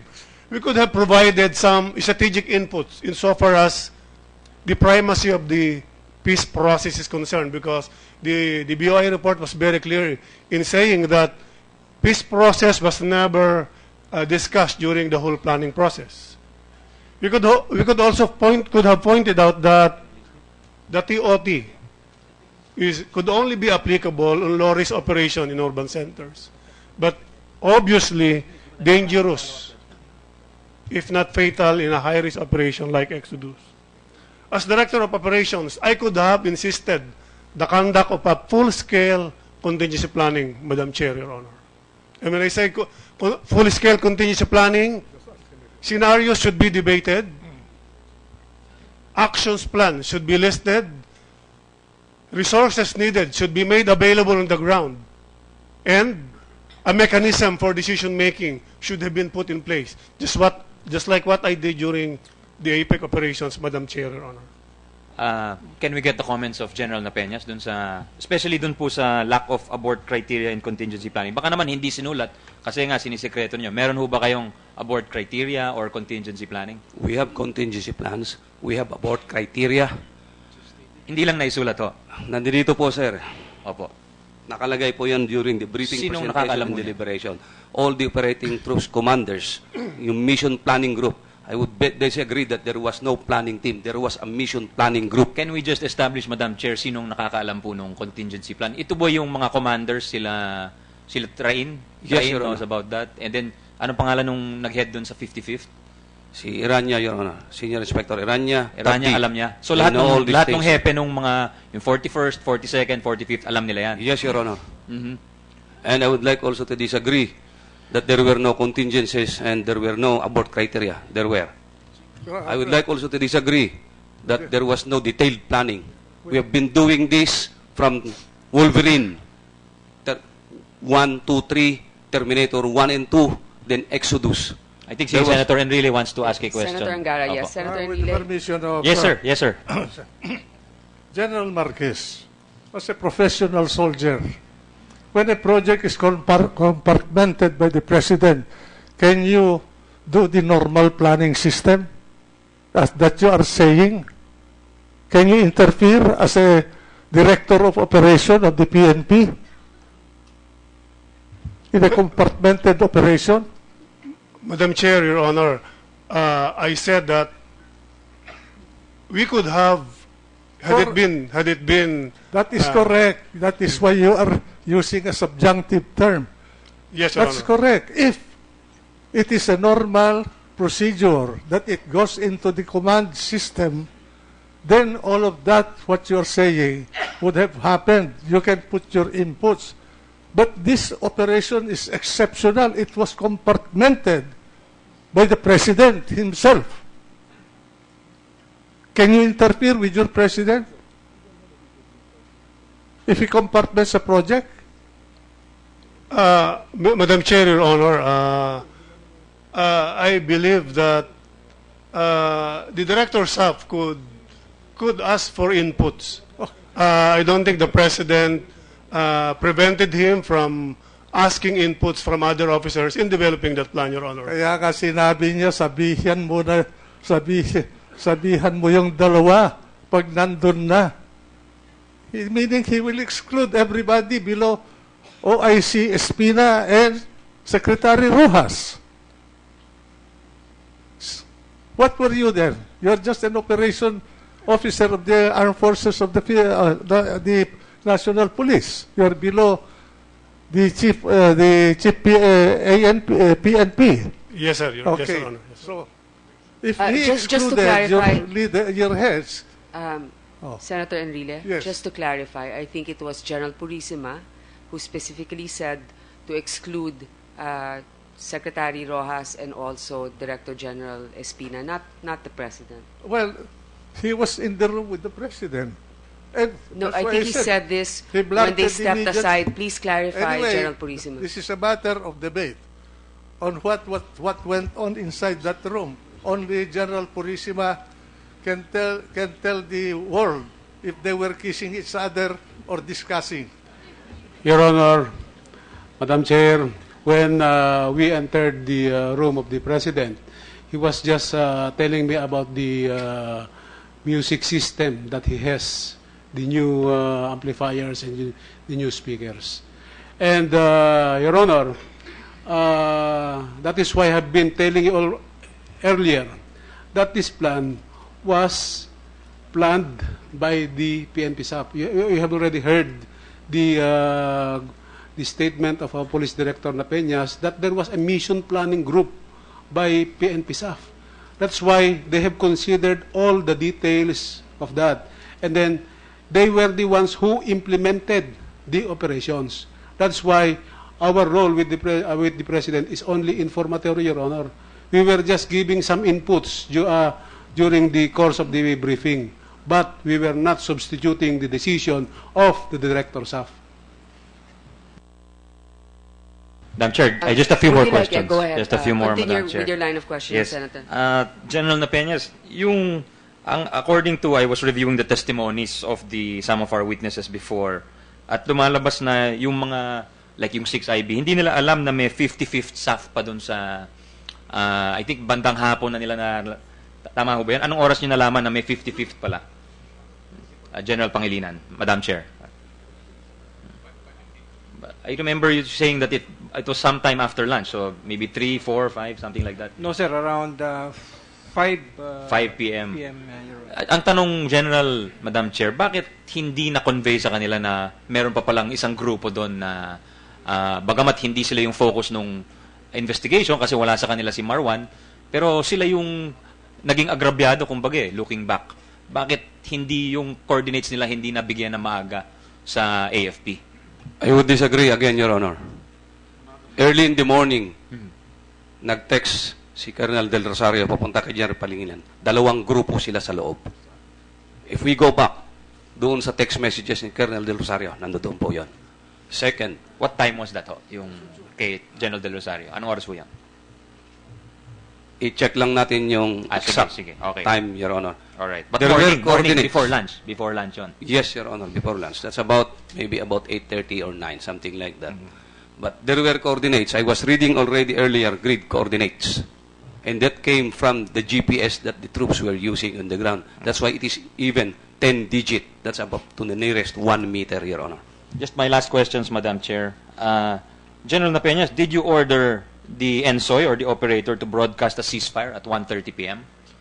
Again, it's not a ceasefire, Your Honor. That's the same thing that I answered when Senator Ginguna asked me about it. It's about hold your ground, hold on to your position, do not move forward so that it will not be misunderstood that we are continuing. Buhay pa ba nun yung tao ng 55th? Yes, Your Honor. Buhay pa sila noon, 1:30? Hindi ba nag-issue ng ang ENSOY, hindi ba nag-issue ng kung meron pang buhay dyan sa 55th, please press your tap your radios? Di ba may ganong may na ganun nangyari tapos walang nag-tap? Ibig sabihin, parang patay na silang lahat? Wala na po, Sir, Your Honor. About 1:30, magkakaharap kami. Nakaharap ako sa radio, nandun si Ensoy. Doon namatay yung radio, Your Honor. So 1:30, alam niyong patay na sila? No, I do not know. Napatay sila. Two Pero things. what was your inference from na walang sumagot sa radyo? Ang inference ko, Your Honor, it's either tinamaan yung radio or baka nagbabarilan pa. O nagbabarilan or namatay na sila. You cannot make a conclusion at that point, Your Honor. I understand, General Napeñas. General Napeñas, I read a tweet from a reporter na nagbigay daw kayo ng interview at tinanong kayo to comment on the Senate investigation at sinabi nyo nabuksan yan dahil sa politika. Did you say that? No, Your Honor. So, nagsisinungaling po yung reporter na yon. I do not know kung sino yung reporter, Your Honor. Okay. Hindi ko nga nabasa Hindi po nyo yan. sinabi yun. So, tingin nyo, hindi pamumulitika ito ang ginagawa namin. Has always been na sinasabi ko, Your Honor, let us give chance to the Senate to do their job, yung Okay. mandato nila. So, trabaho lang ho ito, hindi ito pamumulitika. Yes, Your Honor. Okay. Thank you. Last question, Madam Chair, to the men of the AFP and the PNP. It's a general question directed to our armed forces. At any point on January 25th, especially from 7 a.m. when the President knew, was there an order to stand down or to withhold support? Kasi may kumakalat na balita na ganun na because of the peace process, si Pangulo ay nagbigay ng order na stand down. I'd like to address it and go around the table kung merong ganong order. I think si General Pangilinan already testified earlier na walang ganon. Can we ask General Guerrero and go down the line po? Madam Chair, Your Honor, I did not receive any stand-down order from my direct superior, Chief of Staff General Katapang, nor from the President himself, Your Honor. General Katapang. Madam Chair, Your Honor, I did not order a stand down. Neither did I receive an order from the President to stand down. General Iribere, ano ba ho kayo nun? What were you in Zamboanga at that time? Madam Chair, Your Honor, I was still the Commanding General of the Philippine Army. Nasa Zamboanga ho kayo nun? No, I was in my headquarters at in Fort Bonifacio. Sa Manila po? Yes. So you were not aware of ongoing events? I was not aware, Your Honor. Okay. And, by the way, maybe we can ask Secretary Guzmin. Oh, go ahead, sir. You were saying something. as the current Chief of Staff now, Your Honors, there were issues raised against the armed forces pertaining to the alleged delay in reinforcement, alleged stand-down order, and alleged delay in the delivery of artillery support fires to the beleaguered SAF troops. May we be allowed to present a briefing to clear these issues, Your Honors? Siguro, Madam Chair, after the question, and then they can do the briefing. We will consider the briefing. If you can give me first a hard copy of your briefing so we can determine if we will have the time for that. But at the moment, we will go ahead and allow the senators to ask their questions. Please go and answer. I'm not against the presentation, Madam Chair. No, But I agree, maybe but I would like- let's dispose of the matter first at hand. I agree. Please answer the question of Senator Angara, and then if you have an advanced copy of a hard copy of your briefing, please submit it to me. Can we ask Secretary Guzmin, was there any order of such? I'm not aware of any Yeah. stand-down order from the Chief of Staff. Secretary or from the Secretary President. Mar, was there any order to put the peace panel or peace process ahead of saving the SAF? Was there any such order? There was no such order. I did not hear personally of any such order, and I'm not aware of any such order, and neither did I give any such order. Thank you, Secretary. Chief PNP. Yeah. Sir, as I aforestated, I was in Manila during that whole day, sir. So, I was not with the President. sir. Okay. General Marquez, would you have had a chance to be with the President that day? Madam Chair, Your Honor, I was in Clark managing APIC operations at the time. So, I was not included in that loop, Your Honor. General Purisima. At saka, General Purisima, between 11 and 6, wala na kayong communication ni Pangulo kasi yan yung sequence nung text ninyo eh. Yes, Your Honor. Actually, it was I have nothing to report to the President, Your Honor. That's why there was no communication, Your Honor. Okay. Pero wala ring stand-down order? There was no standard. I was in Nueva Ecija, Your Honor, that time, and I was not with the President. Okay. How about, can we ask the PNP hierarchy, Superintendent Talino?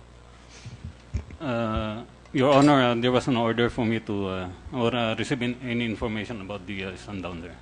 About Superintendent Basbas, Mendez, then we'll ask. Madam Chair, Your Honor, I have not received any stand-down order.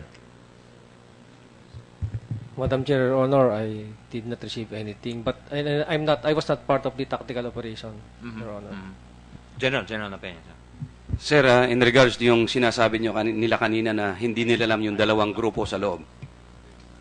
Ito po sir yung... Sagutin na muna ho yung tanong, yung standing question. No? Yung, I'm sorry, Opo. wala po... Walang ganon, walang ganon. Ho. Wala po Walang kaming natanggap na ganon na order. Kasi you were not in direct contact with the President anyway. Yes, Your Honor. Okay.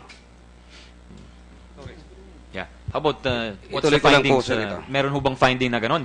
Kasi yun yung linalabas sa ibang media outlets na the peace process was the cause for the slow action daw. Kaya mabagal yung action dahil inuna daw yung peace process. But we'd like to finally come to the truth, Madam Chair.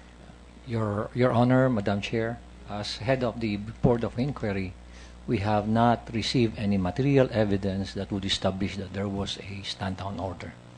Thank you, Madam Chair. I'm satisfied with the answers. Thank you, Madam Chair.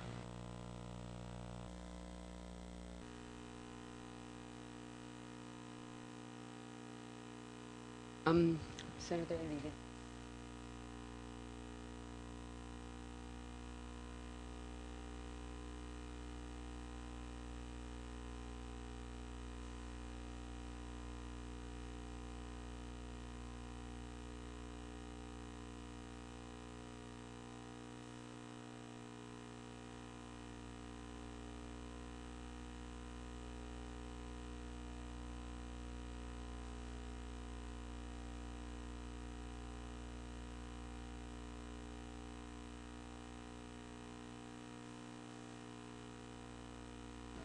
Yes, thank you, Madam Chair.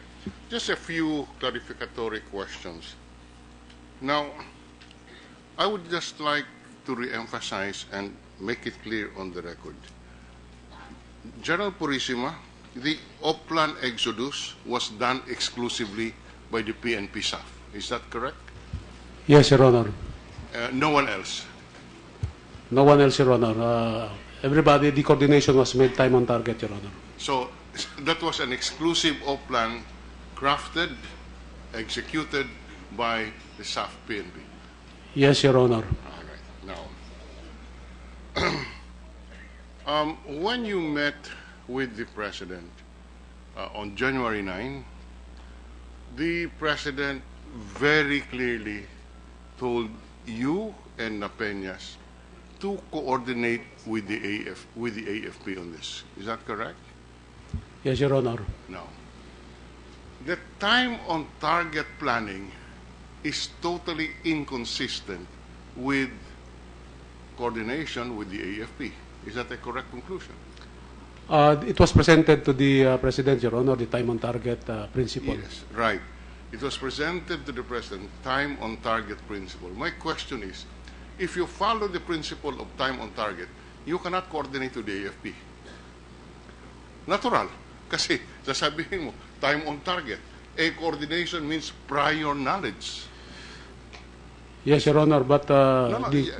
yes. Okay, go ahead. May I Please, clarify, sir? For purposes of operational security, Your Honor, that was considered. For purposes of operational security, you concluded that you must follow the time on target plan. That was the plan presented to us by Police Director Right. Napeñas. That was the plan presented to you by Napeñas, time on target. My only question is, with the time on target planning and principle that was presented and followed by Napeñas, the coordination with the AFP could not have been done. Based on the table presented, it could have been no coordination, Your Honor. There could have been no coordination.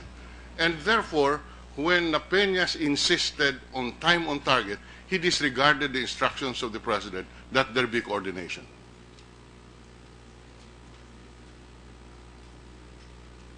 I suppose so, Your Honor. Now, the question of compartmentalization.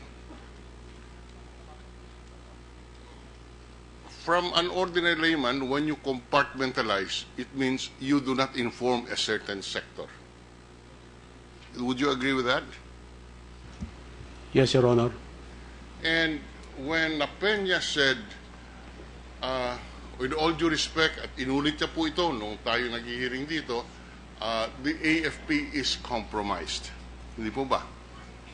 Yes, Your Honor. So that hindi po they made a conclusion or he made a conclusion na huwag dapat sabihin at i-coordinate sa AFP. Tama po ba yan? That was the principle behind the time on target, Your Honor. Right. Kung ganon, kung may nag-compartmentalize, it is the Peñas, not the President. Correct? Because it is the plan of PNP, SAF, Your Honor. No. They are the ones really not eligible. Right. I mean, just saying that since it was the Peñas who said that the AFP was compromised and therefore concluded that the operations should be time on target and therefore they should not be informed, he is the one who compartmentalized. In other words, just limit it to you, to him, and to the President. That was what he had in mind. Yes, sir. Based on the premise, sir, yes, sir. Now,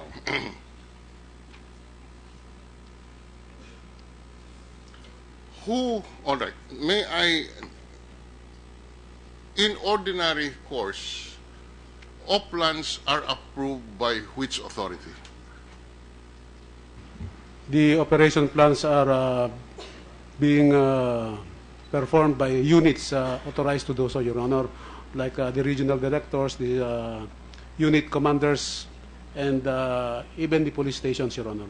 Okay. In the particular case of Oplan Exodus, who approved who was the approving authority? In the Oplan Exodus, Your Honor, as I have stated earlier, it was a PNP SAF plan, so it was the PNP SAF who approved and crafted the plan, Your Honor. Not the President? Not the President, Your Honor. No.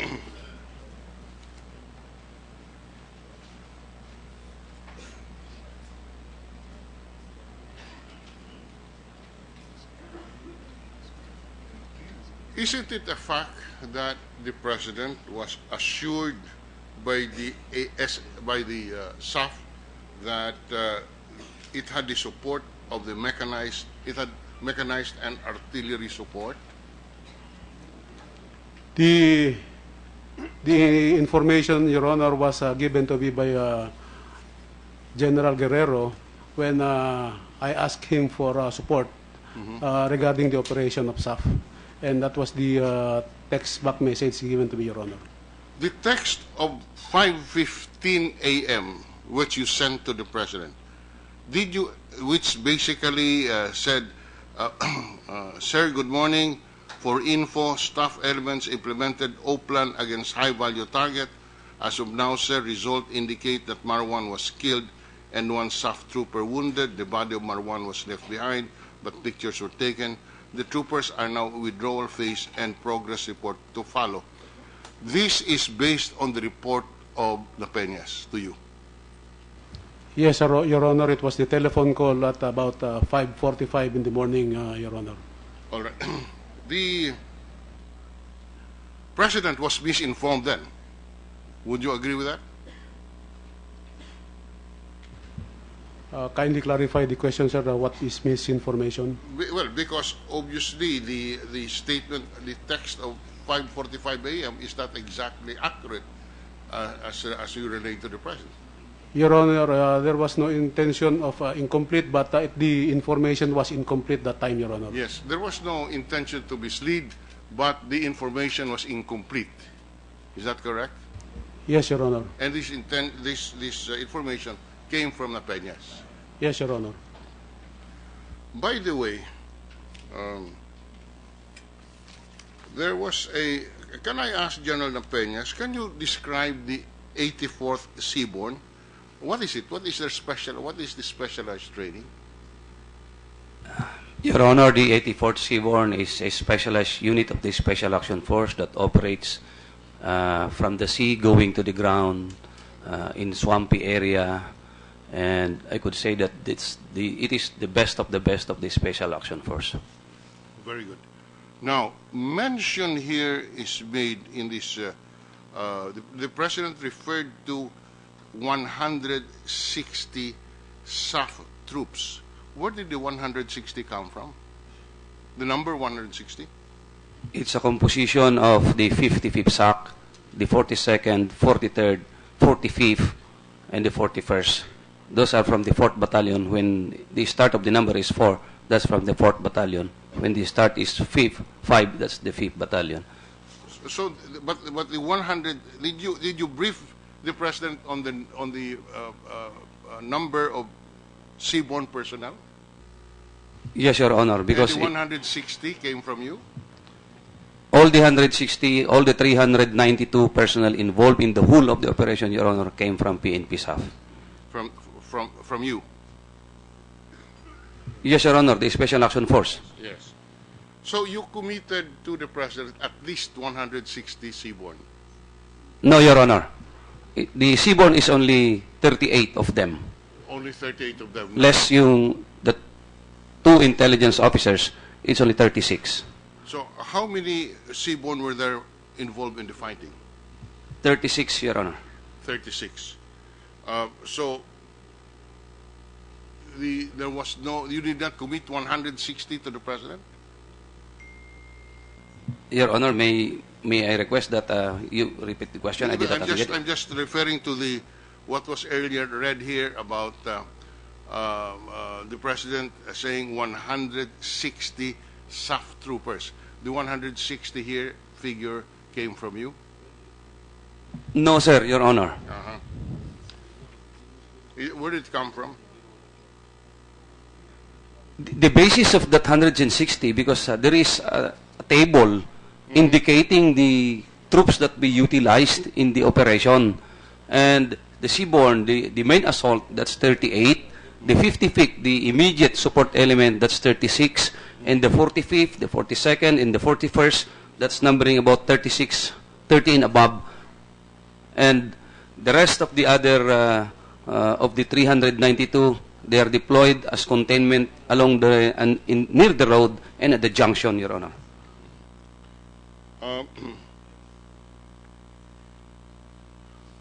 When did the President, General Purisima, know for the first time about the casualties, or at least the number, that there was more than one casualty as reported by you on 5:45 a.m.? As far as I can remember, Your Honor, it was already late in the afternoon when I texted that there were so many casualties. And that was the last text message that I have. And what time was that? I am not sure of the time, Your Honor, but it was already about 6 in the afternoon or 5 in the afternoon. 5 or 6 in the afternoon. So that between 5:45 a.m. and 5 or 6 p.m., all the President knew was that there was one SAF trooper wounded per your text of 5:45 a.m. If you rely, Your Honor, on my text messages, yes, Your Honor.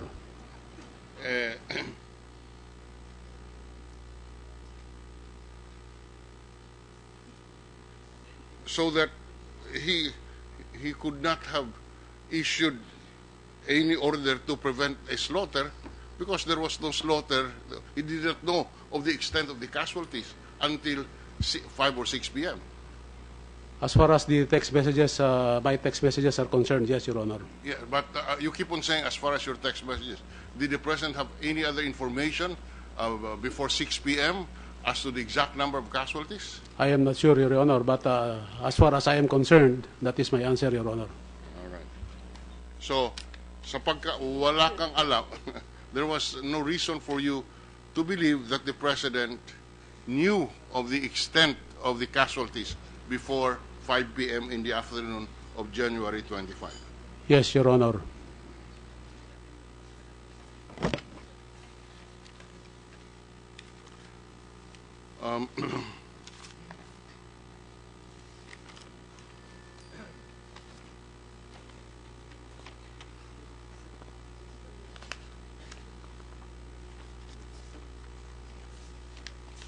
Can I ask for 1 minute suspension just to go over my notes?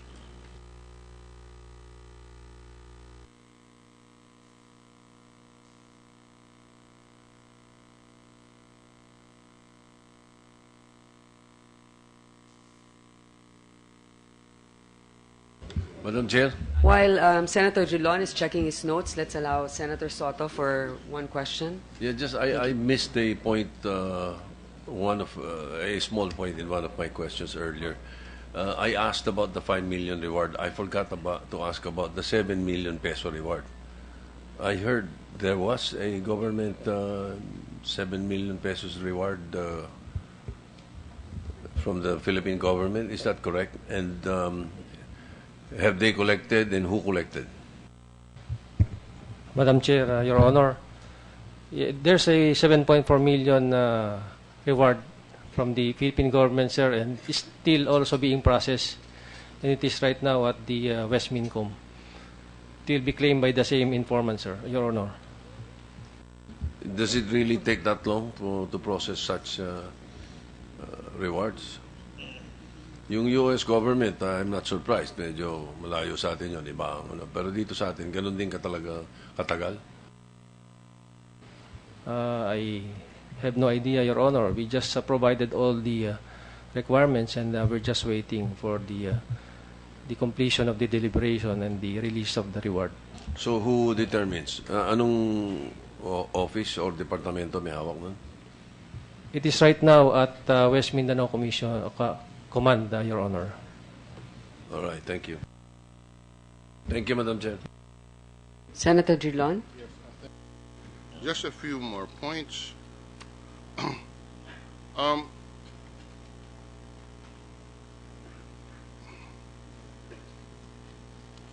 Mention here was made about the time frame for the operations that you set, General Napeñas. Initially, it was between January 20 and January 26, 2015. Is that correct? Yes, Your Honor. And you did not inform anyone, not General Purisima, not the President, of exactly when you were going to execute. No, sir, Your Honor, because there's a window that we do the operation within that window. Yeah, you did not inform anyone. Yes, Your Honor. Only you knew. The whole of the operating troops knew, sir. No, but did you inform General Purisima? No, sir. Did you inform the President?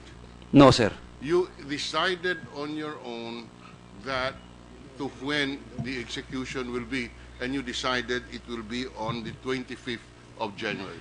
Yes, Your Honor, based on the recommendation that was approved by the President, who said okay on the window from 23 to 26, Your Honor. That's right. So you briefed the President that the operation will be between 20 and 26, and since these are details which is left to you, you were the one who decided. Yes, Your Honor. Now,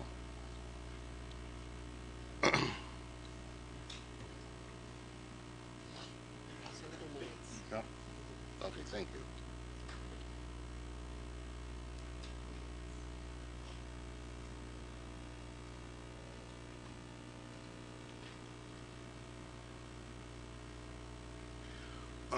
And that was a judgment call that you made.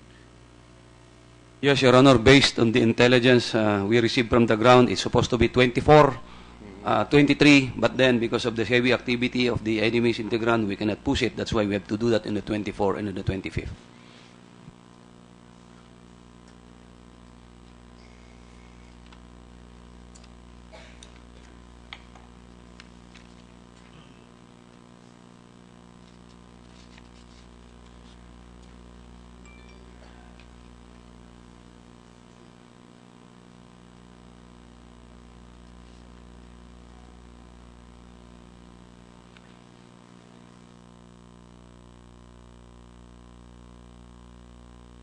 Can I ask for 1 minute suspension?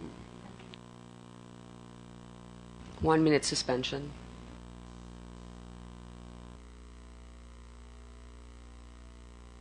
While we are waiting for Senator Drilon, perhaps somebody would want to have one quick question in between so that we can save time. Yeah. Okay. Senator Madam Chair, Angara, if I go may, ahead. to General Napeñas. Sir, nabanggit nyo kanina na nung meeting nyo nung January 9 with General Purisima at saka kay Presidente, yung dalawang condition niya na mag-coordinate kayo at Yung pangalawa, yung natanong ko na yung pagdagdag ng tropa. Nabanggit nyo na he agreed to time on target, pero if I recall correctly sa previous testimony nyo, hindi nyo naman in-emphasize yung time on target. Parang sinabi lang ni Presidente sa inyo na mag-coordinate kayo among yourselves. Parang ganon. Am I correct in saying that? Oh. No, sir. Tulad yung sinabi ko, nung sinabi niya yung coordination with the AFP, with all due respect, sir, compromise po yung AFP. Ang recommendation po namin, I would like to emphasize, sir, recommendation po namin is time on target yung coordination sa AFP. It's not my decision. That based yung sa recommendation yan ng director ng intelligence group who is here and our own intelligence officer. I'd like also to add yung sinagot ko kanina, Your Honor. Yung sinasabi ng 6ID na hindi nila alam na until 5 o'clock na dalawang grupo yung nasa loob. At 7 o'clock, nag-conference yung SAF at saka AFP officers dun sa Mechanized Brigade. Based on the BOI report po ito, Your Honor. At 7 o'clock, nag-conference yung SAP officers at saka AFP officers dun sa Mechanized Brigade. After the conference, nakalagay po dito sa BOI report, minutes after the conference, Del Rosario reported the plan to Pangilinan as discussed during the emergency conference. He sent a message to Pangilinan, Sir, Superintendent Mangahis updated me sa operation nila. 2 groups nila were still inside Barangay Tuka, engaged in sporadic fires with lawless as of now. My plans are, 1, move mechanized to control highway and Mamasapano, 8 armored vehicles, insert mechanized and DRC to augment PNP at SAF extraction point and to provide supporting fires sa pin-down SAF. 3rd, utilize 105 artillery to disrupt lawless firing at SAF pin-down as of now, about 500 meters from SAF position. Request guidance. Malinaw po yun na dalawa yung grupo na nasa loob doon sa text message ni Colonel De Rosario papunta kay General Pangilinan po. Okay, now, Senator Drilon, please go ahead with your questions. Gerald Peñas, you were the one handling and directing the operations in Maguindanao area on that day. Kayo po, hindi po ba? Yes, sir, Your Honor. Kayo lahat. Hindi man si General Purisima, hindi si Presidente, kayo. Yes, sir, Your Honor. Ako po.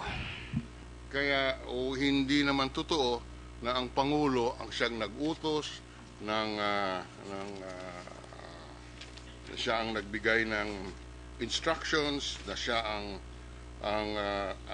involved sa planning and execution dahil doon kayo ang may hawak. May I answer?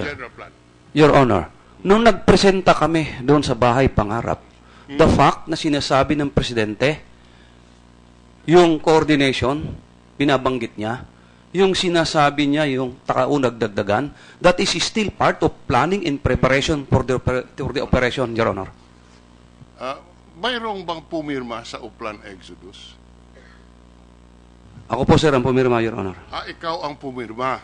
So ikaw din ang nag-approve ng Uplan Exodus at pinatunayan mo ito sa pirma mo. Your Honor, there was even a President public statement, lumabas na po sa media, na kinonfirm niya na ina-approve yung Uplan Exodus. No, but in the document, kayo ang pumirma ng approval. Yes, Your Honor, upon approval din ni General Purisima and upon approval ng Presidente po. Klaruhin ko lang po, Your Honor. Yung intelligence packet nag-umpisa kay General Purisima, ibinigay sa akin. Hindi nag-umpisa yung trabaho sa SAF. So, ibinigay yung trabaho, ginawa namin yung trabaho, i-present namin kay General Purisima yung operation plan. Ang sabi niya ni present namin, go, this is a go, but I have to tell the President. Yeah. Opo. Tell the At President, yes. Opo. Ganun nga po ang nangyari. That was the first plan, yung Terminator 1. Can I ask now General Purisima to comment on this? Because this is not consistent with what you have told us so far. Your Honor, the intelligence packet came from intelligence group under then Police Senior Superintendent, now Police Chief Superintendent Fernando Mendez. It was the intelligence from their agent who was able to pinpoint the location of our target personalities. Based on that, the Police Chief Superintendent Mendez approached me and sa tiwala ko po na kayang-kaya po ng SAF ito, ibinigay ko po sa SAF na pagplanuhan nila kung paano nila i-neutralize itong target na to based on the intelligence provided for by intelligence group. Ganun lang po, Your Honor. When the plan was presented to us, it was only informatory already, Your Honor. Dahil hindi naman po ako nag-a-approve noon dahil wala na akong pinirmahan. Kasi kung may pipirman po sana, Your Honor, dapat yung operations officer ng PNP ang gagawa po noon. Hindi Who was the po operations officer then? Police Director General Ricardo Marquez, Your Honor, was the the operations officer.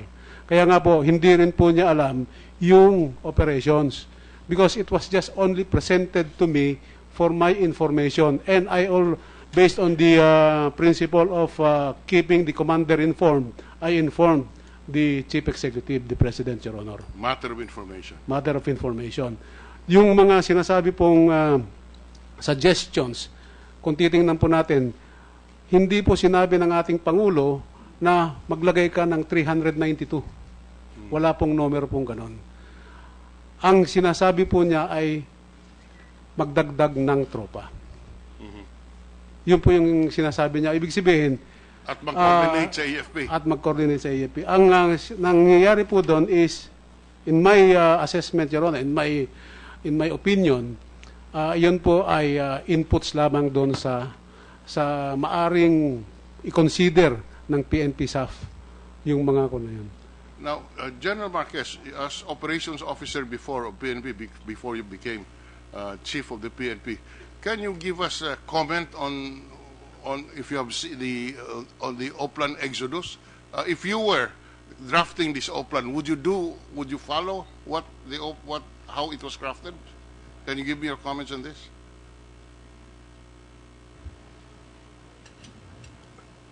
Madam Chair, Your Honor,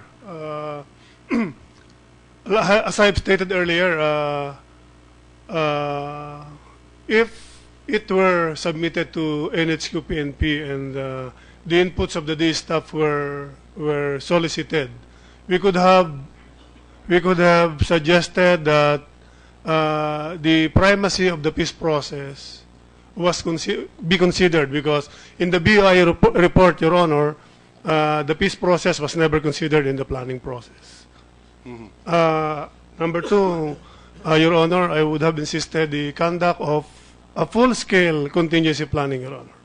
Contingency planning. Yes. Would that include criteria on whether or not the operations will be aborted at any given time?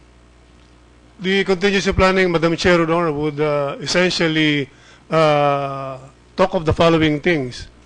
The scenario would be debated by the planners. The courses of action would be listed. The equipments and other resources to be used to make sure that those action plans are carried out. And lastly, Madam Chair, Your Honor, the putting up of a decision-making mechanism for those contingencies to be put into operations, Your Honor. All those are not in Oplan Exodus? Based on the report of the Board of Inquiry, Madam Chair, Your Honor, those are wanting in Oplan Exodus. It was one thing. Now, was there a plan to, was part of the planning contingency to abort under certain circumstances? Madam Chair, Your Honor, I think it's very clear in the report of the BOI that there was no abort criteria. In other words, talagang dire-diretso rito, walang abort-abort ito. Titirahin natin. Madam Chair, Your Honor, I think it is also clear in the report of the Board of Inquiry. Okay. So that's all. My time is up. Thank you. Thank you, Senator Drilon. The sequence will be such. Now that we have Senator Drilon, it's going to be Senator Aquino, Escudero, Ejercito, Trillanes, Recto, Pimentel. We will be a little bit stricter with the time, given what's remaining today. And then we will go back to Senator Enrile. So now, Senator Aquino is recognized. Thank you, Madam Chair. I'd like to jump off one of the questions of Senator Drilon earlier. Earlier, it was established that it was only at 6:20 p.m. that former Chief Purissima mentioned to the President that there were heavy casualties. Do you concur, General Purisima?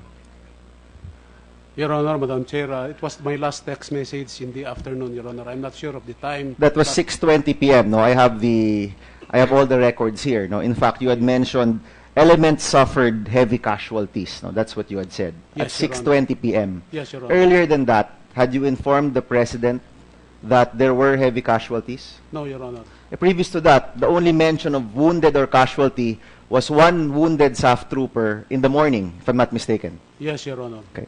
That's at 6:20 p.m. May I ask General Purisima, when did you find out that there were heavy casualties?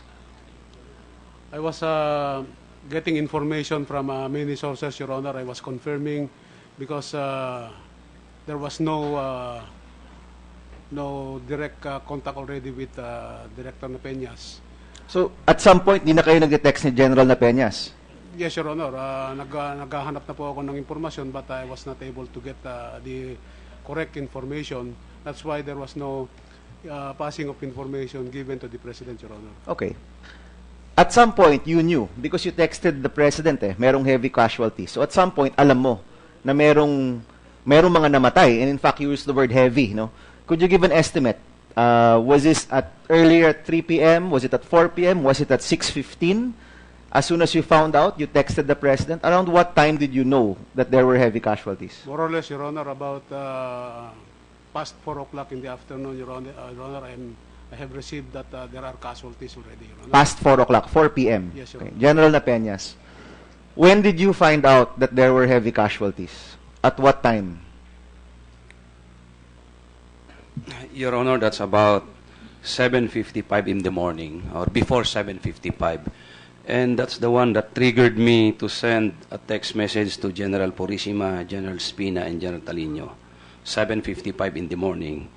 And if I may read the text message addressed to General Purisima, General Spina, and General Talino, who was at that time si General Talino dun sa Mechanized Brigade.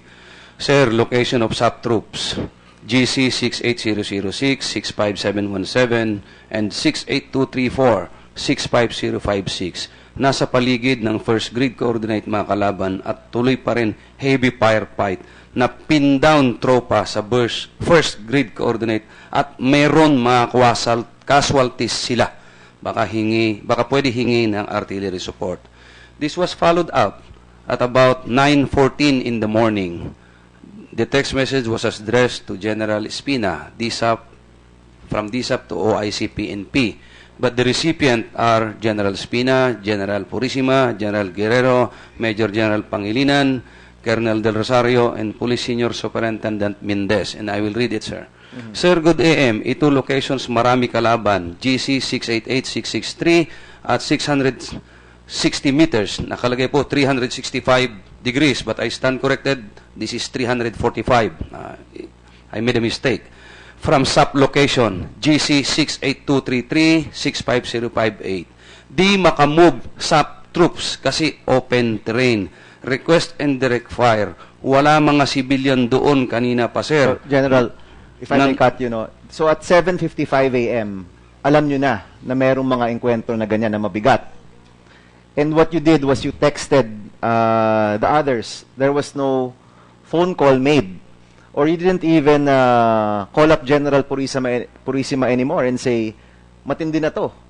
Because if you look at the reactions of the AFP, and I think General Katapang mentioned it earlier, hindi naramdaman yung sense of urgency. No? General Katapang, earlier you said you receive a lot of these texts regularly na may mga enkwentro, may mga nangyayari. At that point, was there that sense of urgency that apparently, according to General Napeñas now, was there, no? Sir, Your Honor, nung umagang-umaga, kung ma-recall nyo, nagtatawagan po kami, nag-usap kami ni General Guerrero, nag-usap po kami ni General Spina, nag-usap kami ni General Purisima. General Napeñas, let me ask General Katapang to respond. Madam Chair, Your Honor, I only received one text message from General Purisima at about 6 o'clock in the morning. And thereafter, I never received any text messages. General Guerrero, kasama ho kayo sa mga na-text ni General Napeñas, hindi po ba?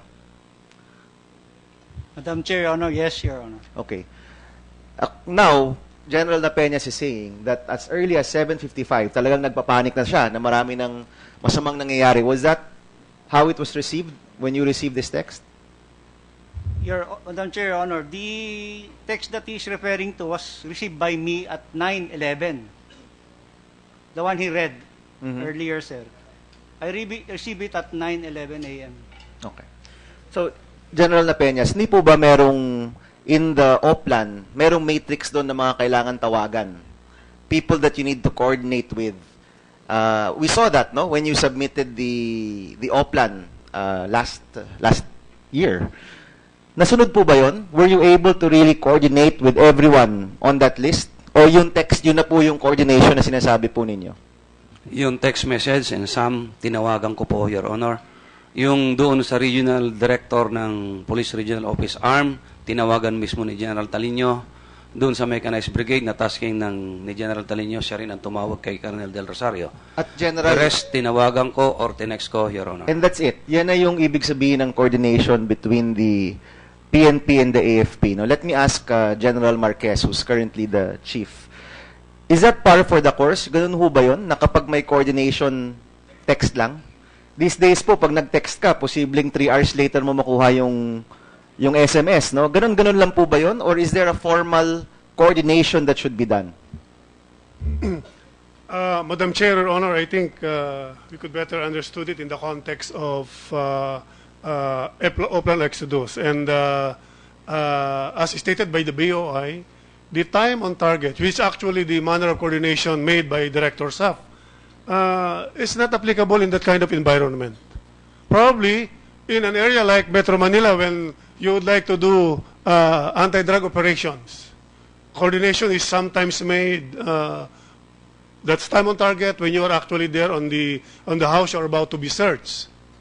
But as aptly stated by the BOI report, it's not appropriate in high-risk areas like the operation of Plan Exodus, Your Honor. General Napeñas, no? Earlier we talked about the open field. Alam niyo naman po na may open field, no? That some of our troops would be caught in that open field. In your planning, nakita niyo po ba yon? That there was a flow in getting our troops to mass in that open field? Hindi mo po namin nakita doon sa ground, Your Honor. Yung nakapunta lang doon sa ground is yung nag-guide sa amin. Hindi kami pwedeng pumunta doon sa area para tignan yung ground because that would compromise the operation. But earlier, General, no, meron tayong asset na nagbibigay ng information sa atin. Hindi ho ba niya nasabi na sa pag-preposition ng mga troops, meron diyang mapanganib na open field? You did not ask if there was an open field or an area where there's a potential for massacre? Your Honor, hindi ko nakausap yung guide, yung mga tao natin ng operating troops, ang nakausap nila, yung intel namin, intelligence personnel namin. Call po ng tactical commander yan kung saan nyo ipopwesto, saan siya dadaan. Kaya nga po yung planning niyan, nag-umpisa doon sa operating unit mismo. Nag-umpisa yan sa 84th and 55th. Nais ko lang, sir, idagdag yung tinatanong nyo kanina, yung text messaging. I established yung telephone call in the morning sa mga higher officers kanina. Ang succeeding, tinetext ko na lang kasi alam na nila yung operation ongoing. I cannot do yung talking lagi kasi nagbibigay din ako ng guidance sa radio, nagte-text ako. At alam ko, pag nagte-text ako ng yan, record po yan. Kung puro voice call yan, wala ng record, I don't know what had happened. Okay. Let me ask about the open field, no? Because of that open field and marshland, hindi nakapasok yung ating mga tangke. Is that right, General Pangilinan? Yes, Your Honor. Okay.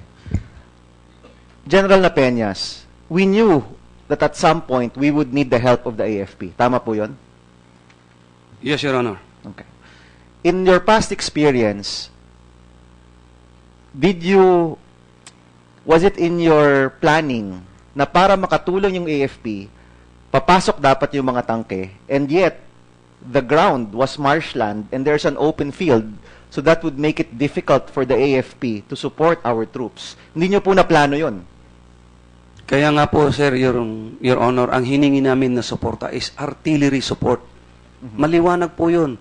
Pwede makahingi ng artillery support. I did not ask, I did not request for infantry or mechanized, artillery support po ang hiningi namin. Dahil alam namin na hindi makapasok yung tangke at saka yung tao basta-basta sa loob, Your Honor. General Pangilinan, we actually had this conversation already many months ago. No? In fact, a lot of the things we're talking about, we had already talked about many months ago.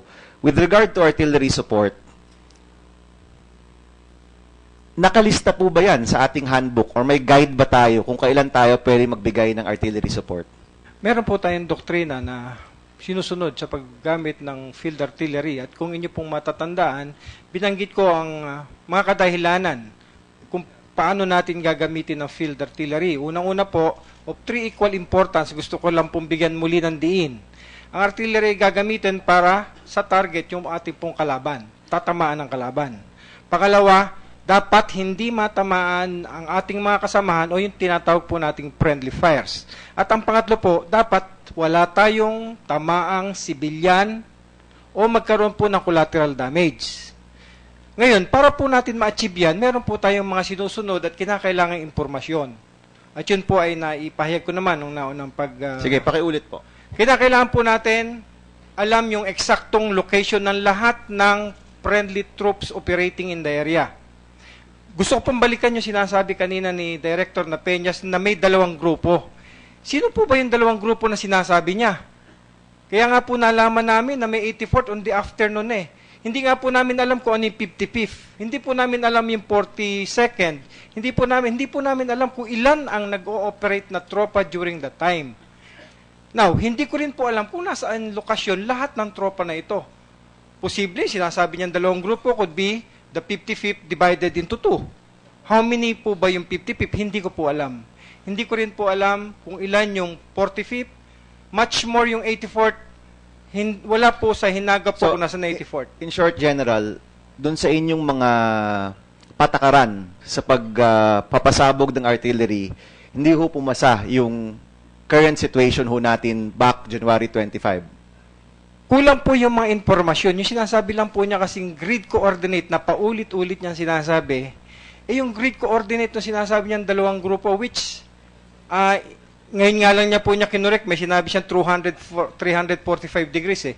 Pero tingnan niyo po yung on record, nakasulat doon sa text, 365 degrees. So, paano po magkakaroon po ng 365 degrees? So, maling-mali na po yung mga informasyon na pumapasok. Okay, General, at any point, sinabi niyo ba, I think it was General Talino who was assigned, no? Am I right, General Napeñas? It was Talino who was assigned to speak to the 6ID. Is that right? No, Your Honor, he was assigned to speak with the brigade commander. Who was talking to the 6ID directly from the PNP? From your group? Kami po yung nagte-text message yan, Okay. at saka si Colonel Del Rosario, at saka yung 6ID, at saka si General Talino na nandoon sa Mechanized Okay. Brigade. At any point, did you say, General Pangilinan, General Napeñas, hindi ko pwedeng gawin yan kasi mali-mali itong mga impormasyon mo? Sir, unang-una po, yung text po niya sa akin ay forward message. Hindi naman po direktang nakasubmit sa akin eh. Kaya nga po, kung babasahin kong muli, yung text na sinasabi niya sa akin, it was not even addressed to me. It was addressed to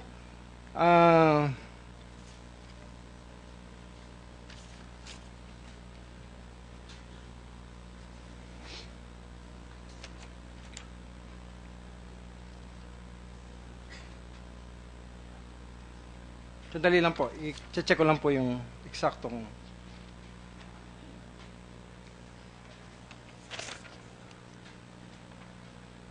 ito po, for example, 618 SMS, and I quote, for CPNP from DSAP. Na-engage SAP troops doon malapit Ilog, 2 kilometers east of Barangay Tocanalipaw. Nagbigay po siya ng tinatawag nating grid coordinate.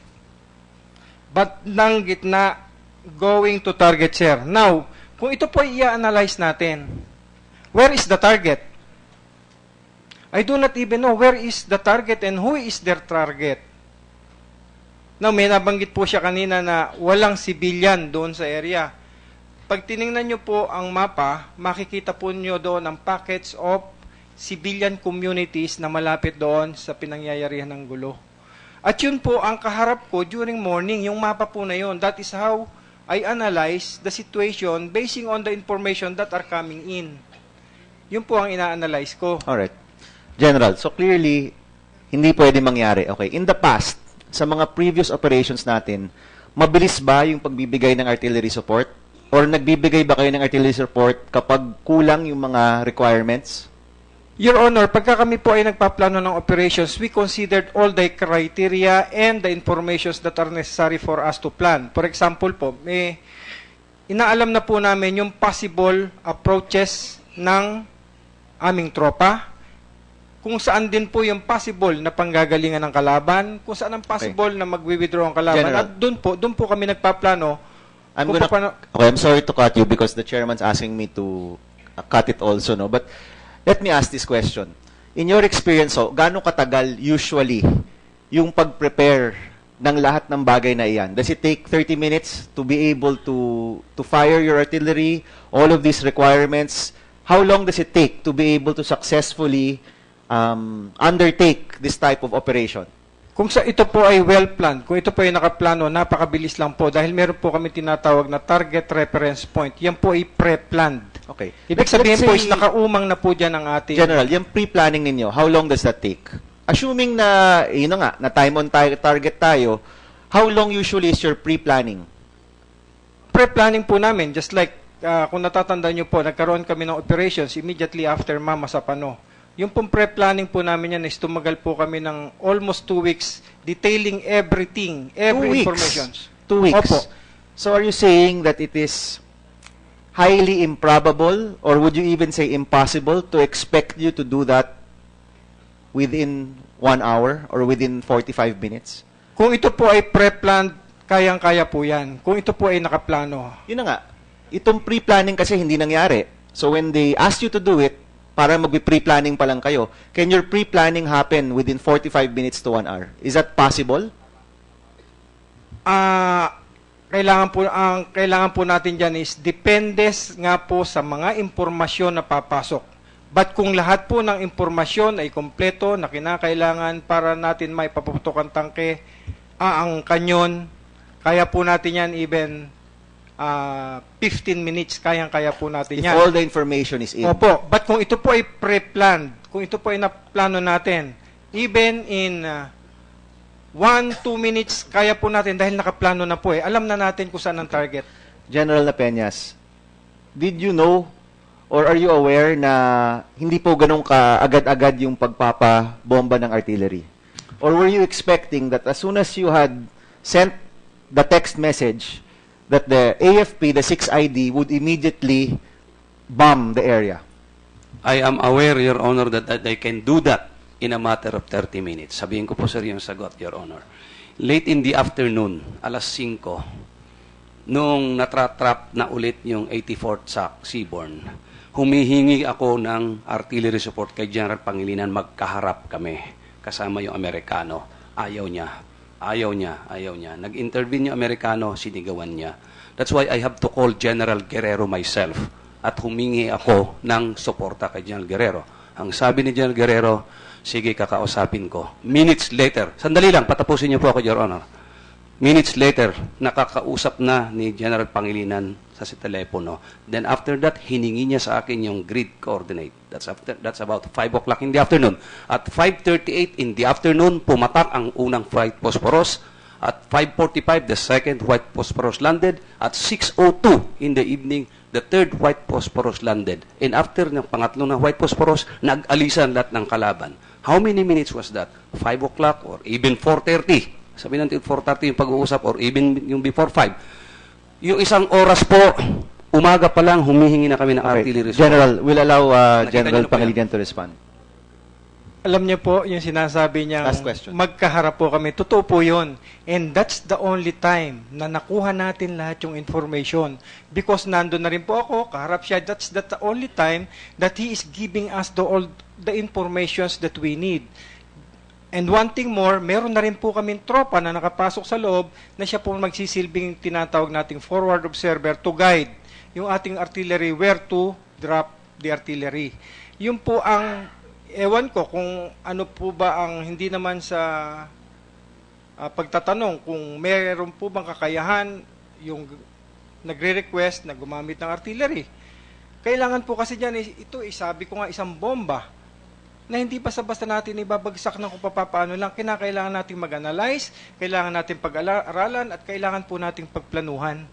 And clearly, if you had done pre-planning, you would have been able to support as soon as possible. If we only know kung ano po yung particularly yung kanilang area of operations, kung sino po yung target, kung saan sila pupunta, we could have provided all the support na kaya po naming ibigay. General, hindi lamang po artillery, marami pa po tayong resources na pwede nating i-reconstitute in order to support his conduct of operation. Was there any other operations na time on target na successful or hindi successful? Or was this the first time na gantong klaseng coordination yung nangyari? Your Honor, this is the only time that I heard of time of target coordination. Wala po kaming doktrinang ganyan sa armed forces. Mr. Chairman? With indulgence of Yes. Aquino. Yes. May I raise a point of order? Please, please. We're on national television. We are exposing the weaknesses of our internal security system to unwarranted intervention. So I was just wondering if we may appeal to our resource persons to moderate the information that they say, or you ask for an executive session. Yeah, on that point, if I may respond, since it's my time, Senator. On that point, I would like to ask my final question, Senator Honasan, exactly on that point. Okay, but let's take into account the point made by Senator Honasan that let's keep in mind issues of national security. Senator Enrile, yes, with the indulgence of Senator King. You know, precisely, I requested this hearing to show to the nation the kind of organization now that we have. My goodness, General Pangilinan, in a running battle, is that the way you are going to handle a critical situation? If this is war, by God, the country will be in a terrible peril if you are the commander. A commander is supposed to know his area of operation like knowing the palm of his hand. And you have to innovate. You have to be flexible, not doctrinal. My God. Go ahead. Sir, may I respond? Kaya nga po nagkaroon tayo ng reinforcing troops. Yun po ang binigay natin. Yun po yung sinasabi ko, if we are talking about innovation, yun po ang ginawa natin because yun po ang nakikita nating response na kaya nating ibigay. Ngayon po, sabi ko nga, kung nagkaroon ng magandang koordinasyon at magandang papaplano, ang inyo pong armed forces could have given more. Kasi po, yung during that day, meron na rin pong operations na ginakandak ang 6ID. Kaya nga po, yung ipadala nating tulong sa kanila, yun ang available, Your Honors. Just a minute. It's better that this is a wake-up call for the country. That shows that there is no leader handling the entire system in a critical moment. Nagtuturuan kayo eh. Sasalakayin tayo ng China at ganyan ang gagawin ninyo. Maleleche ang buong Pilipinas. Hindi lang kayo. My God. On that note, Senator Enrile, if I may, this is my final question, and I'd like to address this to General Iriberri and General Marquez, Chief Marquez. It's been 1 year since Mamasapano, and I agree with Senator Honasan. I think we were unduly exposed. I still cannot believe that we were coordinating with each other through text messages, that the coordination was so loose, expectations were not met, and now we're still here talking about it, no? And many of our comrades have already passed away. Hopefully, if there is a silver lining to this hearing, maybe we can appease our people by telling them what we have learned so far, no? General Marquez, kayo ho, bago kayo, hindi ho kayo kasama. Both of you were not part of this last year. What changes are we doing? Can we expect changes to happen, reforms to happen, so that this won't happen again? General Marquez, then I'll ask General Iriberri to answer. Madam Chair, Your Honor. Since 2010, we have put up institutional mechanism for coordination. We call it Joint Peace and Security Coordinating Center. It requires commander on the ground to convene several cells in operations, intelligence, police community relations, and they are supposed to meet every month, Your Honor. So had our people on the ground complied with these requirements, then we could have prevented this unfortunate General, incident. Your Honor. let me be more pointed, no? What are you doing to make sure na hindi na ito mauulit-ulit? Sir, Your Honors, just I think that's about August of last year, we renewed our commitment to this. We signed a new joint letter directive to enhance our coordination, Your Honor. Okay. General. If I may add, Your Honors, to the statement of the Chief PNP, what was signed was the revised joint implementing rules and regulations to EO 546. The EO 546 was about directing the PNP to undertake active support to AFP in internal security operations and suppression of insurgency and threats to national security.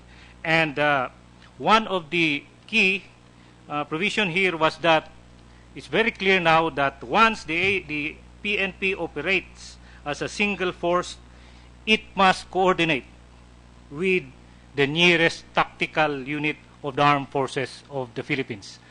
And with regards to the question on what are the actions that we can undertake, based on this, even with this RJIR, any commander, for that matter, regardless if you are the tactical, operational, or the strategic commander, will only be as good, his actions will only be as good as the information that he gets.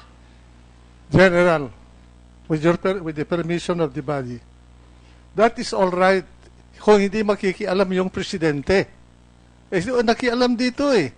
Ikaw ba gagalaw kung walang order sa'yo pag yung presidente mo ay siya ang nagko-command? Tanong ko sa inyo lahat, kung kinompartment ng presidente yung project, makikialam ba kayo kung wala siyang order? Answer. All of you.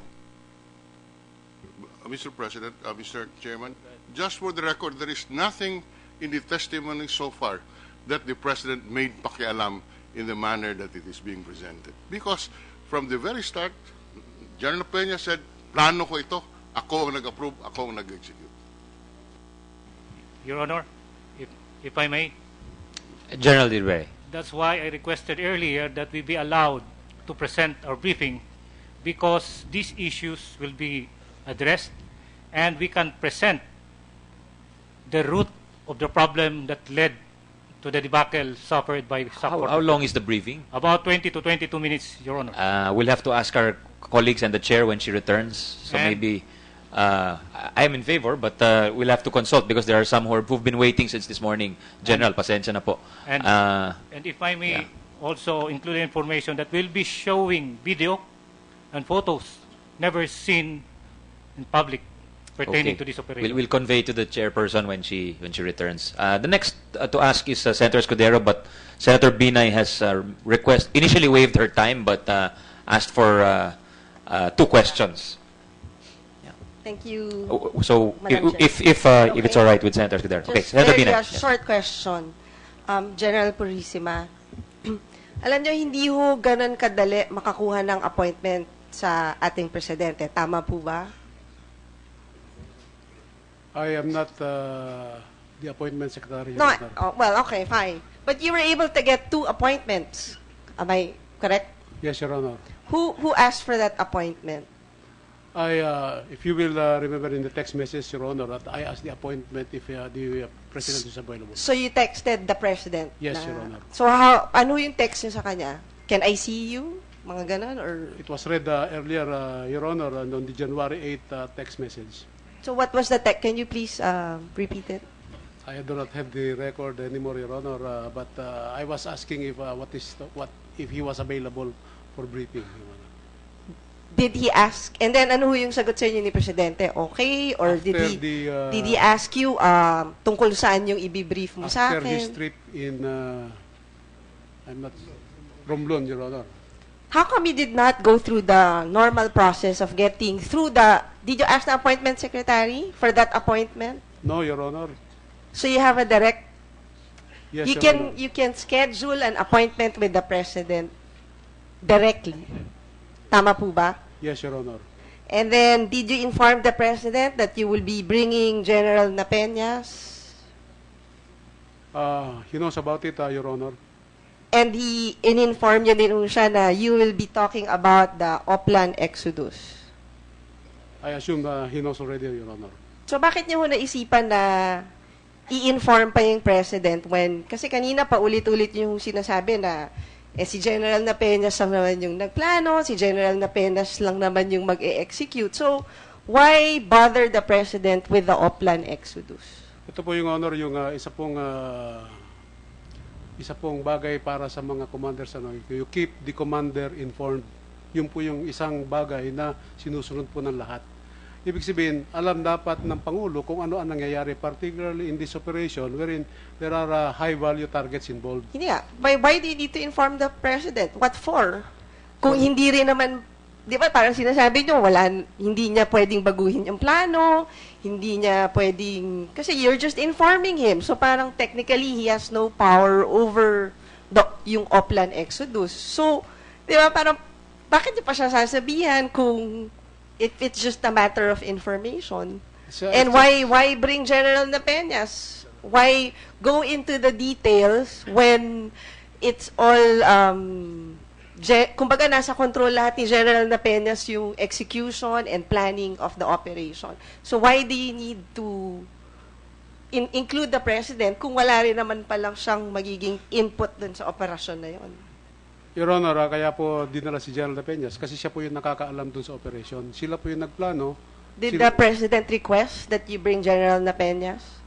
Para po pagka nagtanong po siya, meron po ang may sasagot na directly. Pero did the President request that you bring General I'm Napeñas? not sure already kung ano nag-transpire, Your Honor. But kaya nga po dinala siya doon dahilan po sa siya ang nakakaalam ng operation. So, hindi po ako kasama sa pagplano, Your Honor. So, sinong may call ho to bring General Napeñas to that meeting? The was it your call or was it the call of the President? Your Honor, ang powers po ng Chief Executive, pwede po niyang tawagin kahit sino. Madam Chair, with due respect to the lady, somebody is lying here in front of us and it's an insult to this institution.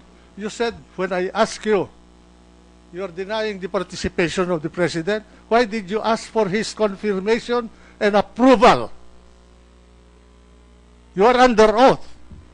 Your Honor, when I texted the President regarding the January 13 text message, he said his reply was okay. If he is not involved, he has no role except to just listen and say nothing. Why did you ask for his confirmation, consideration, and approval? Your Honor, for his information that the operation will be launched somewhere during those times, Your Honor. Very clear. Your Honor, if you will not be informed, para bang ang gagawin mo, Your Honor, ikaw yung pinaka-commander, hindi nyo man lang sinabi sa akin na lumakad na kayo. Sabi, I will read again. Yes, Your Honor. Text to him. In consideration of the comments of the President during our meeting, the number of persons to be deployed in the operation. Recommend. You are making a recommendation to him, that we follow. Kayo ni Presidente at ikaw, we follow the secondary date as additional persons to be used are deployed in Tacloban for the Pope's visit. Yung secondary date came from Napeñas. Yung secondary date was given by the commander on the ground. And you are telling the President, we follow the secondary date. And then you said, also, the primary date is too tight while we have a longer window on the secondary date for your consideration and approval. Unless you are stupid, those are very clear. And the President snapily said, okay. What is the meaning of that? Yes, Your Honor, those were my text messages. But remember, Your Honor, those text messages came from Police Director Napeñas. It was given to me, and I forwarded it to the President, Your Honor. President, kung sa'yo nag-text. For his information, Your Honor. Come on. Senator Nancy, please. Just one. Di ba during this time that you were getting an appointment with the President, you were already suspended? Yes, Your Honor. So under what authority ho kayo nakakakuha ng appointment sa Presidente? Your Honor, sa mga kakilala po ng ating Pangulo, they can get they can see the President kung available po siya. So parang you were there as a friend or I was there as one of his yung kinukonsulta po tungkol po sa operation po dito, Your Honor. So the President consulted you for this operation even if you were already suspended? Yes, Your Honor. Thank you, Madam Chair. Thank you. Senator Escudero.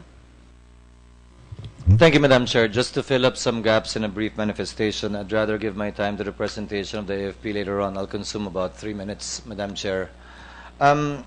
General Purisima, sabi nyo, 5 o'clock yun na nabanggit kay Pangulo Aquino na may casualties. Sabi nyo, base sa text ninyo, may kilala po ba kayong iba pang kinakausap ni Pangulo Aquino kaugnay sa operation ito na nagbi-brief sa kanya? Your Honor, it's only a presumption. I assume na since the AFP Chief of Staff and the OIC PNP has already knowledge of the operation, ang assumption ko po, Your Honor, ay nagbibigay na rin po sila ng information sa ating Pangulo, Your Honor. May I ask General Espina, sir? No, sir. I do not go straight to the President. I always course it, if ever, through the Secretary of Interior and Local Government. Kailan po nyo nalaman, General Espina, sir, na inuupakan na yung 55th SAC at marami ng casualty? At what time, sir? It was, yun po sanang gusto kong iklaro kanina yung pinoint out ni Director Napeñas. Kasi I was really surprised. Sinabi niya 7 o'clock in the morning. When I, and I think all the rest, notice about yung heavy casualty, sir. Mga past 5 or past 6 na ng gabi, sir. You were not aware of the heavy casualties being suffered by the 55th SAC in the morning? No, sir. No, sir. Parang ang dumating sa amin is that they are having an encounter. Kaya nga, sir, ang immediate reaction ko, 5 minutes thereafter, nung hindi ko nakakausap, sir, nung hindi ko matawagan si General Katapang, dumiretso ko, sir, sa ComWest Mincom. So, ang alam niyo lang po, may bakbakan? Yes, sir. Yun lang ho. Kaya I was desperately trying and exhausting all means. Kasi nga ho, wala akong alam talaga dito sa operation. Ano ba nangyayari? What was happening?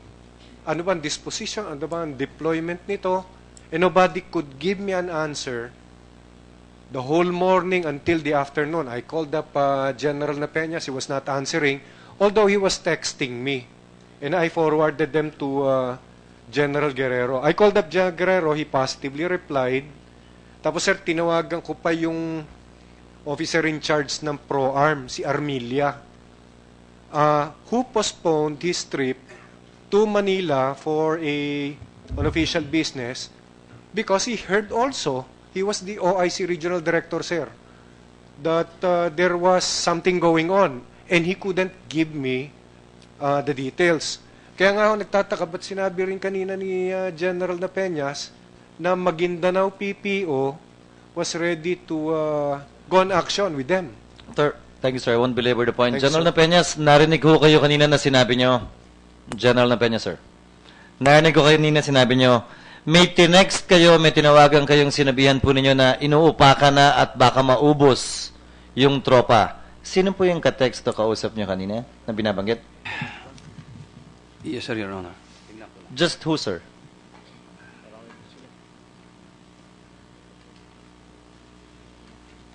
Police Director General Purisima, Police Director General Espina, Major General Pangilinan. That was about 1:04 at noon. And if I may read... Yun na po yung pinakamaagang text nyo na inuupakan at binabakbakan at nauubos na yung 55th? No, sir, Your Honor. Yung una po? 7:55 in the morning, yun yung sinabi ko, sir, na meron mga casualties sila. But the first request ng artillery support was about 7:53. Sir, just answer the question, sir. Kailan nyo sinabi na nauubos o baka maubos na yung tropa? 7:55, sir, may mga casualties na sila. Yung mauubos na yung tropa, that's about 1 o'clock, 1:04, Your Honor. By 1 o'clock, sir, ubos na yung tropa? No, Your Honor. It's about 1:30 in the afternoon. So you're talking of a 30-minute window from the time you supposedly informed everyone else nung urgency talaga nung nangyayari doon. General Katapang, sir, when did you know? I think it's about 6 o'clock in the evening when we came. The president came back from his inspection in Zamboanga City, and he was informed about these casualties. No, you, sir. When did you know? I knew it at the same time because it was already General Guerrero who was informing me of what's happening, but he joined the president going around Zamboanga City. And so when they came back, the president asked for further information about this. General Peñas, aside from General Purisima and the team, who else knew about the operation? And the president, of course. Your Honor, it's SAF and General Purisima and the president, sir. Wala na po iba? Wala na po, Your Honor, itong Exodus. Paano po yung mga Amerikano? Hindi po ba nakaabang yung mga Amerikano para dun sa daliri ni Marwan? Hindi po ba nauna pang nakarating yung Amerikano sa site para kunin yung bangkay nung SAF natin at sino pang ibang tao doon? Hindi po ba alam din ng Amerikano yung operation niyo? Alam po nila, Your Honor. Sinagot ko na kanina na tumulong po sila doon sa intelligence, doon sa training, yung pag-develop ng intelligence po nito. But yung sagot ko po, Your Honor, is I'm referring to the Philippine side. Hindi po maliwanag yung tanong nyo kung kasama ba yung other countries. Sinong Amerikano ang pinag-uusapan natin? Yung Pag members, sinabi natin Amerikano, sino po yun? yung members po ng Joint Task Force ng United States doon sa Zamboanga po, Your Honor. Headed by? At that time, Colonel Eric Brown, Your Honor. So he also knew of the operation? Yes, Your Honor. Alam niya. So alam ng Amerikano pero walang nakakaalam na miyembro ng Armed Forces? Pero alam po ng Joint Task Force ng mga Amerikano yung operation? Is that the situation, sir? Yes, Your Honor. As I said, Madam Chair, I just want to fill in some gaps. I'd just like to make of record an observation. Mula na una tayo nag-hearing hanggang ngayon, nagtuturuan pa rin yung mga opisyal natin. Mahalaga at may pananalig ako sa command responsibility. Tila puro may command lahat ng taong kaharap natin, pero walang umaako ng responsibilidad. Ang pinakainahanap lang siguro ng ating mga kababayan mula sa inyo, may umamin man lang na may pagkukulang kayo. Dahil maliwanag may 44 na namatay, oo nga't hindi kayo ang pumatay. Pero maliwanag na may pagkukulang na naganap at nangyari sa panig o party ng ilan o ng lahat. At siguro, yung pagkakataong yon, baka palipasin nyo na naman kung wala man lang magsasabi ta amin na oo nga, nagkulang ako at mas may nagawa pa siguro ako kung ganito at ganyan. Sana po, bago matapos ang pagdinig, magamit yung pagkakataon nito para masabi at maamin yan para gumagaang na rin ang inyong kalooban. Thank you, Madam Chair. And again, I'd like to donate my time for the AFP to make their presentation as the case may be. Thank you, Madam Chair. The next, actually, Senator Ralph Recto, but if your questioning is in line with already the questions that were started by Senator Escudero, would you like to go ahead with your questions or should we have the presentation? Madam Chair, I leave it to the body, pero siguro yung tatanungin ko, maikli lang. Okay. Please go ahead, Senator. Madam Chair, with all due General respect, Espina. sir, just to, gusto ko lang ho sana maklarify yung pinakahuling punto, yung heavy casualty, because malaki hong bagay ito eh.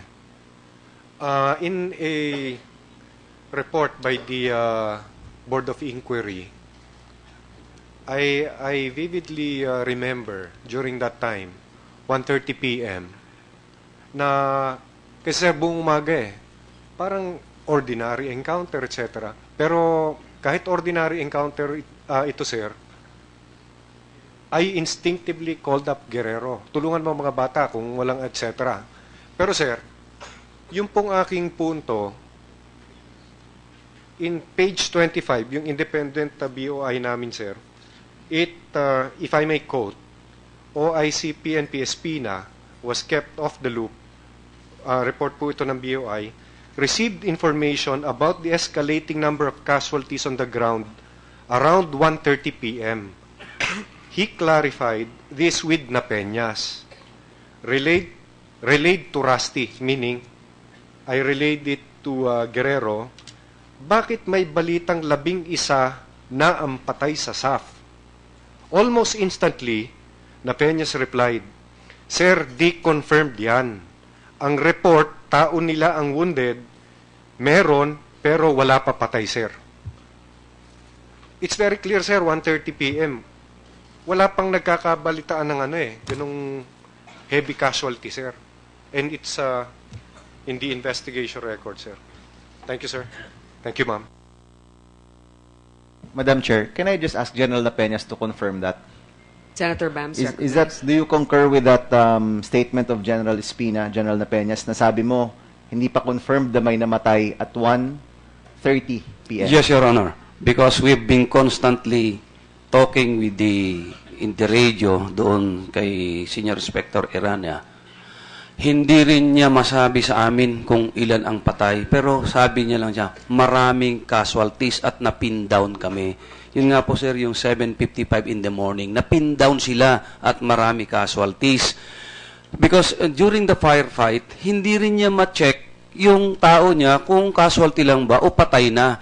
Even si Chris Lalan, yung lone survivor na pahiwalay, hindi niya alam kung patay na yung mga kasama niya o hindi. Because you cannot check during the firefight kung buhay o patay yung kasama mo, nagagapangin mo o puntahan mo.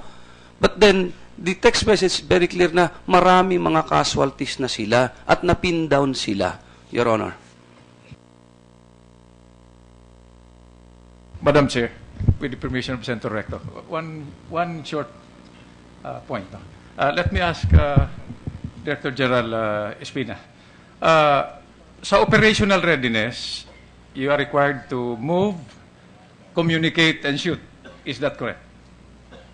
Yes, sir. Under normal circumstances. Yes, sir. Let me ask, what was the primary means of communication during the operation? Radio or cell phone? As far as I was concerned when I was in Manila, sir, it was through cell phone. Cell phone. Yes, sir. Are the cell phones personal or issued? Mine was personal, sir. So you are telling this body that the primary means of communication under normal conditions, and I will ask that about the actual operations, no? Is your personal cell phone? During this very day, sir, it was my personal cell phone. Yeah, that's what you're telling the body. Yes. I raise this issue, Madam Chair, because kung normal conditions, cell phone, at kung actual operations, personal cell phone, I believe we have a problem. Thank you, Madam Chair. Thank you, Senator Honasan. I think that's been recognized, but thanks for pointing it out again. Senator Ralph. Yeah, maraming salamat. Thank you very much, Madam Chair. Ang unang gusto kong talakayin siguro dito yung papel ng Amerikano. Una sa lahat, General Purisima, nabanggitin nyo kanina na yung intelligence packet ay galing kanino yung intelligence packet? Your Honor, Madam Chair, the intelligence packet came from intelligence group of the Philippine National Police. Ano yung naging papel ng Amerikano naman sa pagkuha ng intelligence na yan? I'm not aware of any participation of the Americans in this intelligence packet, Your Honor. So it was solely taken by elements of the intelligence group, Your Honor. Walang verification sa intelligence packet na verify ng Amerikano? Na alam nila na tama yung intelligence packet na yan? Your Honor, when the intelligence packet was presented to SAF, there's no one can stop the Director SAF from checking from other sources the the veracity, the validity of the information, Your Honor. Okay. So, ang masasabi niyo, walang kinalaman yung Amerikano dito sa information ng intelligence packet? Yung pong pagkuha po ng impormasyon, Your Honor, na as presented by Police Chief Superintendent Mendez ngayon, ay wala pong kinalaman ng Amerikano doon, Your Honor. Okay, thank you very much. Nabanggit din ninyo nung nagpulong kayo kay Pangulo kasama si General Napeñas nung nagpulong kayo sa Bahay Pangarap. Sinabi ni General Napeñas sa Presidente, nung sinabi ni Presidente, una pala, sa inyong dalawa na mag-coordinate sa AFP. Ang sabi ni General Napeñas, parang hindi maaring makipag-coordinate sa AFP dahil compromise daw yung AFP. Tama ba yun, General Napeñas? Yes, Your Honor. Okay. Bakit mo nasabing compromise yung AFP? Your Honor, this may be damaging, but napilit na rin lang tanungin ako, sir. There was an operation by the AFP na kasama kami diyan sa Central Mindanao, yung Wolverine 1. I-execute na lang yung operation, yun yung na-inapprove, yun nandun din si Presidente, yung sabi kong na April. Moving yung tropa, hindi maituloy dahil si General De Los Reyes at that time, yung Regional Director ng Region Arm, was with the 6th ID Commander. Then, hindi maibigay yung mechanized support dahil kailangan ng 24 hours coordination with the MILF. So we have to abort the mission despite na inapprove yun during the executive session na pinangunahan ni General Guerrero days days prior. So hindi natuloy po yon. Second, nung i-execute ulit ng May, hindi na naman natuloy for some reason na medyo heavy activity. Meron po, Your Honor. Yung pangatlo, in-execute ng 6th ID at saka mechanized brigade yung target. Doon mismo sa target na yun na hindi namin alam. Dagdagan ko lang, Your Honor. Alam ko, nanggaling mismo sa bibig ng isang general, si General Guerrero, nung ibinagsak yung bomba doon kay Puri GM Dama, doon sa Basilan, 15 minutes before may bagsak ang bomba, nag-alisan lahat sila. Nakita doon sa surveillance. Galing din doon sa liaison officer namin Amerikano yung informasyon na yon. Ayan, doon ako babagsak General Peñas Dahil mayroon kaming liaison officer na Amerikano doon sa Seabourn at siya rin mismo nagsabi sa akin na alam niya na before may bagsak yung bomba doon sa Kabalaban, nakaalis na sila. So masasabi mo, General Peñas, na kasama sa in effect, ang sinasabi mo, kaya kayo ang trinain din, parang mas tiwala yung Amerikano sa SAF sa inyo kaysa sa mga elements ng AFP natin. Ganun ba yun? Yun sana nga, Sir, Your Honor, ang tatanungin ko yan Bakit sa amin ibinigay na meron naman yung Army, yung AFP, yung JSOC nila? Bakit yung Amerikano, kami yung pinupuntahan at yung trabaho na yan sa amin yung ibinibigay na tulong? Doon po, kayo na po, Your Honor, ang magbigay ng conclusion. Sa pag-uusap ninyo sa mga Amerikano, nababanggit ba sa inyo na compromise ang AFP? At parang nakatutok ang tulong sa inyo? Yung training, yung equipment, communications, mapa, ganun ba yun? Yes, Your Honor. Okay. Nabanggit na rin ninyo, General Napeñas, na nung nangyayari ang bakbakan, nung umagang yon, napapanood ninyo live na may drone na lumilipad, nakikita nyo yung mga pangyayari live. Tama po ba yun? Your Honor, ang nakikita namin yung nabanggit ko na rin ito nung hearing ng una, Your Honor, kasi dalawa yung grupo, isa lang yung monitor na nandoon sa tactical command post. Ang namomonitor namin po is yung movement ng 84th SAC, yung 55th SAC. I cannot recall na nakikita namin kung ano nangyari. Nakikita rin yun kung saan yung mga kalaban. Makikita mo lang, sir, yun. Dot lang yun. Dots. Hindi mo makita na tao. Pero dahil alam mo, nung nag-move yung tao mo, kung yung movement nila na mo-monitor, so alam mo kung sino yung tao mo at saka hindi. Your Honor. So, meron pa bang ibang ganun? Kayo lang ang meron doon? Or halimbawa, sa Zamboanga ba, meron ibang grupong maaaring nakakapanood ng mga pangyayari sa araw na yon? I cannot make a categorical statement, Your Honor, kung namomonitor nila sa Zamboanga yan or hindi. Ayoko naman magbigay ng presumption, but I could presume nakikita nila po sa Zamboanga yan, Your Honor. Okay. Tanong ko naman doon sa mga kasama ng Pangulo sa Zamboanga. Meron ba kayong napanood na live katulad doon na babanggit ni General Peñas? Maring sagutin kung sino man ang kasama ng Pangulo sa Zamboanga. Your Honor, kasama ako sa Zamboanga. Wala hong napapanood na feed ng nangyayari sa Wala Mamasapano. naman. Opo, para maging maliwanag yan, ano? Okay. Pangatlong tanong, General Ganun Peñas. din. Ganun Yes, din. thank you. Dagdag na tanong, General Peñas. Bakit naman yung dirty finger ni Marwan sa Amerikano binigay? Bakit hindi sa ating gobyerno ibinigay? At bakit ibinigay ng buo? Ni kuko o isang kurot ng balat o isang gramo ng taba, di man lang tayo nagtira para sa ating pamalaan? Lahat binigay natin sa Amerikano? Your Honor, nasagot ko na rin yan noong unang hearing dahil nung kinuha po yung daliri, tapos nakalabas yung grupo, that was a day after na.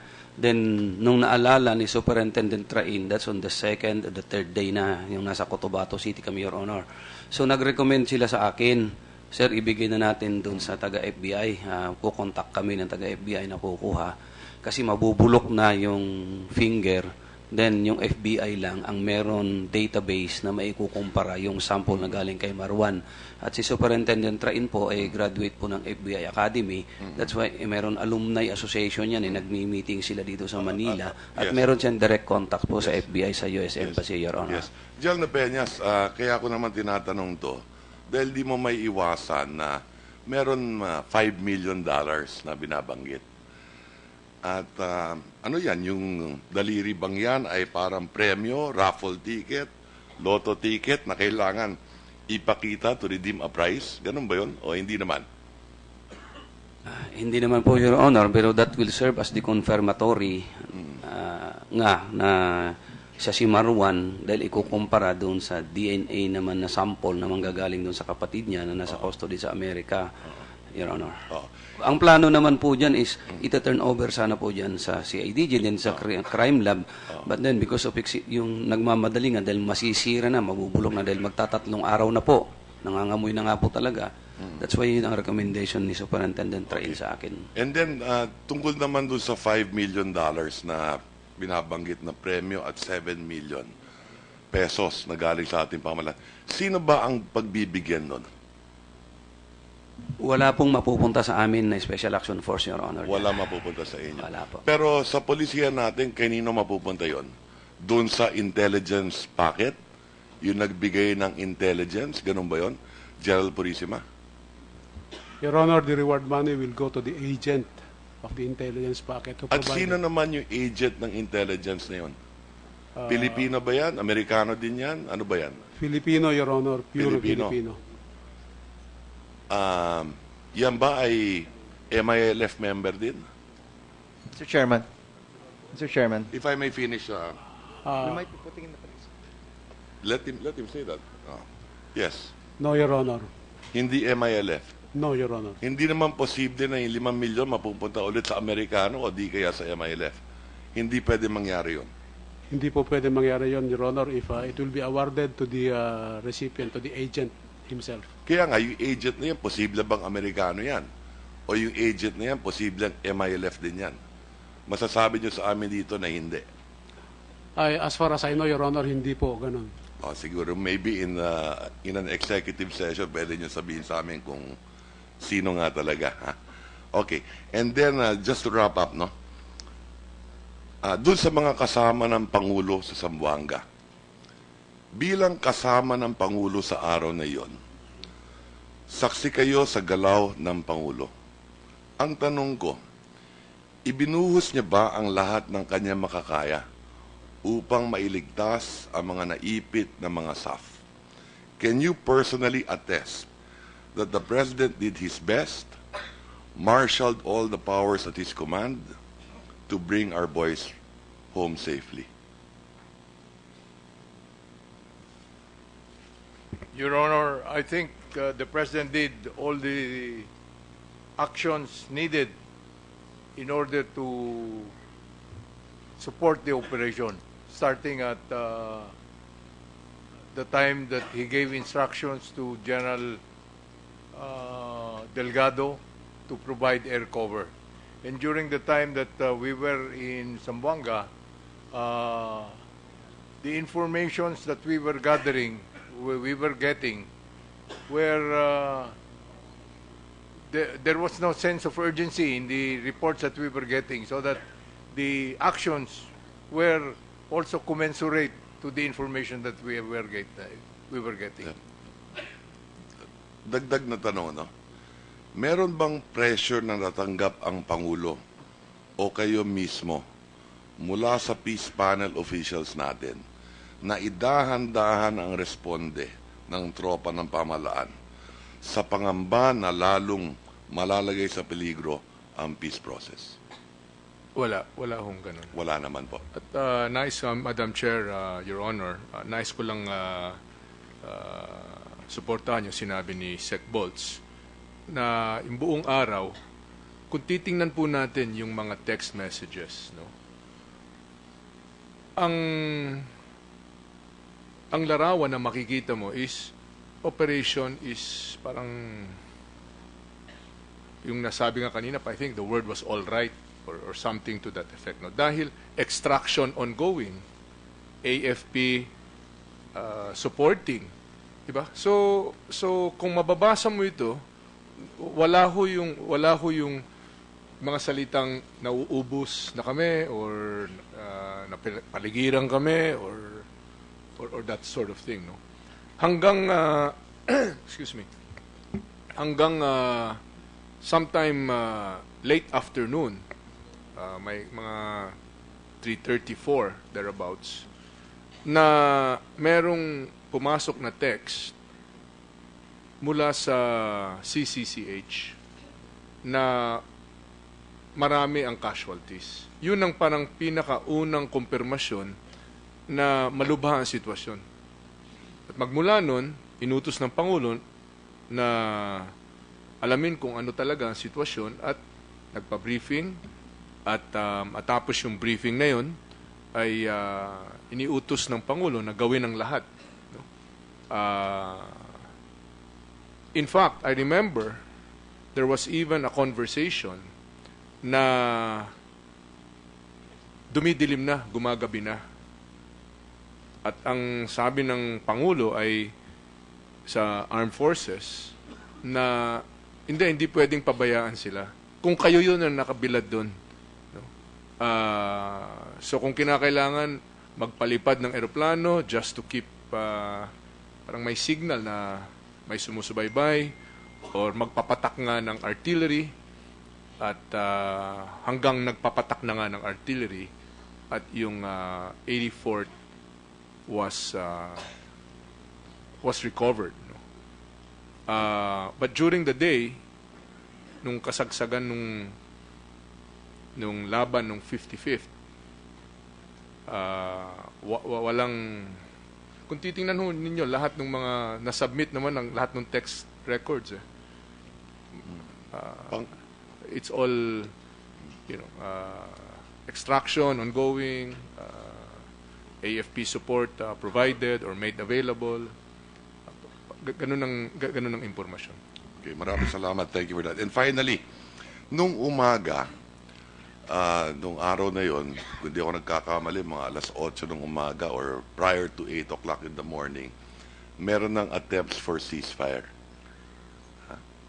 Secretary Gasmin, in your view, at the very least, temporarily bang na-handcuff our forces and froze our retaliatory and response capabilities?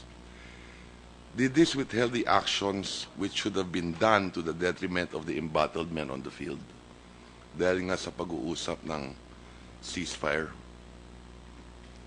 Ibig ko sabihin, todo busa sana yung rest back para tulungan yung SAF 44.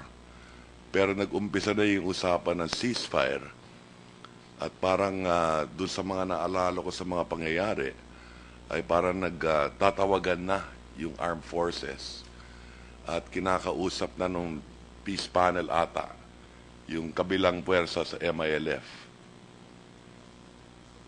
Posible bang dahil doon nabawasan yung galaw ng ating military para matulungan yung sa 44 natin?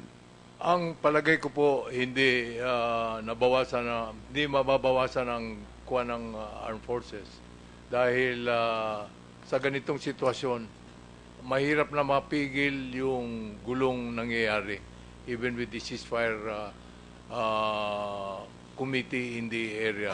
Sa dahilang, hindi kontrolado ng MILF yung kanilang mga tropa sa baba. Sa atin, meron tayong control sa mga tropa natin sapagkat sinusunod natin yung ating chain of command. Sa kanila. Yung nga ang tinatanong ko, Secretary Gasmin, dahil parang lumalabas din nga naman, nung nag-umpisa yung usapan ng ceasefire, parang na-withhold yung support ng AFP natin. Alam naman natin na hindi nila kontrolado yung kanila eh. So masasabi mong hindi naging batayan yon? Di po. And finally, would you say as well that that was the best that you can do under all circumstances? You could not have had fired artillery earlier on. 5 ng hapon na lang kayo nakapagpaputok ng artillery. Yun na yung pinakamabuti, the best that you could have done. At that particular scenario, yan na po ang ating best effort. Okay. Maraming salamat. Thank you very much, Madam Chair. To the members of the committee, our session will be starting supposedly in 4 minutes, but I spoke to Senate President Rilon, and he's willing to allow us to extend our hearing until we finish it. So let us ask concise questions and also our answers to keep it as substantive but as short as possible so that we can still continue with our hearings. We only have about 3 senators left, but just as a continuation of the question of Senator Ralph with regards to the foreign involvement of the U.S., General Napeñas, sinabi na lang ninyo na nilapitan kayo ng mga Amerikano, hindi ba? Sino nagbigay ng otoridad sa inyo na tanggapin yan basta-basta? Your Honor, may I be clarified yung specific yung tanong mo na nilapitan kung ano po yung bagay? Hindi, kasi di ba sabi ninyo na hindi mo maintindihan bakit ang SAF ang pinipili nga ng mga Amerikano to coordinate with imbis na yung AFP. So meron ba kayong general o mas nakakataas sa'yo sa PNP na nagbigay sa'yo ng otoridad na sabihin, o sige, pag lalapit yung mga Amerikano ay tatanggapin ninyo sapagkat tinanong ka ni Senator Enrile kanina, sabi mo, you don't have any knowledge what treaty or agreement authorizes the Joint Task Force. Yan ang sinabi ninyo. So, sinong nagsabi sa inyo na mas nakakataas sa inyo na go ahead and cooperate with the Americans? Dahil hindi naman siguro tama na ang military natin o PNP, kung may lalapit na banyaga, halimbawa, mga Hapon o mga Chino na sasabi, meron kaming operasyon dyan, sasama kami sa inyo, papayagan ninyo kaagad-agad kung wala naman kayong direct authorization from somebody higher than you to say that this is allowed. So, sino ang nakikipag-coordinate sa inyo? Yung pong coordination at saka yung tulong ng ang Joint Task Force Philippines no, sa Zamboanga, Your Honor, started all the way as early as 2005 and 2006. At inabutan ko na rin yan, Your Honor, nung dumating ako sa Special Action Force in 2008. So, ang sinasabi po ba ninyo na dito sa inyong Joint Task Force, kahit kailan ay pwede basta sila lumapit sa isang PNP, sa isang Director General ng SAF para makipag-coordinate at hindi na ninyo kailangan humingi pa ng approval, halimbawa kay General Espina o kaya ngayon kay General Marquez. Kunyari, sino ba ngayon yung head ng SAF? May lalapit doon at sasabihin, kasama kami sa task force na yan. We will join you in that task force. Shouldn't they at least get an approval from the Chief PNP? Your Honor, ang basis po yan is yung World Against War on Terror po yun. Kaya binanggit ko na po kanina, Your Honor, na nga yung Special Operations Command ng U.S. Armed Forces, yung primary mission yun is counter-terrorism. And because of that world effort against war on terror, yun po yung gray area dun sa Special Action Force dahil po ang primary mission din ng Special Action Force is counter-terrorism. That's why meron pong ganun na coordination. I guess what we're trying to establish here, General Napeñas, is the accessibility. Okay, I understand Joint Task Force on Terrorism. We would like to help each other in intelligence measures, but the access is that easy. Yun yung we're trying to establish that now. Because of this cooperation that we have, they can basically, how you're demonstrating it, they can basically just approach anybody from the PNP and say, this is a counter-terrorism measure, therefore they will be accommodated. Parang ganon, di ba?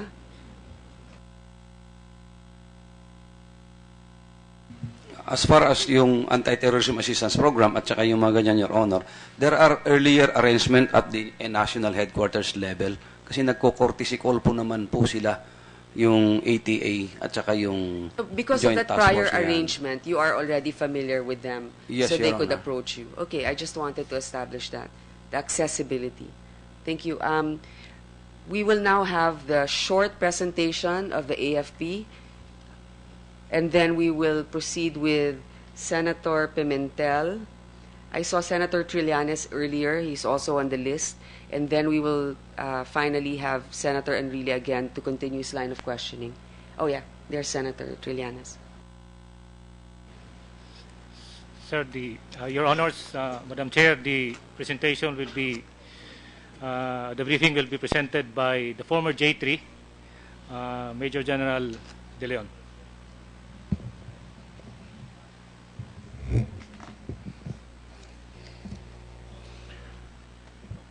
Your Honors, may I have the privilege to present the different issues thrown against the AFP and the corresponding AFP actions and responses, particularly by the 6th Infantry Division during the Mamasapano incident.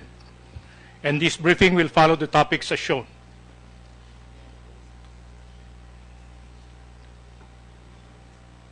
In reference to the reports emanating from the incident, the succeeding issues were raised against the AFP and on the alleged delay reinforcements. Included on the Senate committee report were questions on why didn't the AFP send help immediately, and did the strategy to promote the peace process hinder the AFP from engaging in a more aggressive response. On artillery fire, as contained in page 89 of the PNP BOI report, artillery support from the 6th Infantry Division was not delivered when needed most, due to the ongoing peace process and protocols in the use of artillery. Likewise, in page 101, summary of the Senate committee report, questions were mentioned such as should AFP have fired white phosphorus or artillery rounds much earlier, and on the alleged stand-down order. The AFP was allegedly ordered to stand down to protect the peace process with the MILF. These questions were highlighted during public hearings which placed the armed forces of the Philippines in a bad light and created friction and divide between the AFP and the PNP. In this light, this briefing is aimed to clear up such issues in order to clarify the stand-down of the AFP, of its immediate response, and lay down the truth on what really happened in the Mamasapano incident.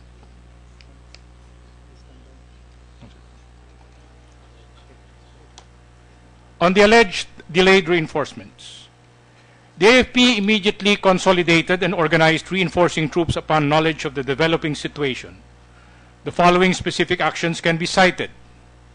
It can be recalled that it was only after more than 1 hour upon the start of the firefight when the AFP received the first information about the SAF operations, when 6th Infantry Division received text messages and calls from Police Superintendent De La Rosa, PNP SAF, Operations Officer, then later from Police Director Napeñas, Director of the SAF on 5:28 a.m.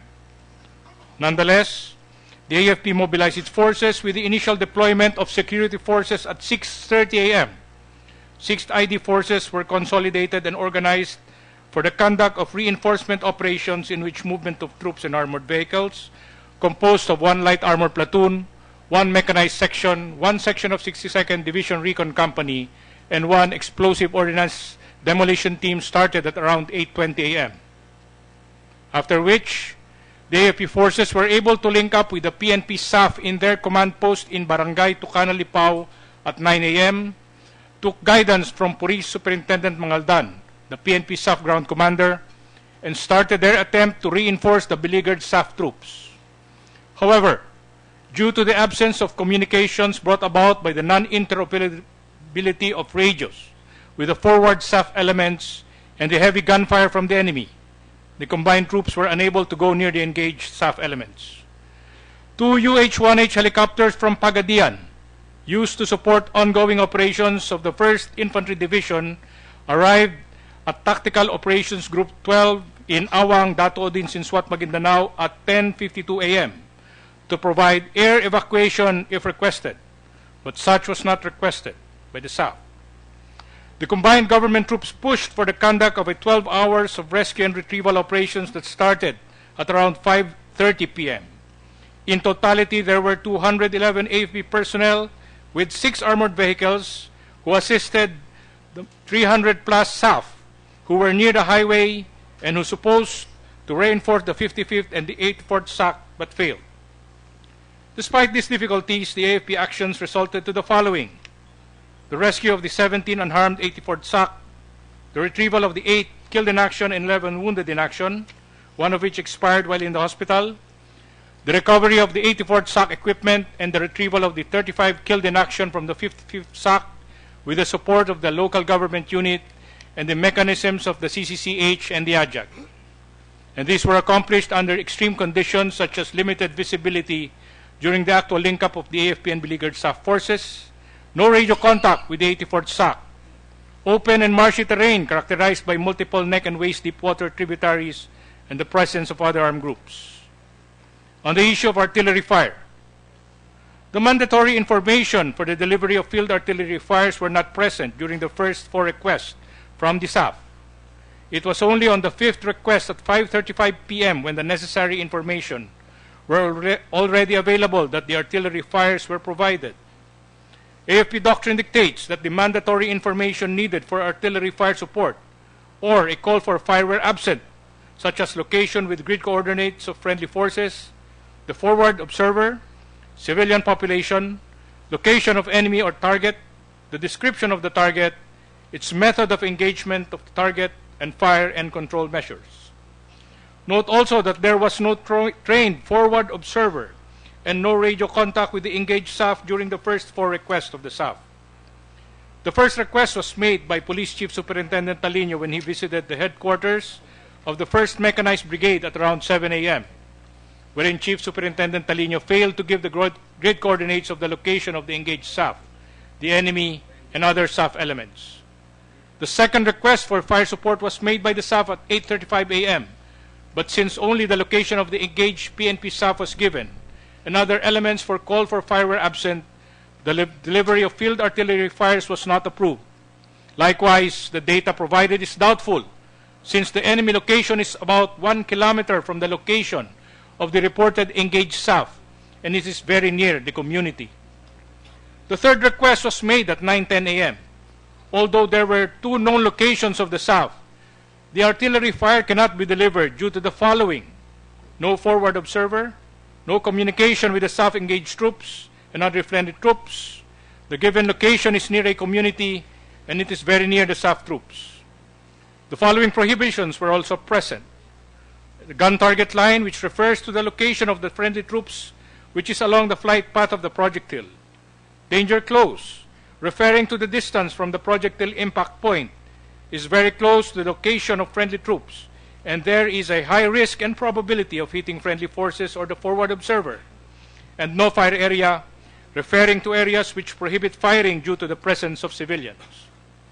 The fourth request was made at 1:01 p.m., wherein 5 SAF positions were already known. However, the delivery of indirect fire still cannot be provided since the same prohibitions existed.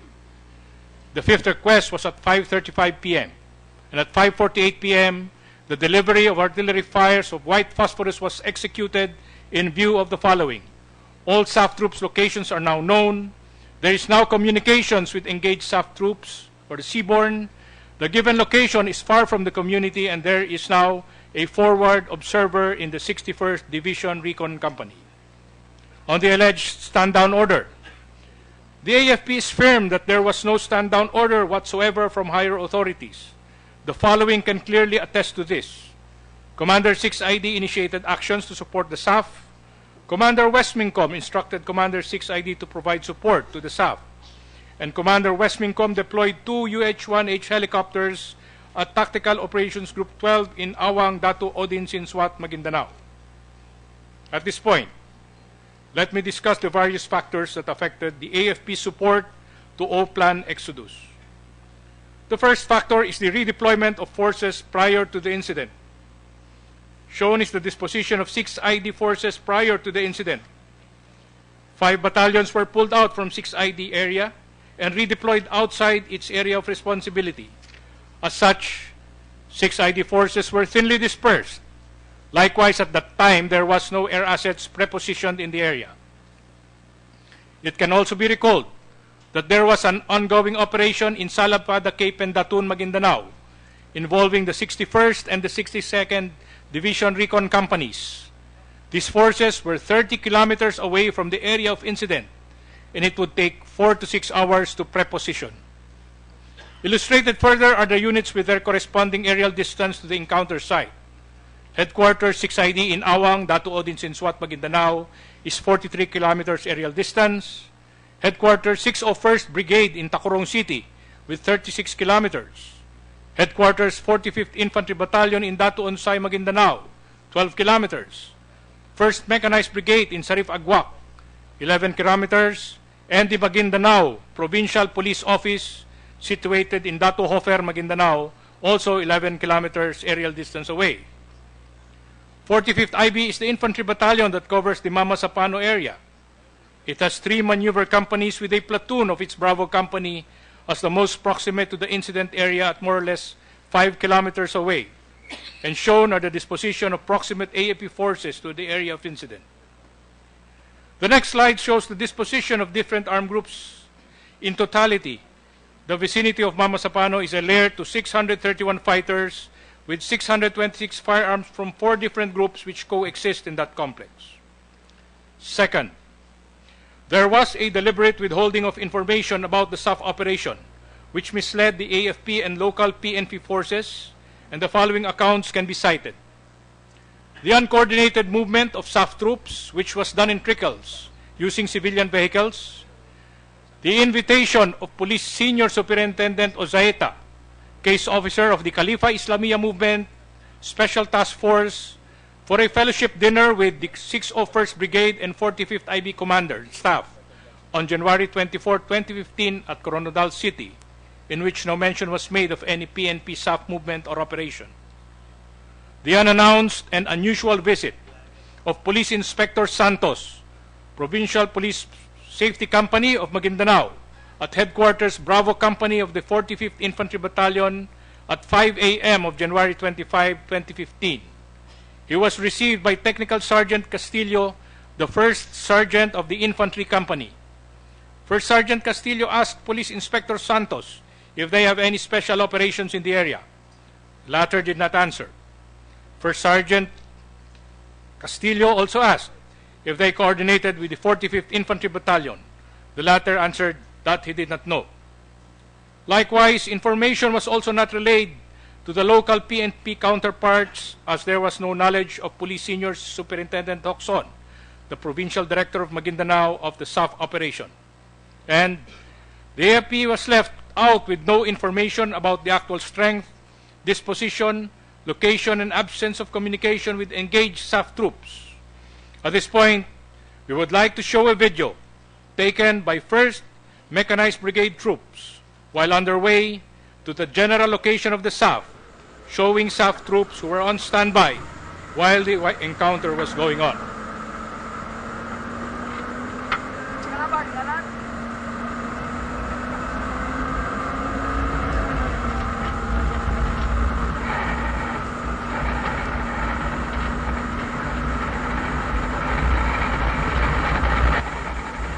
The B-150 shown earlier belonged to the SAF.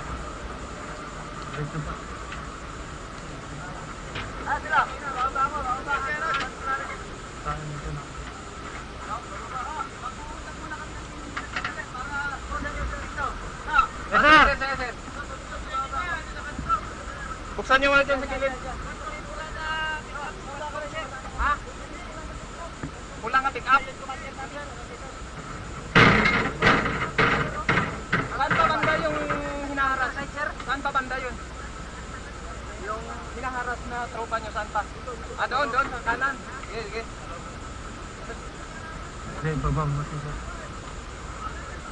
Balik sira, balik sira. Sir, hintayin ka pa namin, sir.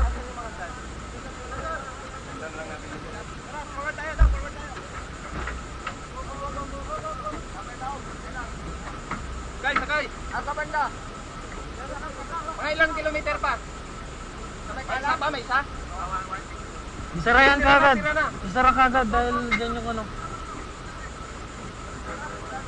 Sige, mamaya na. Mag-usap sila doon. Sakay pa siguro.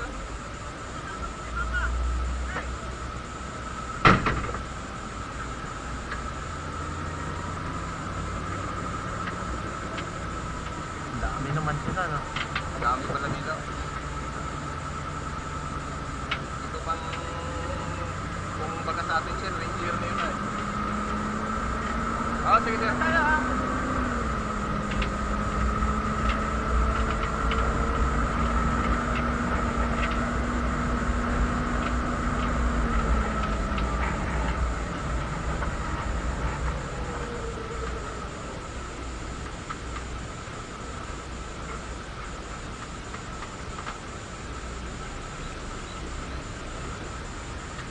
Truckman kasi.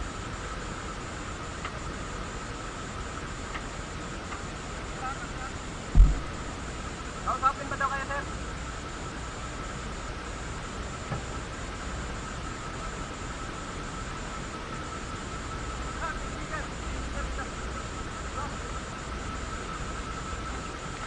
Hindi muna ako, sir. Basta mag-ano, sir? Break lang.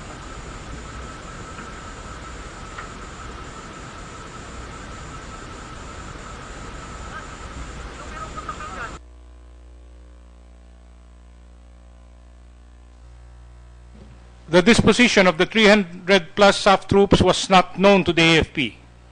The SAF troops prepositioned in the highway was a significant force that could have provided immediate reinforcement. As to why they did not do so remains to be a question that has to be answered by Police Director Napeñas. The third factor that can be cited is a problem on radio communications. Tactical radios of the armed forces and the PNP SAF were not interoperable during the incident. Likewise, different maps were used, unscaled Google Maps and military-scaled maps. Because of this, there were different perspectives or appreciation as to the location of the contending forces that could result to inaccuracy in identifying specific locations of troops and the enemy. Shown is a picture to illustrate this deficiency.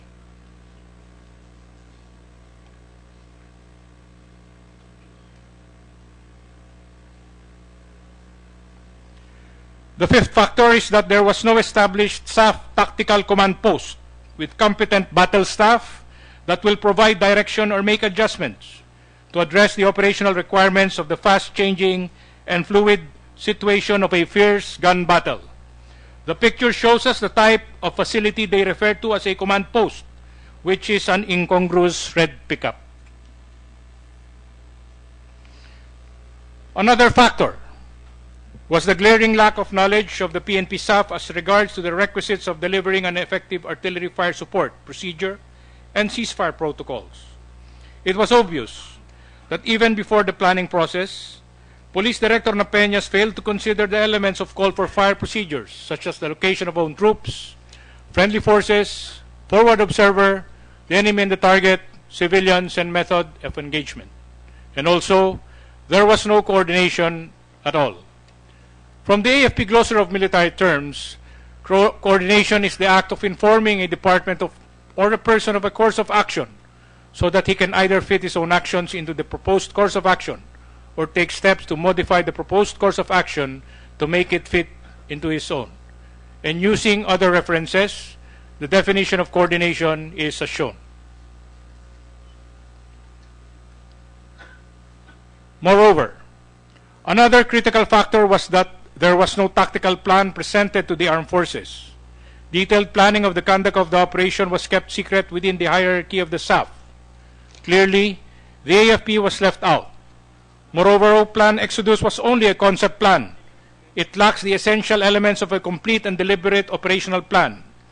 There was no consideration of assumptions on the plan, no abort criteria, and no annexes. Shown is an example of the contents of an operational plan.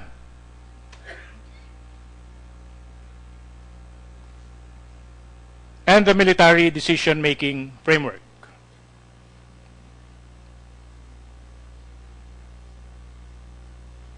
And lastly, there was no sense of urgency on the part of Police Director Napeñas in conveying critical information on the condition of the engaged SAF troops.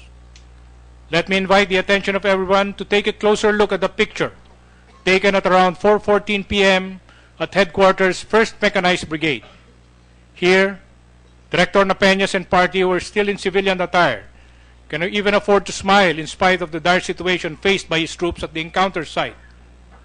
It shows that he was detached from the reality of the SAF operation. We can also glean from the picture that Director Napeñas was not completely aware of what was happening on the ground and that the magnitude of the SAF casualties. This further shows that the SAF leadership did not have a full grasp of the gravity of the situation all throughout the 11 hours period after the initial encounter. It can also be ascertained that being in civilian attire, Director Napeñas had no intention to lead from the front to see the battlefield, inspire and motivate his troops, especially at the most critical moment of the operation. Further, it can be construed that their mindset before and during the operation was something like, it's a walk in the park. Hence, there were no contingent actions, operational sequels or branches that would address and answer the what-ifs of the battle. Indeed, there was no sense of urgency on his part that impinged adversely on his capability to provide command and control. In the process, he failed to provide or exercise combat leadership and commandership to his troops. And when everything was said and done, he blamed everyone, the armed forces of the Philippines, including the President, for his failures.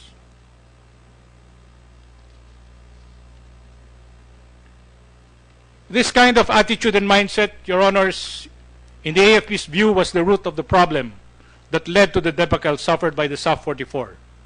In hindsight, with prior coordination, the AFP could have done the following: discreetly preposition forces in critical and strategic areas, discreetly provided situational awareness to selected AFP commanders for operational security, prepared all components of the combat support system such as artillery, close air support, casualty evacuation, intelligence, command, signal, and logistics, could have contained the MILF and other armed groups, and assisted the PNP SAF in the planning process.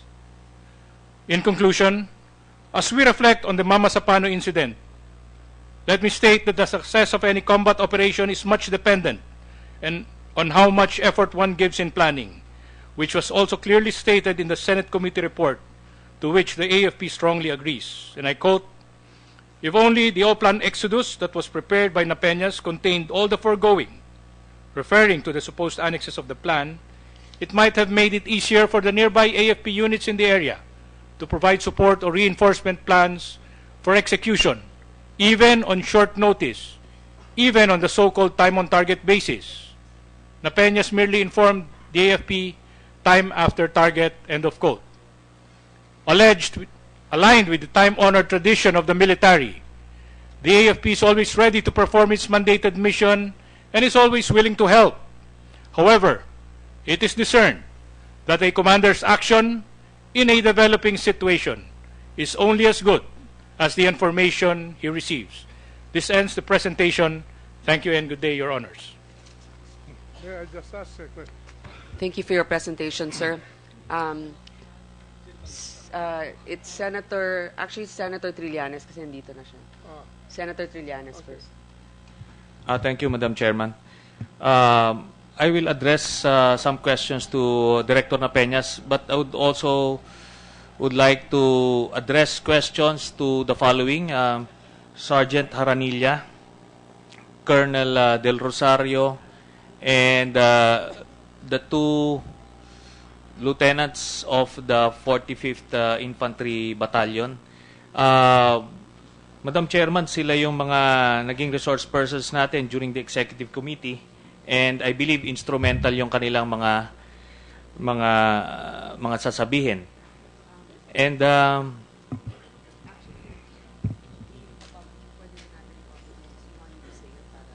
yes, please. Because of the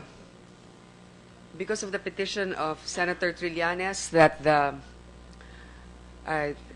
executive committee transcripts be made available to the public, except the one that has to do with the Superintendent Fernando Mendez and the video presentation made by Senior Superintendent Fernando Mendez. Everything else will be made public. Yes, This has Madam. been approved by 15 senators for the record. So if there's anything in reference to the executive session. Yes, Madam Chairman. We need one more signature for that to be officially approved. We need 2/3 of the membership of 16.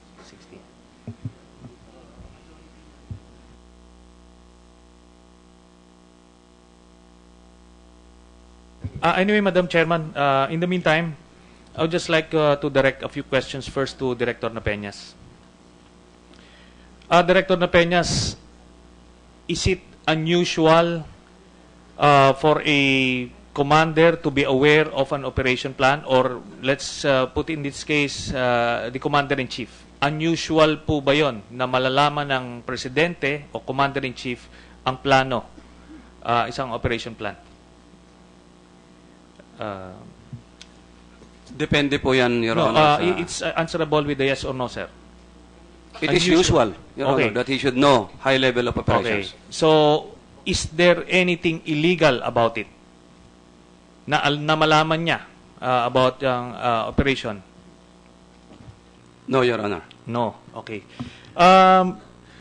Nung nag-uusap kayo ni Presidente Aquino, binigyan ka ba niya ng legitimate order? Was the mission legitimate, Director Napeñas, to effect the warrant of arrest of, or to administer the warrant of arrest of Marwan? Is that a legitimate order?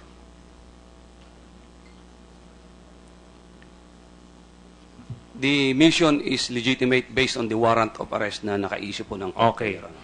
So, wala tayong problema, even doon sa mga meeting ninyo ni Presidente, walang problema doon. I don't see anything wrong with it, and you agree. Now, nung bang nag-usap kayo ni Presidente, nagbigay ba sa iyo ng ililimit mo lang yung gagawin mo?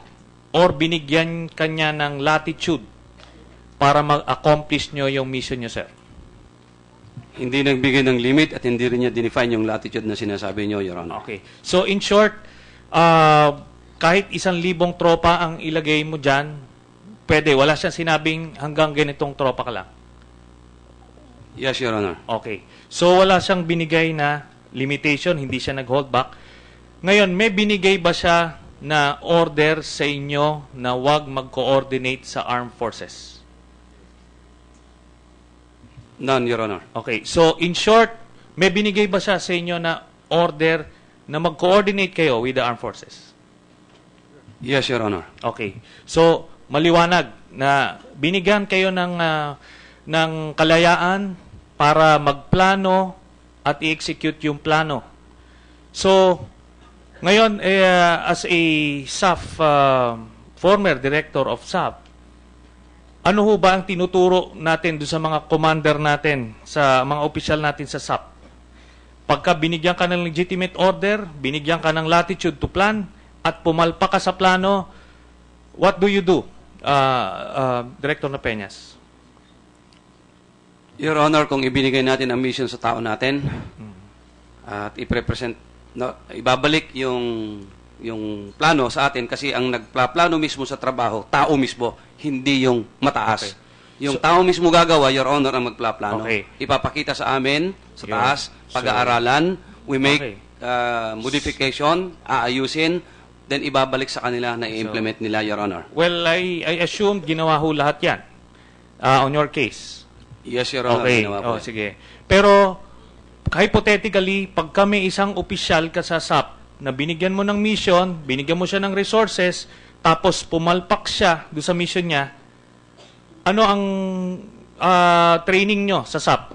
Does he take responsibility for that failure or does he blame the person who gave him the command? Me as the commander will take full responsibility, Your Honor. Okay. Hindi yung tactical commander. So, maliwanag pala tayo dyan na, sir. Anyway, pupunta tayo dito sa specifically dito sa time on target procedure ninyo. Sinabi nyo sa plano ninyo that na-approve ng presidente, you will inform the other different agencies once the main effort would reach the target. Did you do that, Director Peñas? Yes, Your Honor. With delay, with the legal delay because of the situation in the ground. It's as a not, tactical point. Director Peñas, kung tayo dito, let's be truthful. Pag sinabi nyong time on target, pagdating doon, ora mismo, doon dapat ang coordination, sir. Ginawa ninyo yan, sir, o hindi? Nagawa namin yung coordination, Honor, na delay. Oh, so hindi time on target yon, based on your own plan. Yes, Your Honor. Okay. In fact, kung hindi nagkaputukan, I sincerely doubt kung iinformahan nyo yung armed forces. Anyway, napag-usapan dito yung reward na abot ng $7 million. $5 million. Alam nyo kasi, I'll just need to cite a similar incident sa armed forces na nangyaring ganito. Nagkaroon ng bounty hunting sometime in 2011 or 2012 doon sa Albarca. Nagkaroon din kami ng executive session dito ng hearing. I recall Secretary Gasmin being present there. Merong isang unit ng armed forces lumakad ng sarili. Armed forces na ito, hindi niya ininformahan yung area command. So, lumakad siya to pursue a high-value target at mag-arrest warrant daw. I-administer ang arrest warrant. Similar, strikingly similar. Meron din bounty yung target. Ngayon, nung nagkabulilyaso, nagkaroon ng pintakasi, tumatawag ng reinforcement sa fellow AFP to. Since hindi alam ng mga units in the area what was happening, precisely because hindi sila na-impormahan, hindi nag-coordinate sa kanila, nawalo po, 19 soldiers ang nangamatay doon. Dahil hindi makapag-responde yung mga yung AFP na to dahil hindi nga nag-coordinate. And with that as a lesson, nagkaroon na ng policy ang AFP na lahat ng units nagagalaw would coordinate with the area commander. So just to cite an example na hindi ito nangyari na parang because of the president, of because yung BBL o kung ano man, kung hindi nangyayari ito because of lack of coordination. Kaya nga, we made sure the AFP commanders who were responsible nun sa galaw na yon, talagang pinarusahan, nag-court-martial. So, henceforth, ngayon wala na. Kung gusto natin ng reinforcement, pagkakailangan natin, we need to coordinate. So anyway, yung PNP hindi pa sila na-subject doon, but ngayon, I understand, meron ng ganong arrangement din. Now, pupunta tayo dun sa pag-deploy nyo ng forces. Sinabi nyo, hindi kayo pinigilan ni Presidente Aquino, so you decided to deploy 392 troops ng SAP para dito sa mission na to administer the arrest warrant. So ngayon, based dun sa inyong design, ay dun sa inyong plano, yung 84th company, sila yung pupunta kay Marwan, yung 55th SAC, sila yung blocking force na nandoon sa metaas, then pababa, meron ng 45th, 42nd, and 41st company. Is that correct, Director Peñas? Yes, sir, Your Honor. Okay. So, yun ang posisyon nila. Ito bang apat na company na ito, nakapunta sila dun sa kanilang designated mga positions sa Director Peñas? Hindi nila naabot yung kanilang designated na waypoint na position, Your Honor. Okay. So, malalaman natin mamaya, ang pinakang nakalalim lang doon sa, nakalapit doon sa position niya was the 55th SAC. Ito yung napalibutan. Pero tong 45th, 42nd, and 41st, hindi sila nakapunta doon. Any explanation from these three commanders, yung mga company commanders nitong tatlo, kung bakit hindi sila nakalapit dun sa kanilang mga posisyon? Director Napeñas. We have to ask the three commanders to talk. Precisely. Kayo yung commander, nakita nyo itong tatlong kumpanya ninyo who were supposed, by design, by your plan, who were supposed to act as a blocking force or supporting elements, pero hindi sila nakapunta, ni wala kayong after mission na report. Bakit hindi itong mga ito naparusahan, Director Napeñas? There was an after mission report done by the Special Action Force, Your Honor. Okay. The reason why kung bakit hindi nakarating, depende din doon sa tactical commanders dahil sila nakakaalam kung bakit hindi sila nakarating. Although, okay. So doon pwede sa after mission report, Your Honor, naka-state po. Okay. So pwede pala yun sa SAP, Director Napeñas, na pagka ang mission ko is to go to a specific position, sabihin ko, napagod ako hindi na lang ako pupunta doon and I won't get even a slap on the wrist. Ganun ba ang training sa SAP, Director Napeñas? Hindi po ganun, Your Honor. Pero ganun na nangyari. Yung operation, hindi po perfecto yan. May mga intervening factors along the way. Yes. Naintindihan natin yan, Director Sandali Napeñas. po, Your Honor. Hindi. Wait. Naintindihan ko yung sinasabi niyo, Director Napeñas. Pero, even sa AFP, ganito yan. May mga variables, may mga external factors, pero pagka hindi ka nakapunta, hindi mo na-achieve yung mission mo, may mangyayaring masama sa'yo. Kakasuhan ka ng court-martial. Ganyan ang training sa armed forces. Ngayon, anyway, pupunta tayo dyan mamaya. Dahil pumupunta tayo doon sa posisyon na bakit hindi nag-responde yung armed forces or bakit hindi si Presidente Aquino nagsabing i-reinforce kayo. Gusto ko munang, bago tayo lumayo, dito muna tayo doon sa 392 troops ninyo. Kasi based on your assessment, kayo yung nagplano, sapat na itong puwersa na ito para magampanan yung mission. Ngayon gusto nating malaman, itong 45th, 42nd, and 41st company, ilan ang total strength nila, Director Napeñas, sir? Ballpark figure.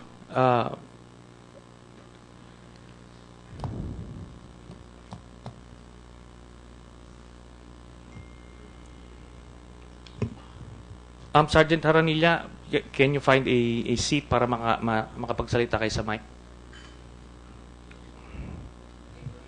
84th SAC, that's 38. 55th SAC, that's 36. 42nd SAC, it's 42. 43rd SAC, it's 42. 45th SAC, it's 44. The B-150 crew... In the 41st SAC, Director Napeñas. 41st SAC, it's 44, Your Honor. 44. So 44th SAC, it's 44. So anyway, itong based on your OPLAN, itong 45th, 42nd, and 41st, sila yung mga blocking forces along with the 55th SAC. Am I correct, Director Napeñas? Yes, sir, Your Honor. So ang total nila is 130 na katao, na tropa. Okay. So si Sergeant Haranilla, he is a member of the Division Reconnaissance Company. Ito yung unang pinadala ng tropa ng Army through General Pangilinan and Colonel De Rosario nung humingi ng puwersa yung SAP. Anong oras si Colonel De Rosario? Sir, anong oras pumunta yung mga opisyal ng SAP dun sa First Mechanized Brigade? Your Honor, the officers na pumunta sa brigade, they arrived at the brigade headquarters around 7 in the morning, sir. 7 in the morning. Anong oras nag-dispatch, sir, ng tropa? Nakadispatch tayo, sir, ng tropa 8:20, around 8:20 in the morning, sir. 8:20. So from the time na dumating sila, 8:20, nakapag-assemble na ng tropa ang army at nakadispatch. Yung video na nakita natin, may video pa tayong nakitang yung mga APC na kumakarera sila, nagmamadali. It showed the sense of urgency nung humingi kayo ng tulong. Now, si Sergeant Haranilla is part of that convoy ng mga tangke and yung tropa ninyo. So, Sergeant Haranilla, i-describe mo ko ano nangyari nung pagpasok mo? Dumating kami, sir, sa Mamasapano, sir. 9:20 ng umaga, sir. 25 ng January, sir. Pagdating namin doon, sir, ng short briefing, pagtapos ng short briefing kung paano papasokin, kaya ang mission namin ay kunin ang wounded ng 55 SAC na 11. 11 lang yung umaga. Nag-organize kami ng 43rd SAC, isang seksyon din, at saka yung sa akin, isang seksyon na bali 16. Nung na-organize kami, pumasok kami sa looban. Nung dumating kami ng mga 200 meters sa gilid ng ilog, nag-halt kami kasi kontakin ng 43rd SAC ang 55th SAC para malapitan namin sila. Nung tinawagan nila, hindi nila makontak, Your Honor. Nung hindi nila nakontak, Your Honor, nagdesisyon ang 43rd SAC na makilink up sa 45th SAC. Yung 45th SAC na pala yun, tatlong kumpanya pala yun sila, 45th, 42nd at saka 41st. Yung sa kabilang ilog. Nung 10:20 ng umaga, na-link up namin yung 45th SAC. Mga 100 kapin sila. Katao, sir, yung SAP na na-link up namin. Nakata namin sila, sir, nandun sa gilid ng ilog, nakadapa sa sagingan. Tuloy pa rin ang putukan doon sa 55th SAC na yon na hindi namin pinuntahan kasi walang communication, sir. Tapos nung nandun na kami, sir, sabi ng isang SAP sa akin, sir, Sarge, ano magandang diskarte? Sabi ko, sir, pasukin natin tawirin natin yung ilog para malapitan natin yung 55th SAC na limpingwentro para matulungan natin sila. Nung pagsabi ko, walang mga reaksyon, sir. Hanggang sa nabutan na lang ako ng 1:30, bumalik ako doon sa trupa ko sa isang seksyon ko rin. Nakitambay na rin kami doon sa gilid ng ilog sa may sagingan. Sergeant Haranilla, doon sa executive session, meron ka sinabi nila nung niyaya mo sila pumasok. Huwag ka mag-hesitate dito. Nilalabas natin yung totoo. Nakita mo yung 130 na yung kinikwenta natin. Niyaya nyo sila pumasok. Ano ang sinabi nila? Wala ba, sir, nga reaksyon, sir? Nandun na sila sa may gilid, sa may saging, sir, nakasandal, sir. Nakadapa yung iba. Ayaw nilang pumasok, sir. Magtawid ng ilog, sir. Tawid ng ilog, sir. Kaya tawirin pa ng ilog yun, sir. Bakit ayaw nilang pumasok? Yung mga tropa nila nangangamatay na. Mga ano to? Ano oras? 9:30? Mga 10:30 na yun, sir. Mga 10:30? 11, sir. Oh, so, bakit sila ayaw pumasok? Di ko alam, sir, kung anong mangkwan doon sa kanila, sir, yung desisyon nila, sir. Ha? Hindi, kasi bago natin sisihin yung army, ito mga SAP to mismo. Yung iba, classmate pa nila yung mga nangangamatay doon. Bakit hindi nagresponde yung SAF mismo na dineploy ni General Lapeñas para dito sa mission na ito? Bakit hindi sila pumapasok doon para rescuehin yung kanilang mga tropa? Baka takot rin sila, sir, mamamatay doon, sir, kung magpunta sila doon, sir. Okay. So yun ang solusyon dito. Bago tayo maghanap ng sisisihin, hanapin yung kung sino man yung mga Director General Marquez, sir, I suggest yung opisyal na ito, yung tatlong CEO nitong tatlong kumpanya na ito, kailangan ito kung may equivalent kay sir ng court martial, hindi pwedeng patawarin ito mga ito kasi sa susunod hindi ka napapayag na sasamahan mo yung mga yan kasi alam mo wala kang tibay na maasahan.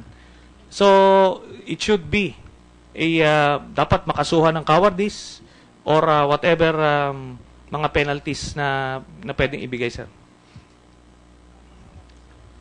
Your Honor, last week I have asked the Chief of Staff, AFP, Joel Riveri, to make available to us the sergeant who is now a resource person so that we could take down his account of the incident so we could proceed to the investigation you were just saying earlier, Your Honor. Okay, thank you very much, Director General Marquez. So, gusto ko lang i-correct kasi yung presentation ng AFP kanina. While all the rest, okay, but dun sa portion na sinabing they attempted several times to link up, hindi totoo yun kasi ito si Sergeant Haranilla, hinihila niya yung mga SAP, ayaw gumalaw, ayaw pumasok. So yun, 130 katao sila, they could have made a difference, they could have relieved the pressure dun sa 50-50 SAC, and baka marami pa yung nabuhay around that time. So, anyway, General Galvez, just a question. What time did you inform Director Napeñas that his troops were already dead?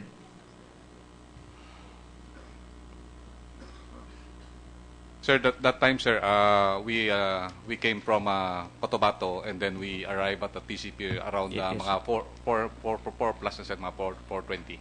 4:20 na. So, hindi alam ni General Napeñas na patay na yung mga tropa niya, sir? I believe they don't have any confirmation of the casualties, sir. And then Okay. when I told them that I have a text that there are already 27 already dead, 26 yung na consolidated na, sir, at saka yung isa pa nakalutang sa ilog. I believe yun, sir, ang sir, yun ang time na. Doon pa lang nila, sir, nalaman? Most probably, sir, yun, sir. So, kung si General Napeñas, doon lang niya nalaman na namatay na yung mga tropa niya 4 plus in the afternoon, Yes, how can you possibly now expect the President na malaman yung ganong picture? So, anyway, yun yung nagkakaroon kasi ng assumptions dito na mali. Anyway, I'll go back to Colonel Del Rosario, sir. Sir, nung pumunta yung SAF officers to ask for reinforcements, nag-request sila ng artillery fire, is that correct? Yes, Your Honor. Okay. Pero ano, sir, ang ibinigay nila? Nagbigay ba, sir, sila ng anong picture yung nakita nyo nung ano yun? Your Honor, during the briefing ng mga officers na nagpunta sa brigade headquarters nung morning during the briefing, they gave me the information about the yung situation sa area. Ang binigay nila, sir, is meron silang pumasok na grupo. May isang grupo na nauna, may second group na sumusunod, and then may mga ibang grupo pa, sir. During that briefing, hindi naman nila minimension yung 84th SAC, hindi naman nila minimension yung 55th SAC. And I recall, ang sabi nila, sir, is yung pinaka-first group na nila is nagwi-withdraw na, sir. So I asked them information kung ano yung strength ng grupo na yon, pati na yung supporting effort nila, sinasabi nila. They cannot give a definite answer at that time. So yung strength hindi available. And then I asked them kung nasaan yung location ng lead element nila at saka yung tail element nila because nagwi-withdraw nga, sir. At that time, hindi pa rin, sir, na mabigay. I asked them, sir, kung saan ang location ng mga enemy, probable enemy. They just point sa bandang kaliwa ng mapa. So at that point, absent pa rin, sir, yung location. So during that briefing, wala naman po kaming pinag-usapan about grid coordinate. So wala talaga, sir, walang binigay sa inyong essential information for you to be able to provide artillery fire. Is that correct, sir? At that time, sir, kulang-kulang yung mga information, sir. Pero nung binigay nyo, sir, yung 6 na tangke, okay na, sir, sila?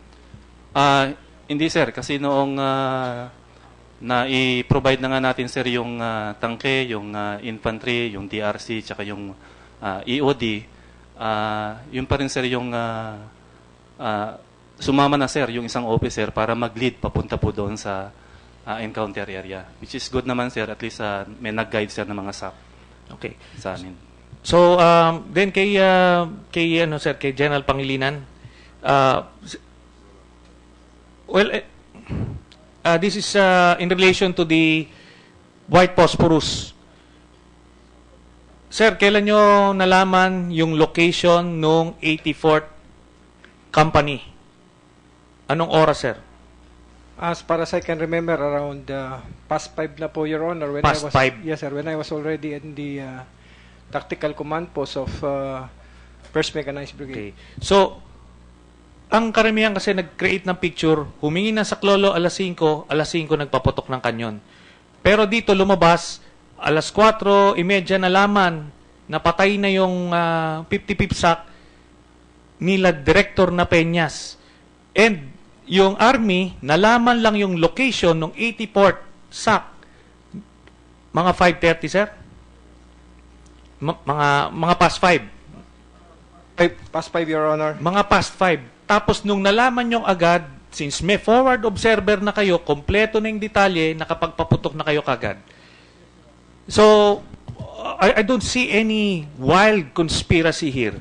I just saw a failed mission, a commander who failed to plan properly and execute properly, and some officers. Sa akin, Director General Marquez, sir, I believe yung Special Action Force as a unit, ano yan, talagang isang elite unit, pero dito sa panahon nito, yung mga official nila, I can imagine yung mga tropa niyan, sir, gusto nilang tulungan yung gusto nilang tulungan yung kanilang tropa, pero yung mga commander nila, yung mga CO nila, nagka-problema, nag-alangan. Kaya napabayaan yung mga kasamahan nila. So, yun ang nakikita ko rito. That's all, Mr. Chairman. Thank you, Senator Trillanes. Our chair temporarily asked me to just preside very briefly. The next on the list is Senator Ejercito, who wants to ask one question. Yes, just one question, Mr. Senate President. Based on the last hearing, sa nakaraang hearing, ang natanong ko kasi kung nasaan mga air assets. No? Ang sabi kasi ng AFP at that time, since walang coordination, the air assets were in Zamboanga, in Davao, at malalayong lugar. No? Pero ngayon ay lumalabas pala na merong, nagulat ako, no? Na hindi na sana magtatanong, pero meron palang UE na naka-standby because as what si Commanding General ng Air Force, is he here? Is he still here around? Wala na ba yung Commanding General? Because based on the testimony of the Commanding General of the Air Force, that the President gave instructions, no, to be prepared para dun sa kung sakaling magkakaroon ng pagkakailanganin ay ihanda ang air assets, no. Kaya lang wala pa siya na. I think he's here.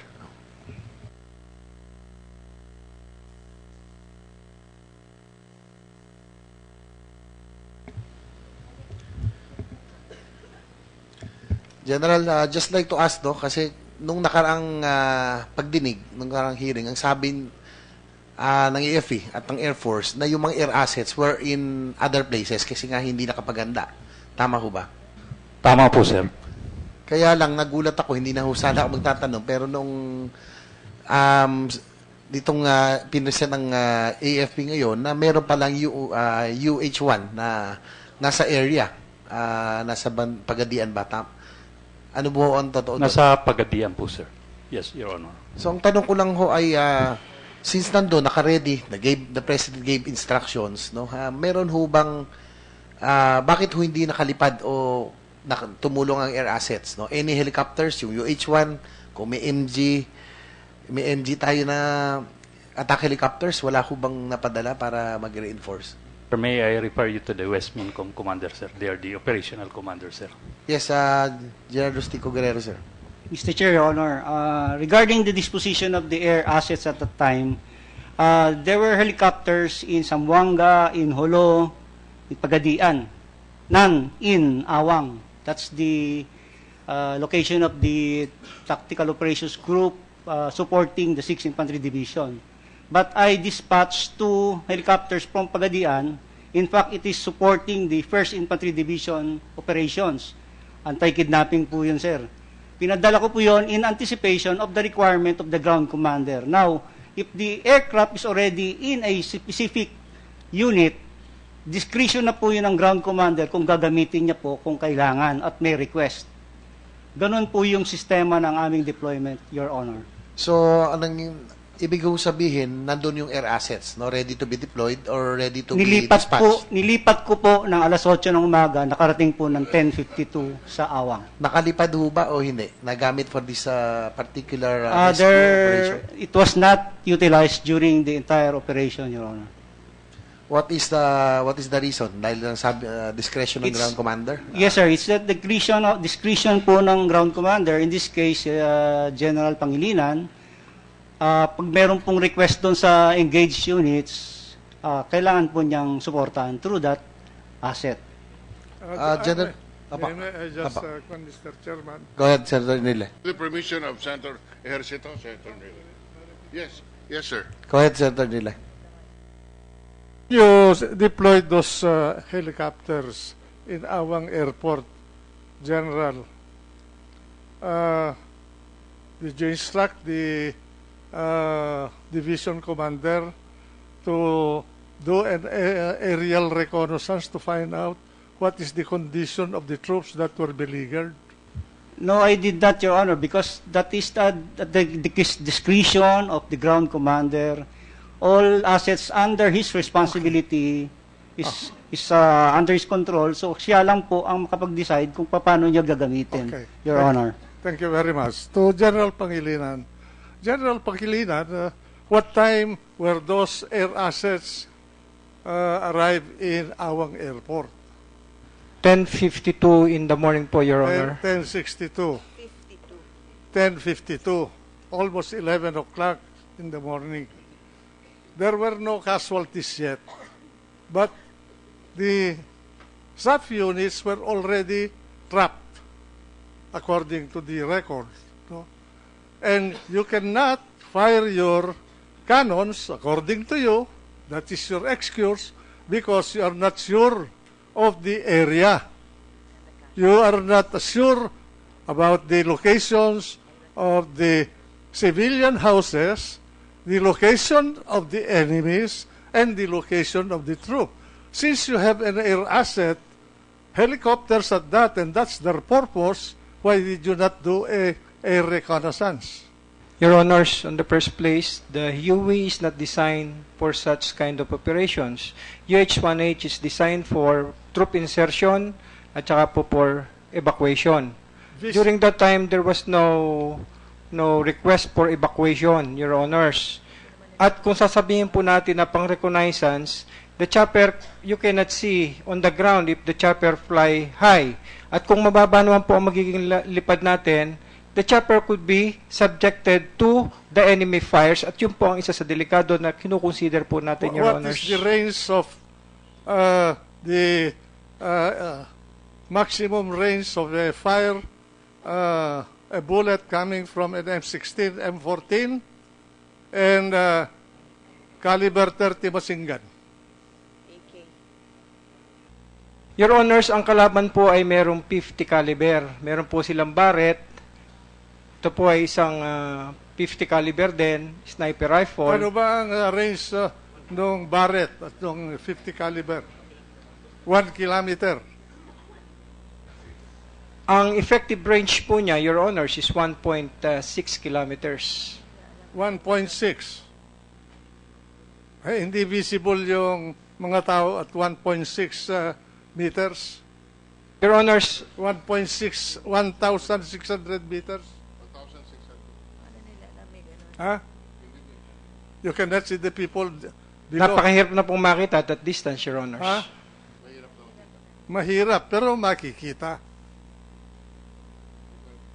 Pag lumilipad po ang chopper, napakahirap din pong mag-recognize ng, especially kung hindi mo nga rin alam kung ano nangyayari sa ground. Pero makikita mo yung mga bahay eh.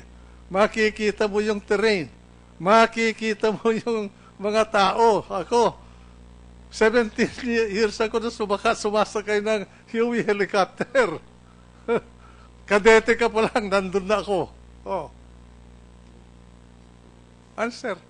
Yes, Your Honor. Yun nga po, sinasabi ko nga, ang consideration po natin, meron nga po tayong dalawang choppers na dumating. Dito, General, sasabihin ko sa inyo, nagtuturo-turuan kayo because may nangyari. Hindi niya, you do not want to assume responsibility. My God, 44 people died. Kung gera yan, ano bang ginagawa ninyo? Bakit kayo may mga estrelya? Ha? Anyway, I do not believe you, you know. You did not use your available equipment. Go ahead. For the record, Sir Senate President, just to wrap up.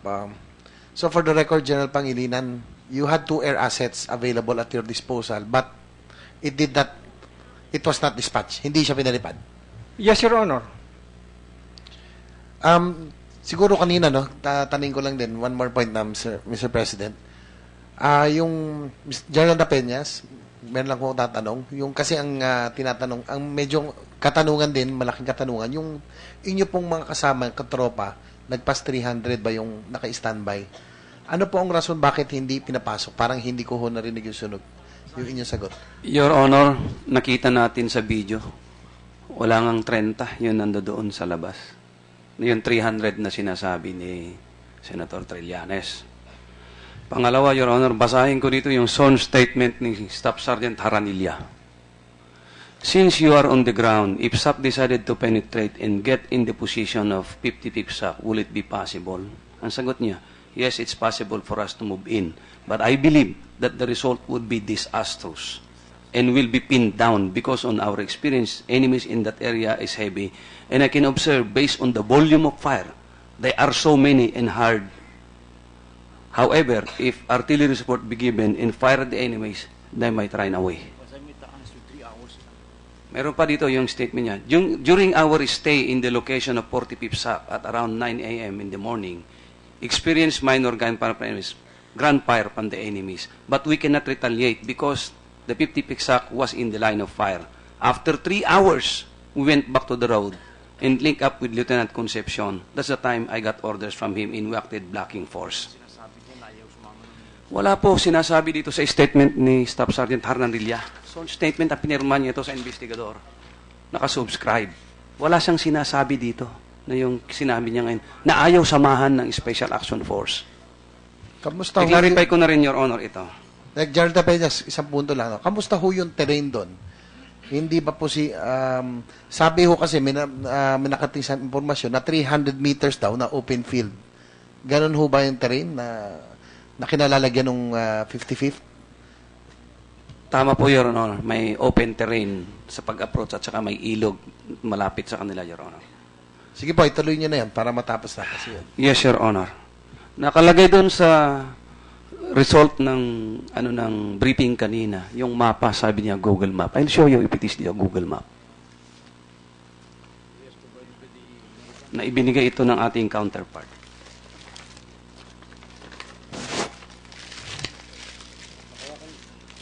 Tulong ko.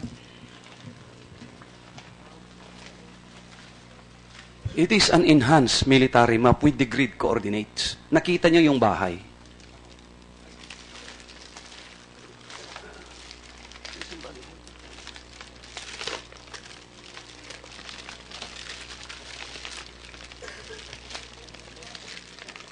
Sige, taas lang. Taas. Yung sinasabi nila na kabahayan ng Imayalep, hindi po totoo yun. Ang layo yung encounter site. Yung bahay po ng Imayalep. Andi dito. Yan yung 50-50 SAC. Yung isang square, 500 meters po yan. Compared doon sa military map na ginagamit na 1 kilometer. Ito 500 meters. Kalaki-laki. Kaya kitang-kita yung 50-50 SAC na napaligiran po ng Imayalep. Pero General Napeñas, kahit na yung map mo ay accurate, kung iba naman ang reference point nila na mapa, edi hindi din nila mapapagtugmayan. Ang reference po, Your Honor, is yung grid coordinate po. Yun ang ginagamit. Nagkita ba kayo ng military at pinakita ninyo yung mapa na yan sa kanila? Ito po yung gamit na mapa ng doon sa Advanced Command Post. Meron kayong idadagdag, sir? At saka doon sa Tactical Command Post. Sir, sandali lang po. Your Honor, sir, ma'am. Galing po ako sa area. Yung sinasabi na malayo ang civilian, hindi po totoo yun kasi 5 minutes lang nandun na yung Tukanalipaw Bridge. yung center mismo ng ano ng Tukan Lipaw Center na more or less mga mga 2,000 siguro sir mga resident doon. Ang lapit 5 minutes lang. Nandoon na po kami sa 5 minutes na lakad lang po. Ang lapit ng ano Okay, ng General Napeñas. Yes, ma'am, Your Honor. Nagbakbakan ng umaga as early as 6 o'clock. Common sense. Mayroon pa bang civilian doon at that time? O nagsilayas na lahat? nandun pa rin po. Naku. Kaliwanagin ko rin lang, ma'am, Your Honor. Si Colonel Osaita na nakalagay doon yung affair ng the night before. Colonel Osaita is never connected with the Special Action Force. Hindi ko nakita ang mukha niyan, hindi ko kilala. Pangalawa, Your Honor, yung abort criteria, nandyan po dyan sa O-plan na isinamit namin, including yung contingency plan.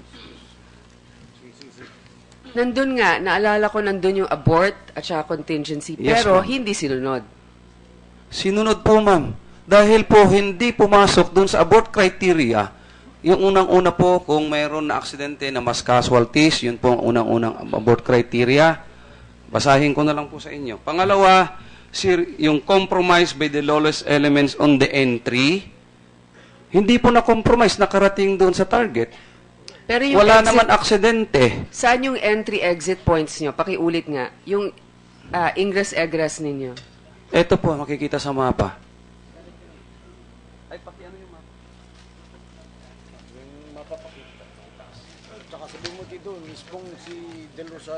Meron kayong entry-exit, hindi lang nasunod kasi nabara na kayo doon nung mga Dito po yung MILF. Dito po yung entry. Papasok, papunta doon. Hanggang doon yung dulo. Sa right hand, sa taas, yun po yung location ni Marwan. Mayroon pong designated na waypoints. Pre-designated, naka-GPS na po yun. Naka-program sa GPS ng mga bawat teams at saka yung mga officers nila na sinusundan nila yung waypoints na nakaprogram sa GPS. Pinakita po ninyo yung sinusundan. entry. Saan yung exit dyan? Pabalik po din dito sa pinagpasukan. Dahil po, Pareho lang ang entry at exit ninyo. yes, Your Honor, may I explain? The whole of the community are filled with the MILF na kalaban. Pagka hindi ka lumabas dito na may security ka, lalo kang mauubos kasi lahat yan kalaban yung buong area na yan. Hindi ka pwede na lumabas na walang security na nakalagay. Yung sinasabi nila na mali sa SOP, yung one way in, one way out. Sa sinasabi nila yun, pero it's not a perfect situation ito. Dahil saan mo ilalagay yung security mo kung lalabas ka sa iba na puro kalaban yung buong paligid. This is the safest route noong pinarekon ito. Malayo sa kabahayan ng MILF. So ang sinasabi nga ninyo, judging by the situation, that is the safest route, but it is normally not the standard operating procedure. Normally, dapat ibang entry at exit. Depende Or at po- least give more options for an exit plan. Na-consider din po namin, Your Honor. Yung nga lang, kung dadaan ka sa ibabaw, dalawa ang mangyayari. Makukompromise ka or lalo kang lalanggamin, lalo kang mauubos, Your Honor. Madam Chair, may I interrupt?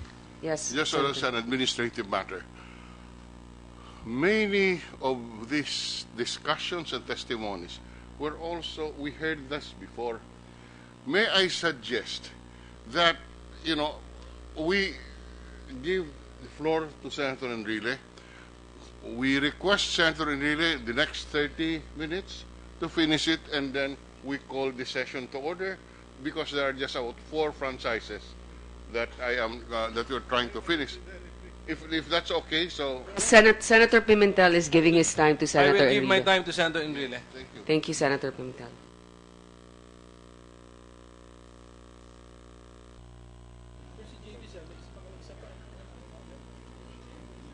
Secretary Rojas, if I may call you Mar, Yes, sir. at 12:16:08 p.m., January 25, 2015, PDD Espina passed on to you this or rather you sent a message to to PDD Espina which says from SILG. Anyway, tilinawin lang kung ano talaga istorya.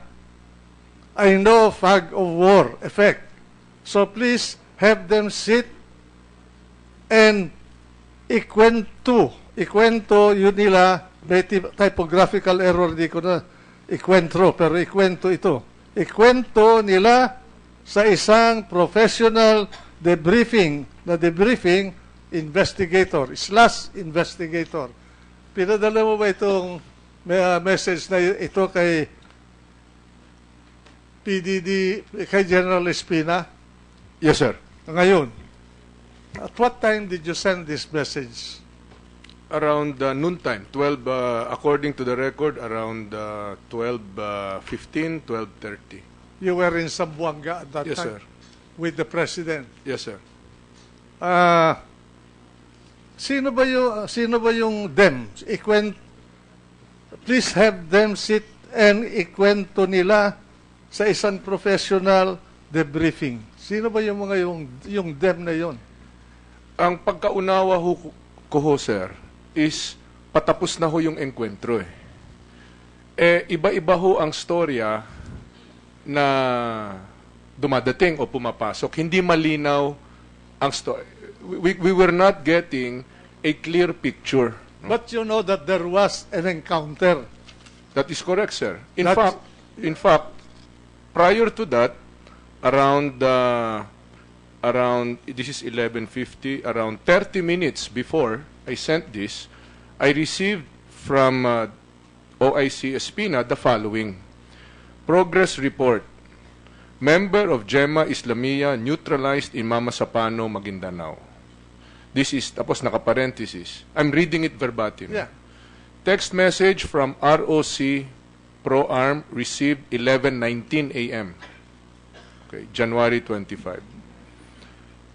On or about 5:10, January 25, SAF troopers encountered lawless armed group while conducting law enforcement operation in Barangay Tucanalipaw, Mamasapano, Maguindanao. Pro-Arm immediately coordinated with 45th IB, Philippine Army, PA, and Mamasapano MPS, Municipal Police Station, as of 9:15. Policemen of 1 MP, PPSC Maguindanao, PPO led by Police Superintendent Bongkayaw, DPDO are conducting monitoring and providing route security in the area. Policemen of 2nd MP, PPSC are now at Philippine PHQ, Maguindanao, PPO ready for deployment. Any development will be rendered ASAO. Yan ho yung notice na natanggap ko around 11:50, which was sent around 11:19. So, based on this, parang normal. Nagkaroon ng operation, nakahanda yung Pro-Arm, immediately coordinated with 45th IB. Walang nakasulat dito na natotrouble yung tropa. Kaya, ang sagot ko kay OICSP na is, alamin natin talaga kung ano nangyayari. Kasi yung nasabi kong fog of war, kung minsan magulong-magulo, di ba? Putukan, ganun. Yung fog of war effect, yung mga detalye, yung mga specifics, nakakalimutan or nagkakamali yung oras, etc. So, kaya ko sinabi, linawin kung ano talaga ang storya. Kaya gusto ko rin na ikwento nila nung mga naengkwentro sa isang professional na debriefer or investigator para malaman talaga what is the situation. Nandun pa on the field yung mga tao. Kasi ang impression dito is walang nakasabi dito that they are still out in the field. So that is why I asked OICSP na to give us a story. What is the story? What is the reality on the ground? Because nga, we were not getting any clear information of what's the situation. What time did you leave Manila with the President that day?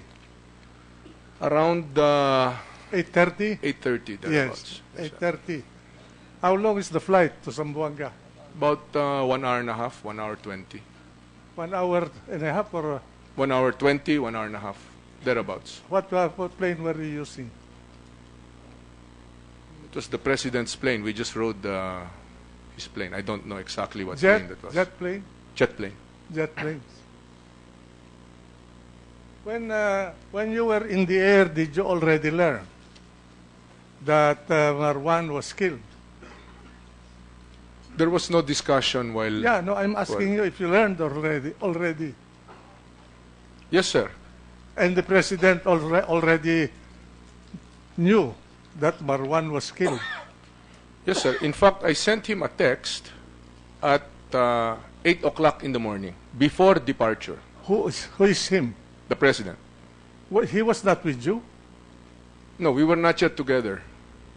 You sent him a text early in the morning before you took the flight. Yes, sir. At And, about... and when you were in the air, you did not discuss the Marwan project at all? There was no discussion, sir. He did not, the president never mentioned that about the text that you sent him? No, he thanked me. He replied in the text, "Thank you," and that was the end of that. The text was I received the text from the director of intelligence of the PNP at about 7:45, 7:43, and I forwarded this to the president as follows: "Sir, just received this. I'm getting more details." And what I received was, for OIC PNP from DSAF, update re-operations against HVTs based on the report of the ME, main effort. JI at Marwan was neutralized, but the body was left behind due to heavy volume of fire and one wounded SAF trooper. The containment blocking force was engaged 2 kilometers east of Tukalanipao, GC 6800665717.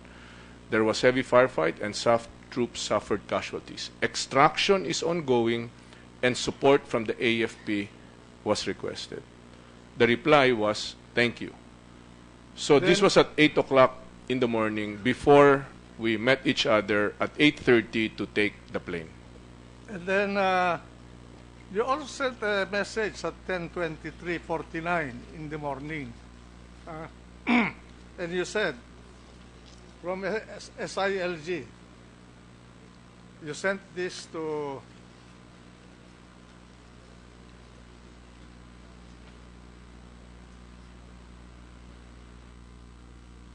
Okay, noted.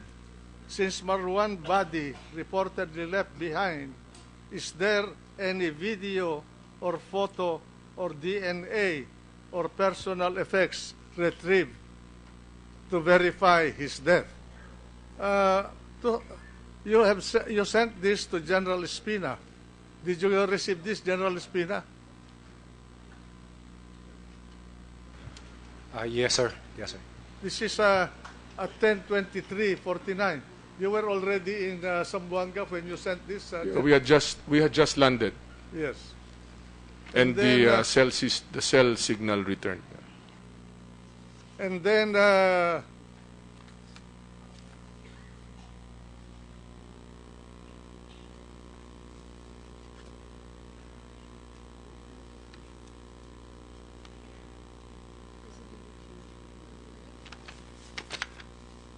at 10:27 in the morning, you were already in Zamboanga, no? AM. That same day, General Espina passed on to DSAF another text message from you, which reads verbatim from SILG. Yes, Pinoy, getting other reports that are conflicting with each other. So you are talking to President Aquino about this incident because you would not have known that he is getting conflicting reports if you were not talking to him. And as a consequence, you sent this message to General Espina of the police. For example, 160 daw SAF, 20 daw hostiles. So why did they retreat? You know that they were retreating.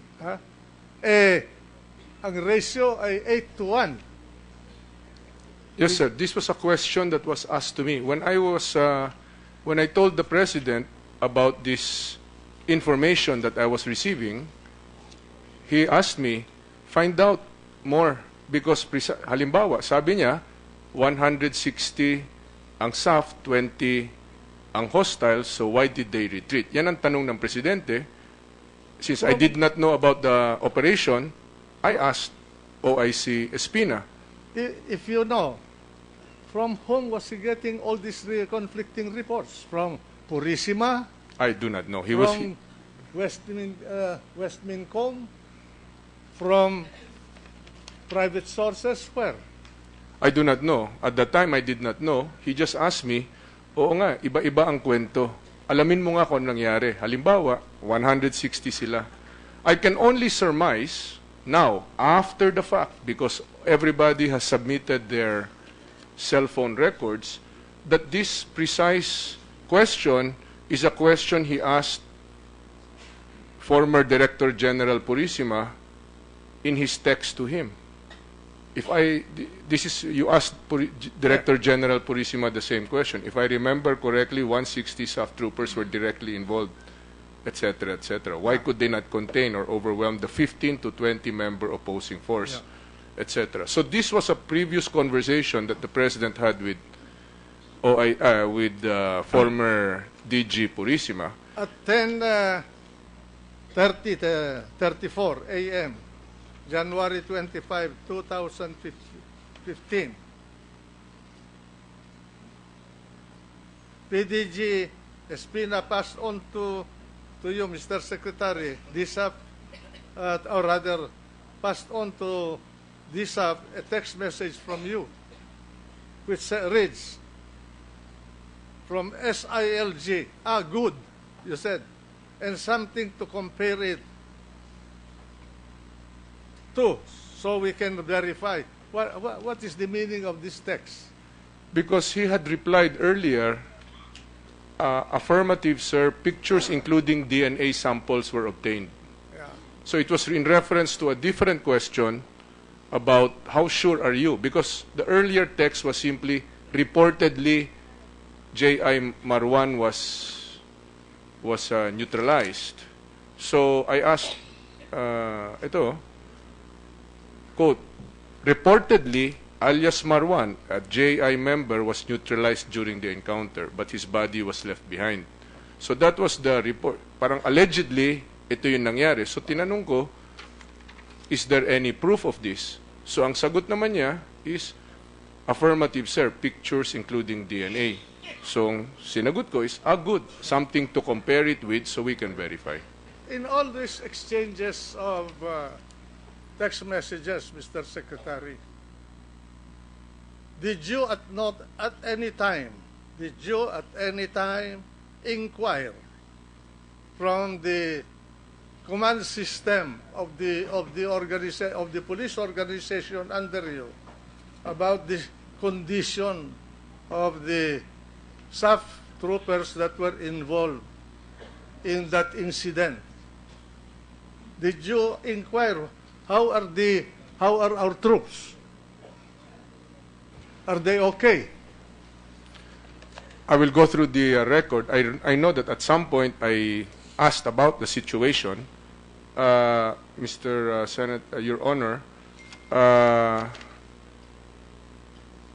I did not even know that there was an operation in place. Yeah, I know so that you were compartmented. Yeah, so we did not know how many troops. In fact, the first record that we got was simply that there was a law enforcement operation. It seemed like a normal law enforcement operation, and extraction is ongoing and support from AFP was requested. Likewise, that was the tenor of the reports that we were getting. That's why subsequently I asked the OIC, get the real story. What is happening ba talaga? Yeah. It is unusual that the flow of information at that moment to the highest authority in the land seems to be very scanty. No?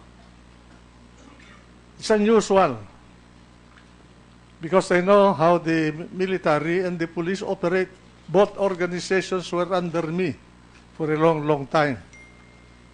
Maybe you have changed the rules or the norms, but that is what I noticed. Now, I'm also surprised that there is no one in the police that informed you of the full picture going on. There is none in the military organization that was informing the Secretary of National Defense about the ongoing operation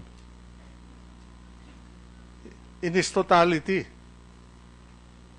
I do not question your capabilities, but I'm just raising these questions from my own experience. No? So let that be decided at some time. Sec Bols and I, in the course of the morning, would be looking at each other, and since neither of us knew that such an operation was ongoing, it was difficult to put the pieces of the puzzle together to figure out what it was. That's why halos the entire morning or the entire day, it was really just, ano ba talaga nangyayari? Did you not wonder as cabinet members and in charge of security of the country, one for external security, the other one for internal security, that you were blinded at that moment? You did not know what was going on. Sir, we did not know that we were blind at that moment because we did not know that something was in fact happening. Correct. You were compartmented by your own president, and he alone had the full knowledge of the operation, of the plan, the operation, and the details of the operation, along with suspended PDG Purisima, and of course, the people that they assigned to do the mission for this dangerous mission headed by General Napeñas. Sir, that is the picture that I have found.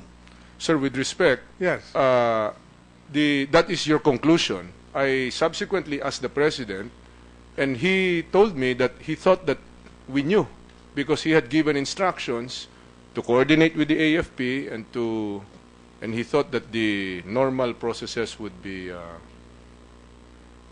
followed. No? But why did he not exercise his disciplinary function?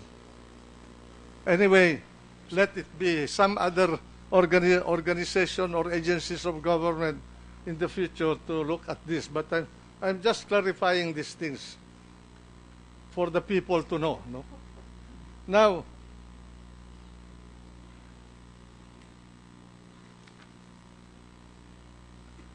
did those people that you said ikwento yung what ang tunay na istorya, did they go through with the debriefing?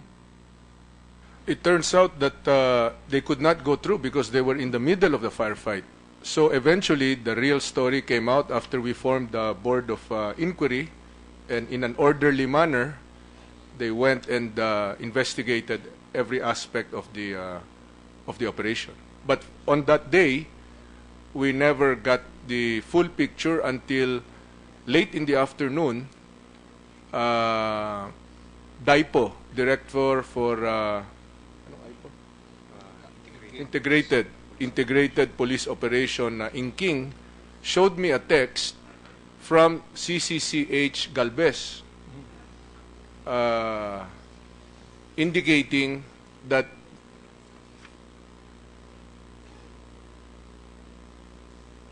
the death toll of more than 25.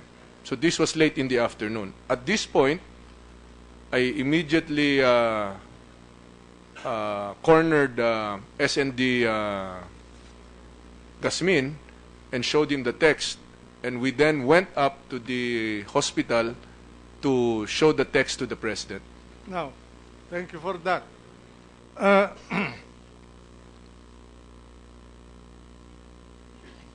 General Napeñas at 1:22:54 p.m. that same Sunday Deputy Staff sent a text message to you which reads verbatim, Sir, good PM, reportedly mga BIF na umaatake sa SAF.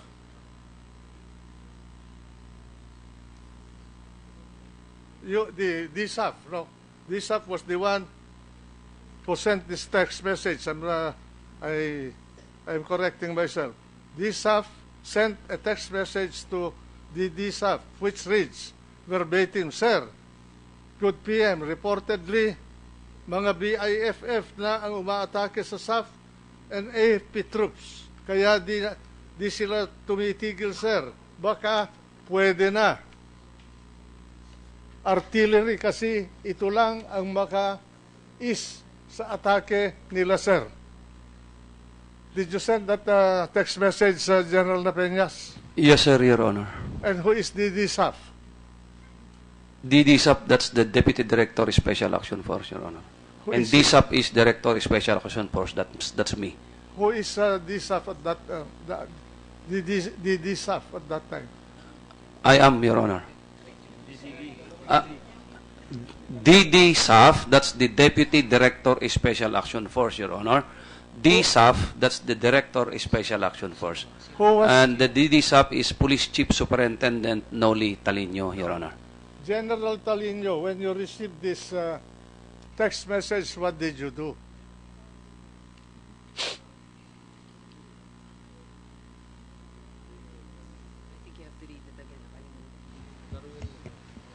Your Honor, I could not remember the text message that was sent to me by... Ito po ang text message ni General Purisima sa iyo. Sir, good PM, reportedly mga BIFF na ang umaatake sa SAF and AFP troops. Kaya di sila tumitigil. Sir, baka pwede na artillery kasi ito lang makais sa atake nila, sir. Yun ang message sa iyo ni General Napeñas. Nung natanggap mo ito, anong ginawa mo?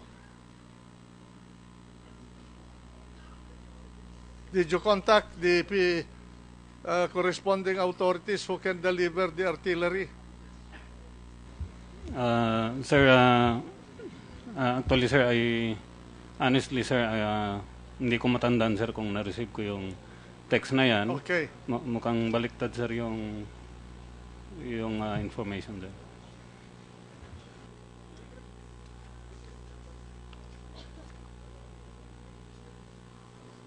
At 2:02, 27 p.m., January 25, 2015, DSAF sent a text situation report to PDDG Espina, which reads verbatim. For OIC, PNP from DSAF update, re-operation against HBTs based on the report of main element J1, Akamar 1 was neutralized but the body was left behind. Well, this is already taken up anyway. So, at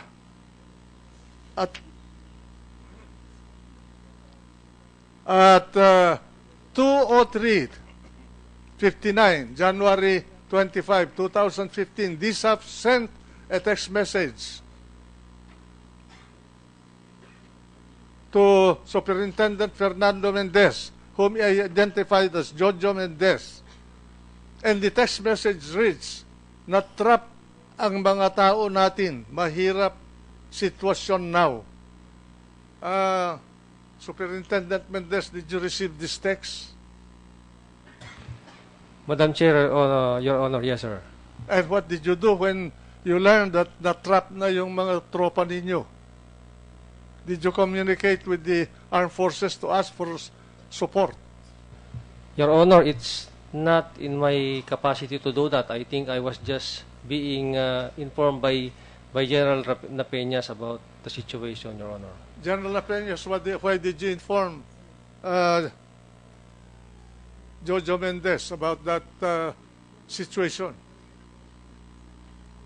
Let me check the text messages, Your Honor. Yeah. 203.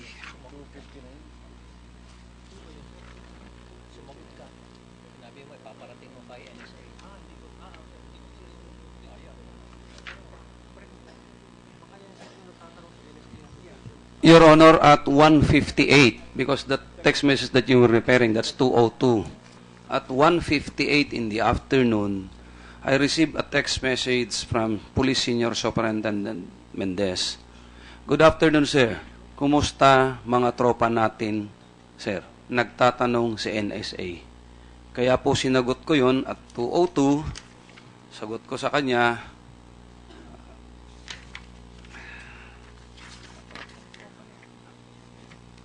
ito. From DSAP to Jojo Mendez, na-trap mga tao natin, mahirap situation now. Kaya yun, sir, sinagot ko po, sir, yung text niya na nagtatanong. Nagtatanong ba si NSA? Anong tinatanong ni National Security Advisor from you to you? Your Honor, the National Security Advisor was asking the updates, sir, on the ground, and that's the reason why I sent a text message to General Napeñas, and his reply, I think, I forwarded to the NSA, sir. Did you inform the National Security Advisor of the President that the na-trap ang tropa natin? Your Honor, I have no direct contact with the President. I just answered the National Security Yes, sir. Advisor. I as far as I can recall, I forwarded the reply of the Director SAP to the National Security Advisor. Did you get that Your Honor. information, General Garcia? Your Honor, I did not get that information.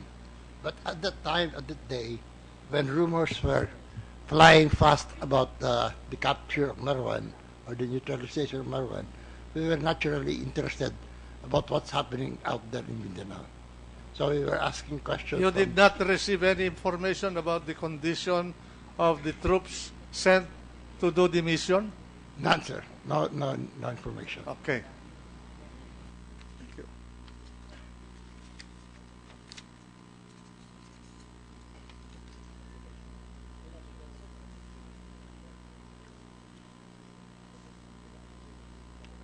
Everybody's worried at this point.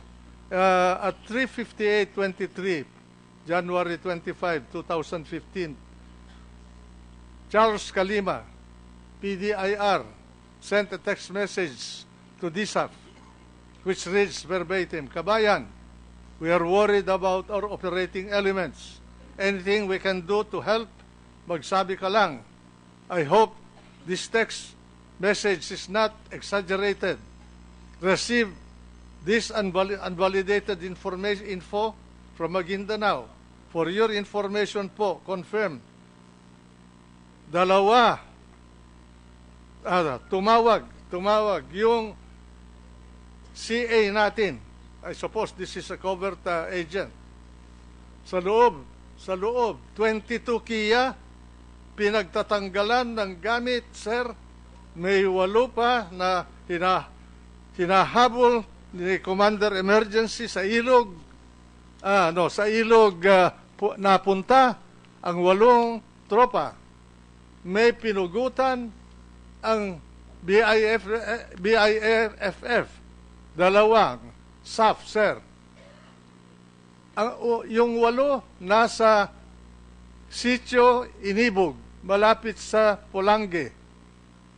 Bok, naubusan ng bala yung tropa, sir. Natanggap po ba itong text na ito,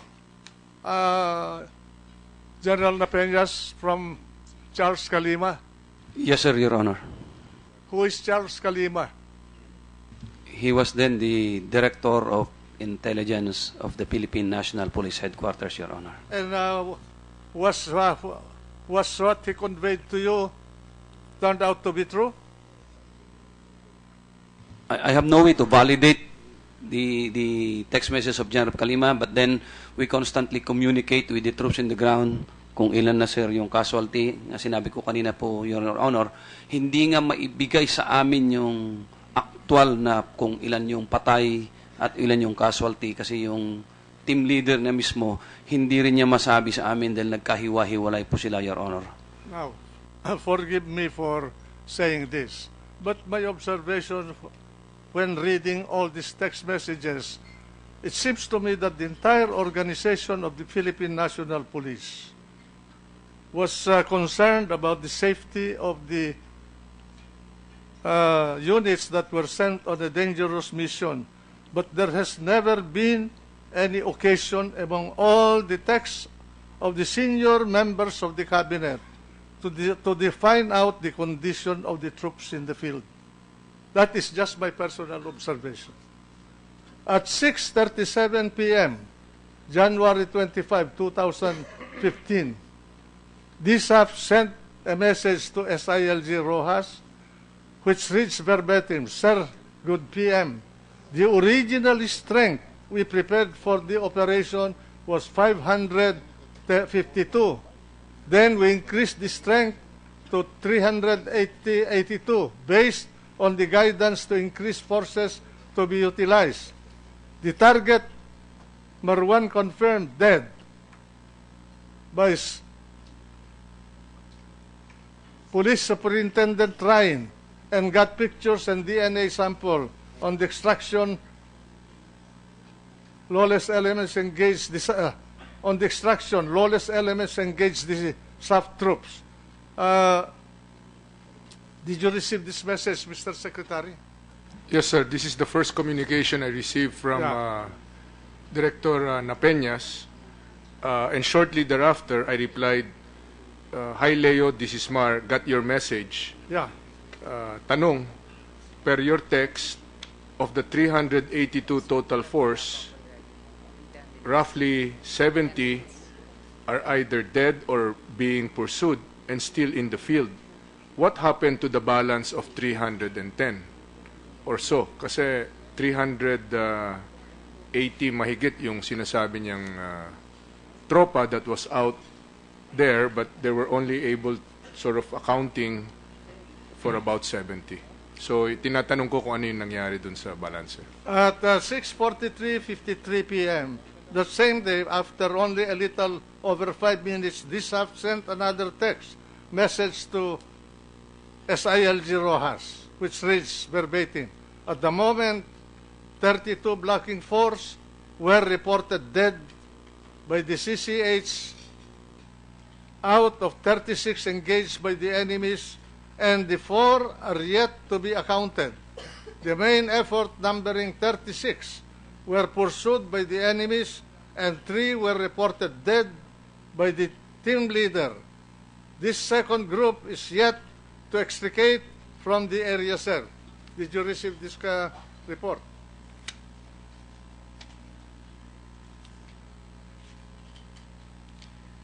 I do not have that in my record.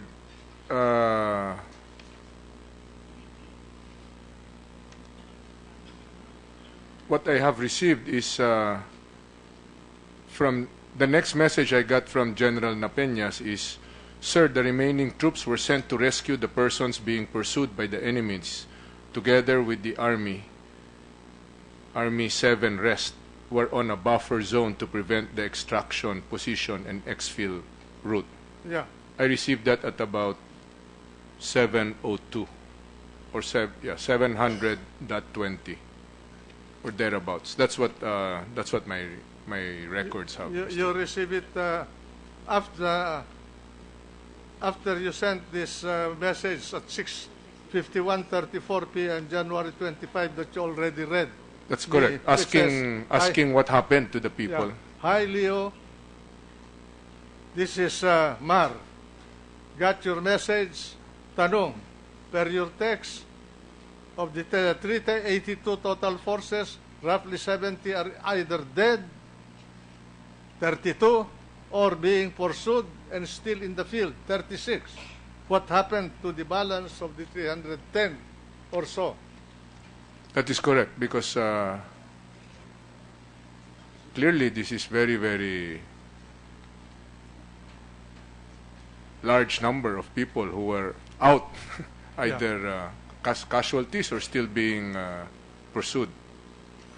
And so we were wondering what happened to the other 300. Are they able to help or protect the remainder of the people?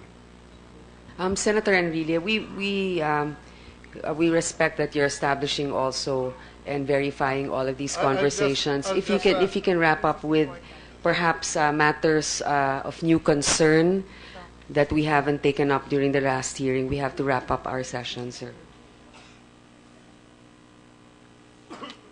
I just finished this text because it portrays to me the condition of the operation and the actions or non-actions taken by people who should have who should have made decisions. We agree, sir, and I think we've also established that during our past hearings. All right. Now I will ask the last question so that there will be no... I will finish this.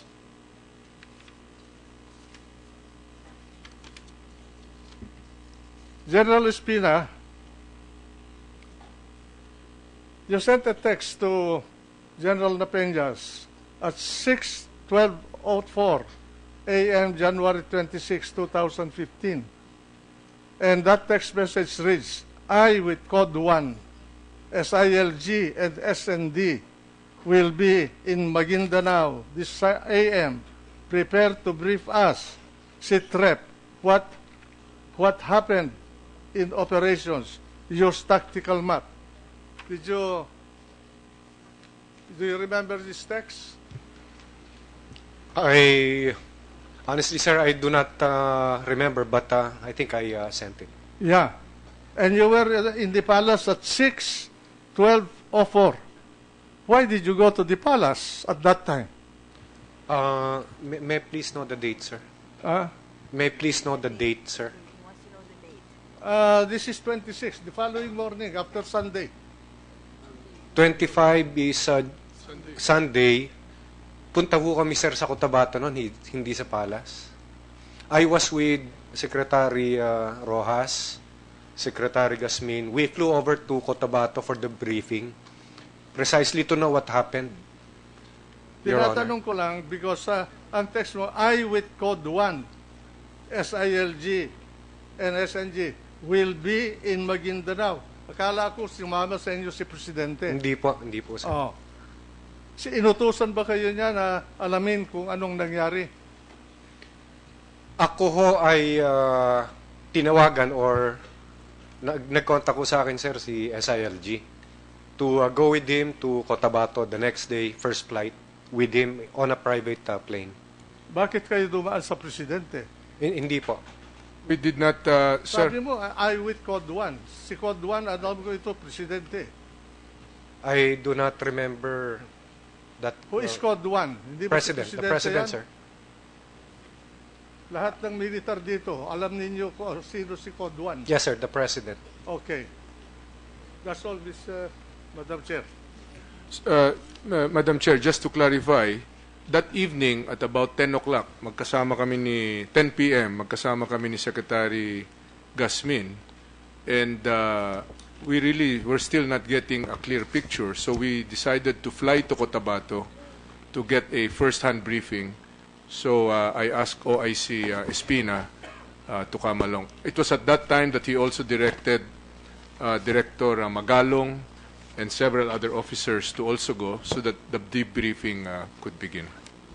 Yes, Madam Chair, may we now move to terminate the hearings Yes, so that we can call the session of the Senate to order. Yes, Senate President, before we end, we would like to express our appreciation for all our resource persons who appeared today. A number of them are retired from the service. Marami pong salamat. Salamat din sa mga pamilya ng SAF 44 na mga naririto. Ito po yung mga highlights. Most of the points raised are in the committee report of the Philippine Senate already and can be found in the transcripts of previous hearings and executive sessions. But today's hearing focused on almost chronological and clinical timeline on the Mamasapano incident.